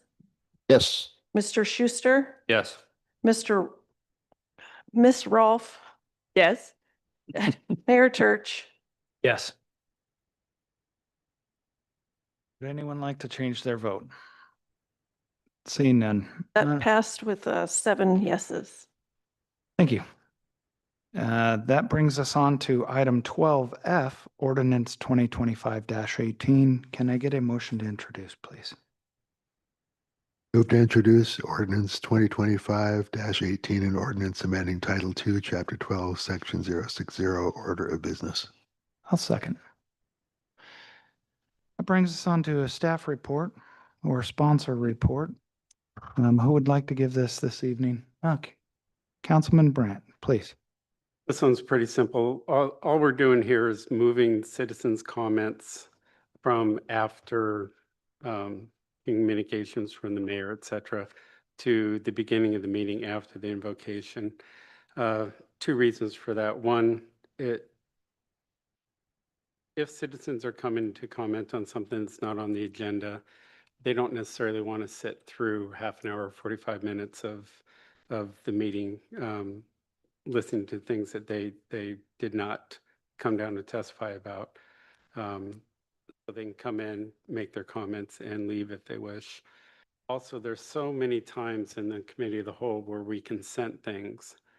And this gives them the opportunity to say, well, wait a second, I wanted to speak on that. Whereas before, once we approve the agenda, those consent items cannot come back up. So that's what D is all about. And then at the end there, we have, at the beginning of the meeting, the mayor speaks. He has unlimited time to speak on whatever he wishes to. And then at the end of the meeting, the council members have their time to speak. And then currently the mayor takes a second bite at the apple and speaks again at the end of the meeting. And just for the sake of brevity, I think we can eliminate the second comments from the Okay, thank you, Councilman Brandt. Would anybody like to testify on this ordinance? Do we have anybody signed up online? I have nobody signed up online. Anyone in the room like to speak to it? Okay, that moves us on to council discussion. Any discussion, please? Yeah, so with the communication from the mayor, I feel the communication from the mayor is just what he did in his daily stuff as far as doing mayoral business. And as far as the end, council comments, that's more personal. That's more your take on stuff. So I don't see an issue with keeping the mayor being able to speak during council comments right at the end. I agree with that, but currently the way Please, it's going is, Chair, go ahead. you know, like at the last meeting, at the end of the meeting, he spoke on and on about, what's happening in North Pole in the next week or two, when that could have been done at the beginning under mayor's comments, things like that. So it's just, this is going back to a discussion that the mayor and I had years ago when Mayor Welsh was on when he was the mayor. This directly reflects what Mayor Turch and I talked to back then before he was even on council. How the mayor has an unlimited time to talk at the beginning and at the end, and he didn't like it. Yeah, please, go ahead, Councilman Skips. But he is the mayor. Oh, I agree. Yeah. And he has mayor's comments at the beginning of the meeting. And he should have comments at the end. That's. Anyone else? Okay. I'd love to give my 2 cents here before my 2 cents get taken away. I think it's important. I agree with Councilman Skips that earlier in the meeting, communications from the mayor are about what the mayor has done in the previous 2 weeks, 3 weeks, whatever that time limit is. And council members' comments can be anything that a council member chooses to talk about. Whether it be you, anyone down the line, to wrap up the meeting.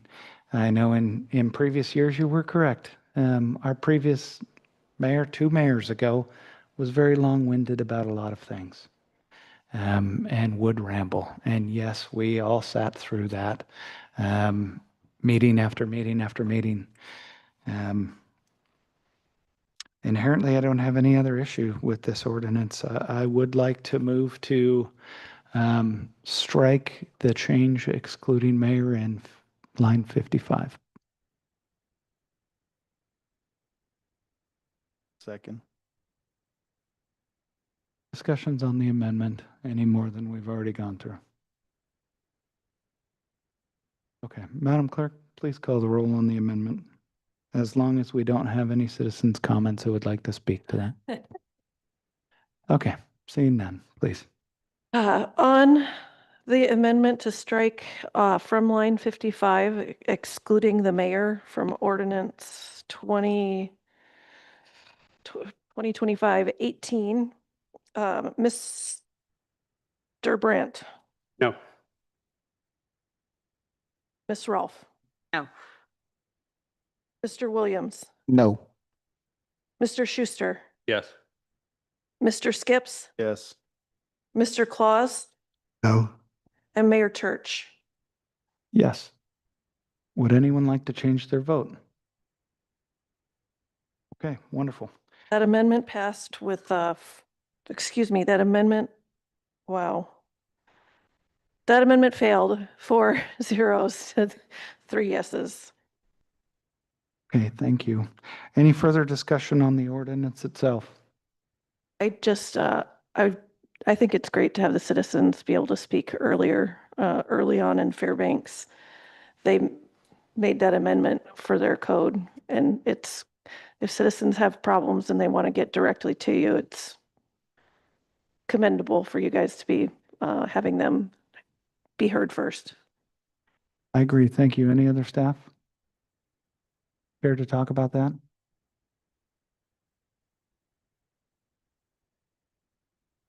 I agree with the citizen issue. I do not agree with removing mayor's comments. in my experience, that's always been an opportunity for people to share a personal element to the meeting. And in many cases, it's been well wishes to the community. And now we're removing that right from one member of council. I don't think that's right. Thank you for that.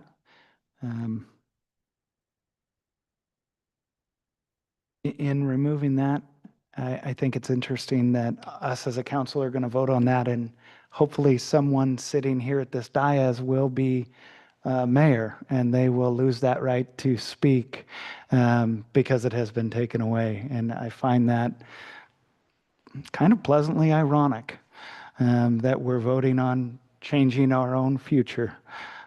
I love that. Any further discussion on this? Madam Clerk, please call the roll. On ordinance 2025-18, an ordinance of the City of North Pole amending Title II, Chapter 12, Section 060, Order of Business. Ms. Rolfe? Yes. Mr. Schuster? Yes. Mr. Claus? Yes. Mr. Brandt? Yes. Mr. Skips? No. Mr. Williams? And Mayor Church? No. Would anyone like to change their vote? Okay, seeing none, where does that leave us, Madam Clerk? That passed with 5 yeses and 2 nos, and that brings us to Thank you. New business, item G, request to council for the effluent discharge investigation. Can I get a motion to introduce or to approve the request?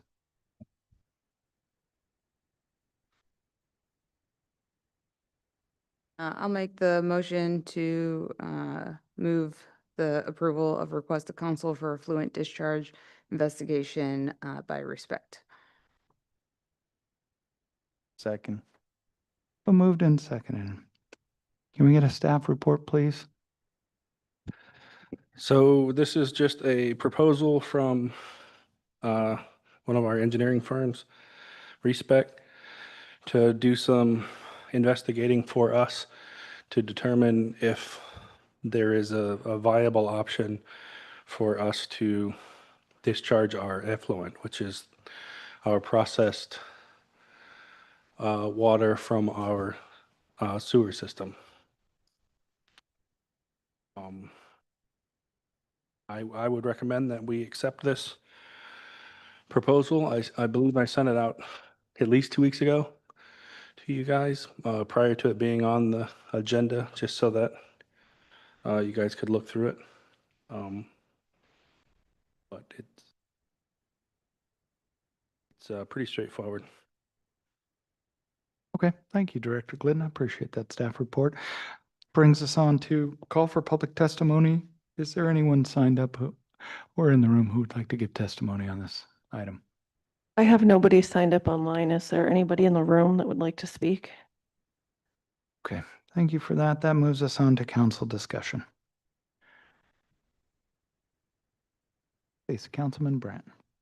I just want to say that I talked to Tim and Paul about this for a while, and I just want to make sure that we're doing things concurrently rather than one after the other to speed this process up a little bit. So we need to, start the study, but at the same time, we need to talk to the Corps to see if it's even possible, if they're going to let us punch through the dike at that point. Need to approach the landowners to see if we can get an easement. I just don't want to wait till the study is done before we even see if the Corps will let us, and then wait to see if the landowner will allow us to.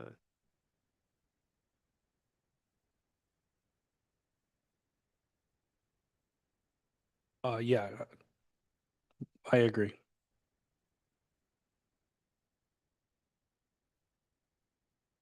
And then as far as the estimate, if I may, the $120,000, we've talked with Respect about that, and that is the estimate that they provided? Yes. For that work that Councilman Brandt just spoke of? Yes. He was just talking about the time frame and when they would check it. But yes, that is part of this proposal. Wonderful, thank you. Any further discussion on this item? Madam Clerk, seeing none, please call the roll. On the recommendation for wastewater treatment plant effluent outfall relocation study, Mr. Skips, Yes. Mr. Williams, Yes. Ms. Rolfe, Yes. Mr. Claus, Yes. Mr. Brandt, Yes. Mr. Schuster, Yes. and Mayor Church. Yes. Would anyone like to change their vote? That passed with 7 yeses. Wonderful, thank you, Madam Clerk. That brings us on to new business. Hey, Mayor, excuse me for the interruption, but since we have our midnight deadline, may I please move to postpone and move the executive session to our next meeting, please? So anything that we don't get to this evening will have to go on to the next agenda. And we do have to stop at midnight. Thank you. Okay, that brings us on to new business item I, request to council for Highway Park Playground Project. And mass services agreement. Sorry, was- I apologize.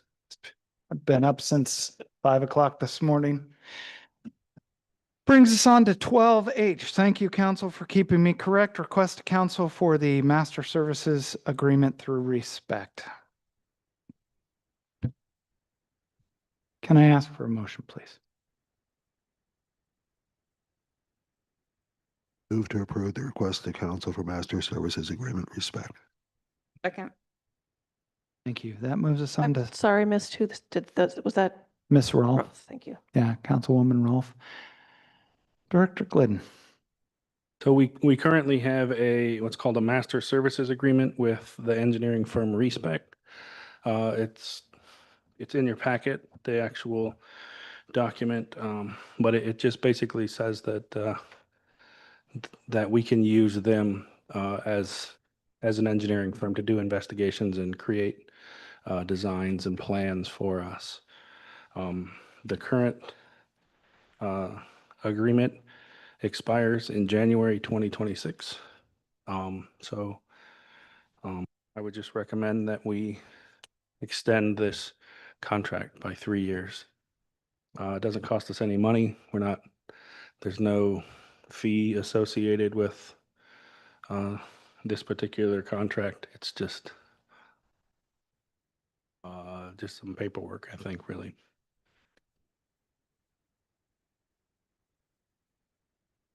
Okay, thank you for that. Would anybody like to give public testimony or signed up online to speak to this item?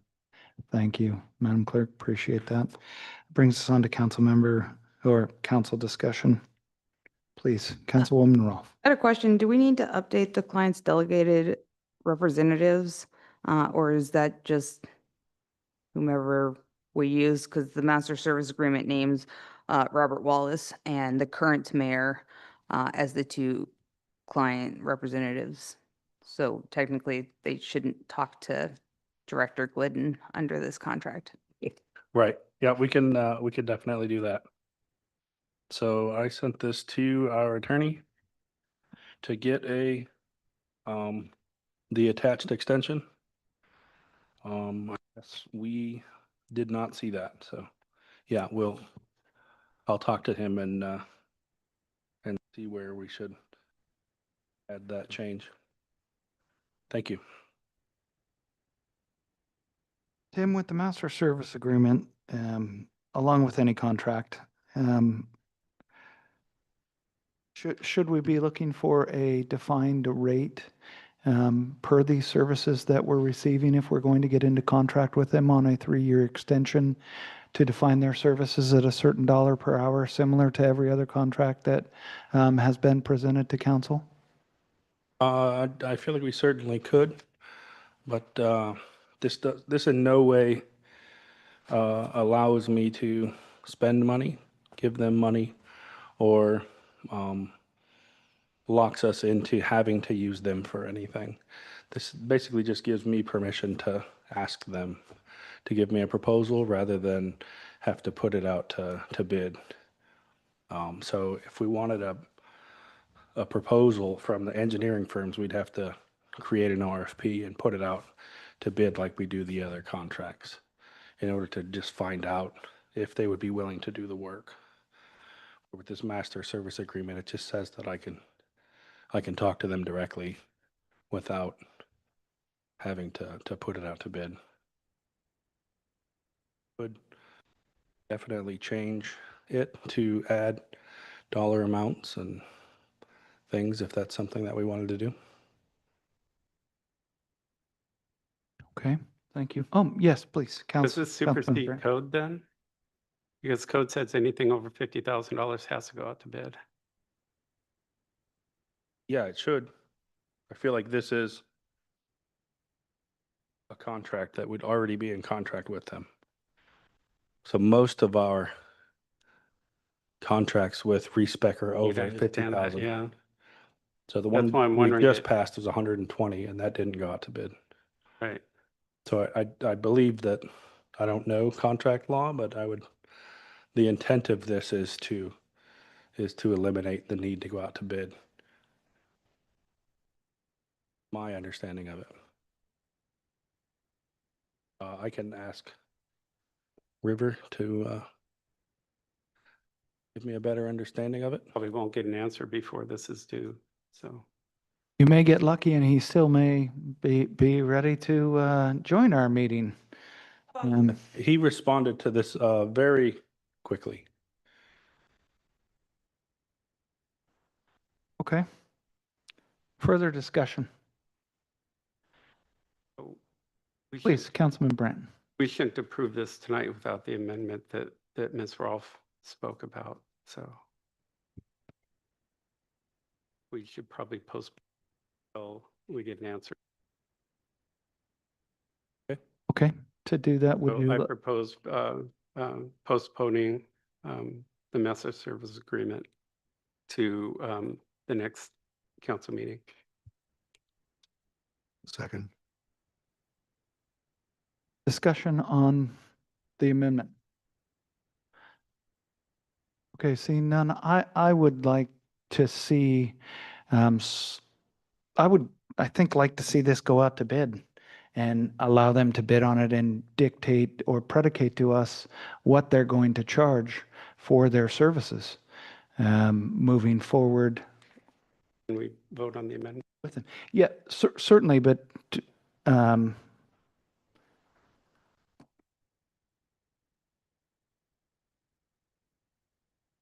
please, Madam Clerk, Call the roll. call the roll on the, On the motion to postpone the master services agreement to the next regular council meeting, Mr. Williams, Yes. Mr. Schuster, Yes. Mr. Skips, Yes. Mr. Claus, Yes. Mr. Brandt, Yes. Ms. Rolfe. Yes. Mayor Church. yes. Would anyone like to change their vote? Okay. The call on that, Madam Clerk, is? I'm sorry. So that passed with 7 yeses, the postponement. Okay, that And- brings us on to 12I, request to council for Highway Park Playground Project, and we have 6 minutes to discuss this. Do we feel as council that we have enough time to do that? Like we might be able to postpone this one and get through some of the next ones. So we don't have to so have much a, next meeting. a motion to bring it to the floor before we can get to that. Can I get a motion to approve, postpone, whatever we need to do with the request to council for Highway Park Playground Project? Make a motion to request that this Highway Park Playground project be moved to our next council meeting. Second. Discussion on that? Is there anything time sensitive about this, Tim? No. Okay. Okay, call the roll, please, Madam Clerk. On postponing the request to council for the Highway Park Playground, Mr. Claus, Mr. Brandt, Yes. Mr. Williams, Yes. Mr. Schuster, Yes. Mr. Skips, Yes. Ms. Rolfe. Yes. And Mayor Church. Yes, would anyone like to change their vote? Saying none. Okay, and that moves us on to, sorry, the call on that, 7-0, is that correct, Madam Clerk? Yes. All right, thank you. Just for the record, that moves us on to item J. Request to council. Can I get a motion to approve? Move to approve the travel request for Mayor Turch. Second. Okay. Staff report. I'll give my own staff report. I've outlined three pieces of travel that I would like to take care of to help motivate and move the city business forward, as outlined in the updated memo. Thank you for putting it up on the screen. The estimated cost of that travel is about $3,200, which will complete the travel for the end of the year. We have approximately $11,000 left in the travel budget, and talking with Michelle for training, based on all of the other travel that has already been done by city staff through admin department. With that, call for public testimony. Anyone signed up online? I have nobody signed up Council online. discussion. Thank you, Madam Clerk. Yeah, please. So for Trish, so how much is left in the travel budget?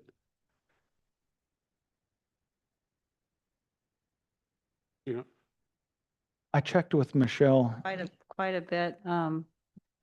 There's not all the charges have come in, but we do have identified what they are from this last trip that my staff went to. I added in AML. I didn't read your memo, so we budgeted $20,000, and I think we're probably at, I can't even say, I don't even know. is there enough in there for?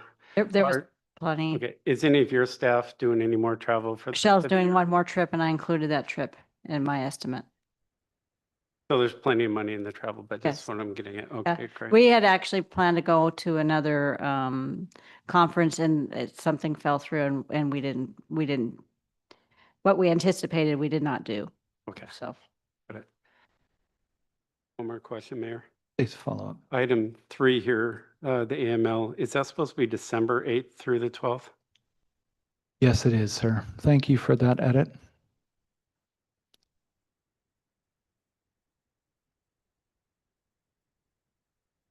Okay, further discussion?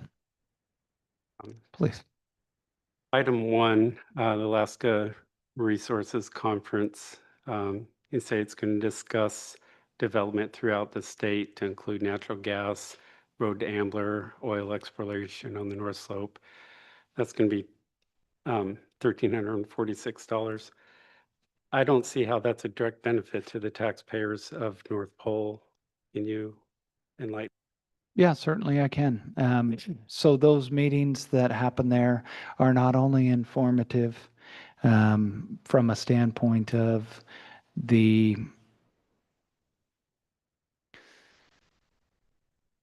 sheer group of people that are going to show up regarding everything in our entire state, wrapped around resource development from the North Slope to the Alaska Railroad, and we're smack. I'm sorry to interrupt, Mayor. I'm sorry, but these items will need to go on the next council agenda.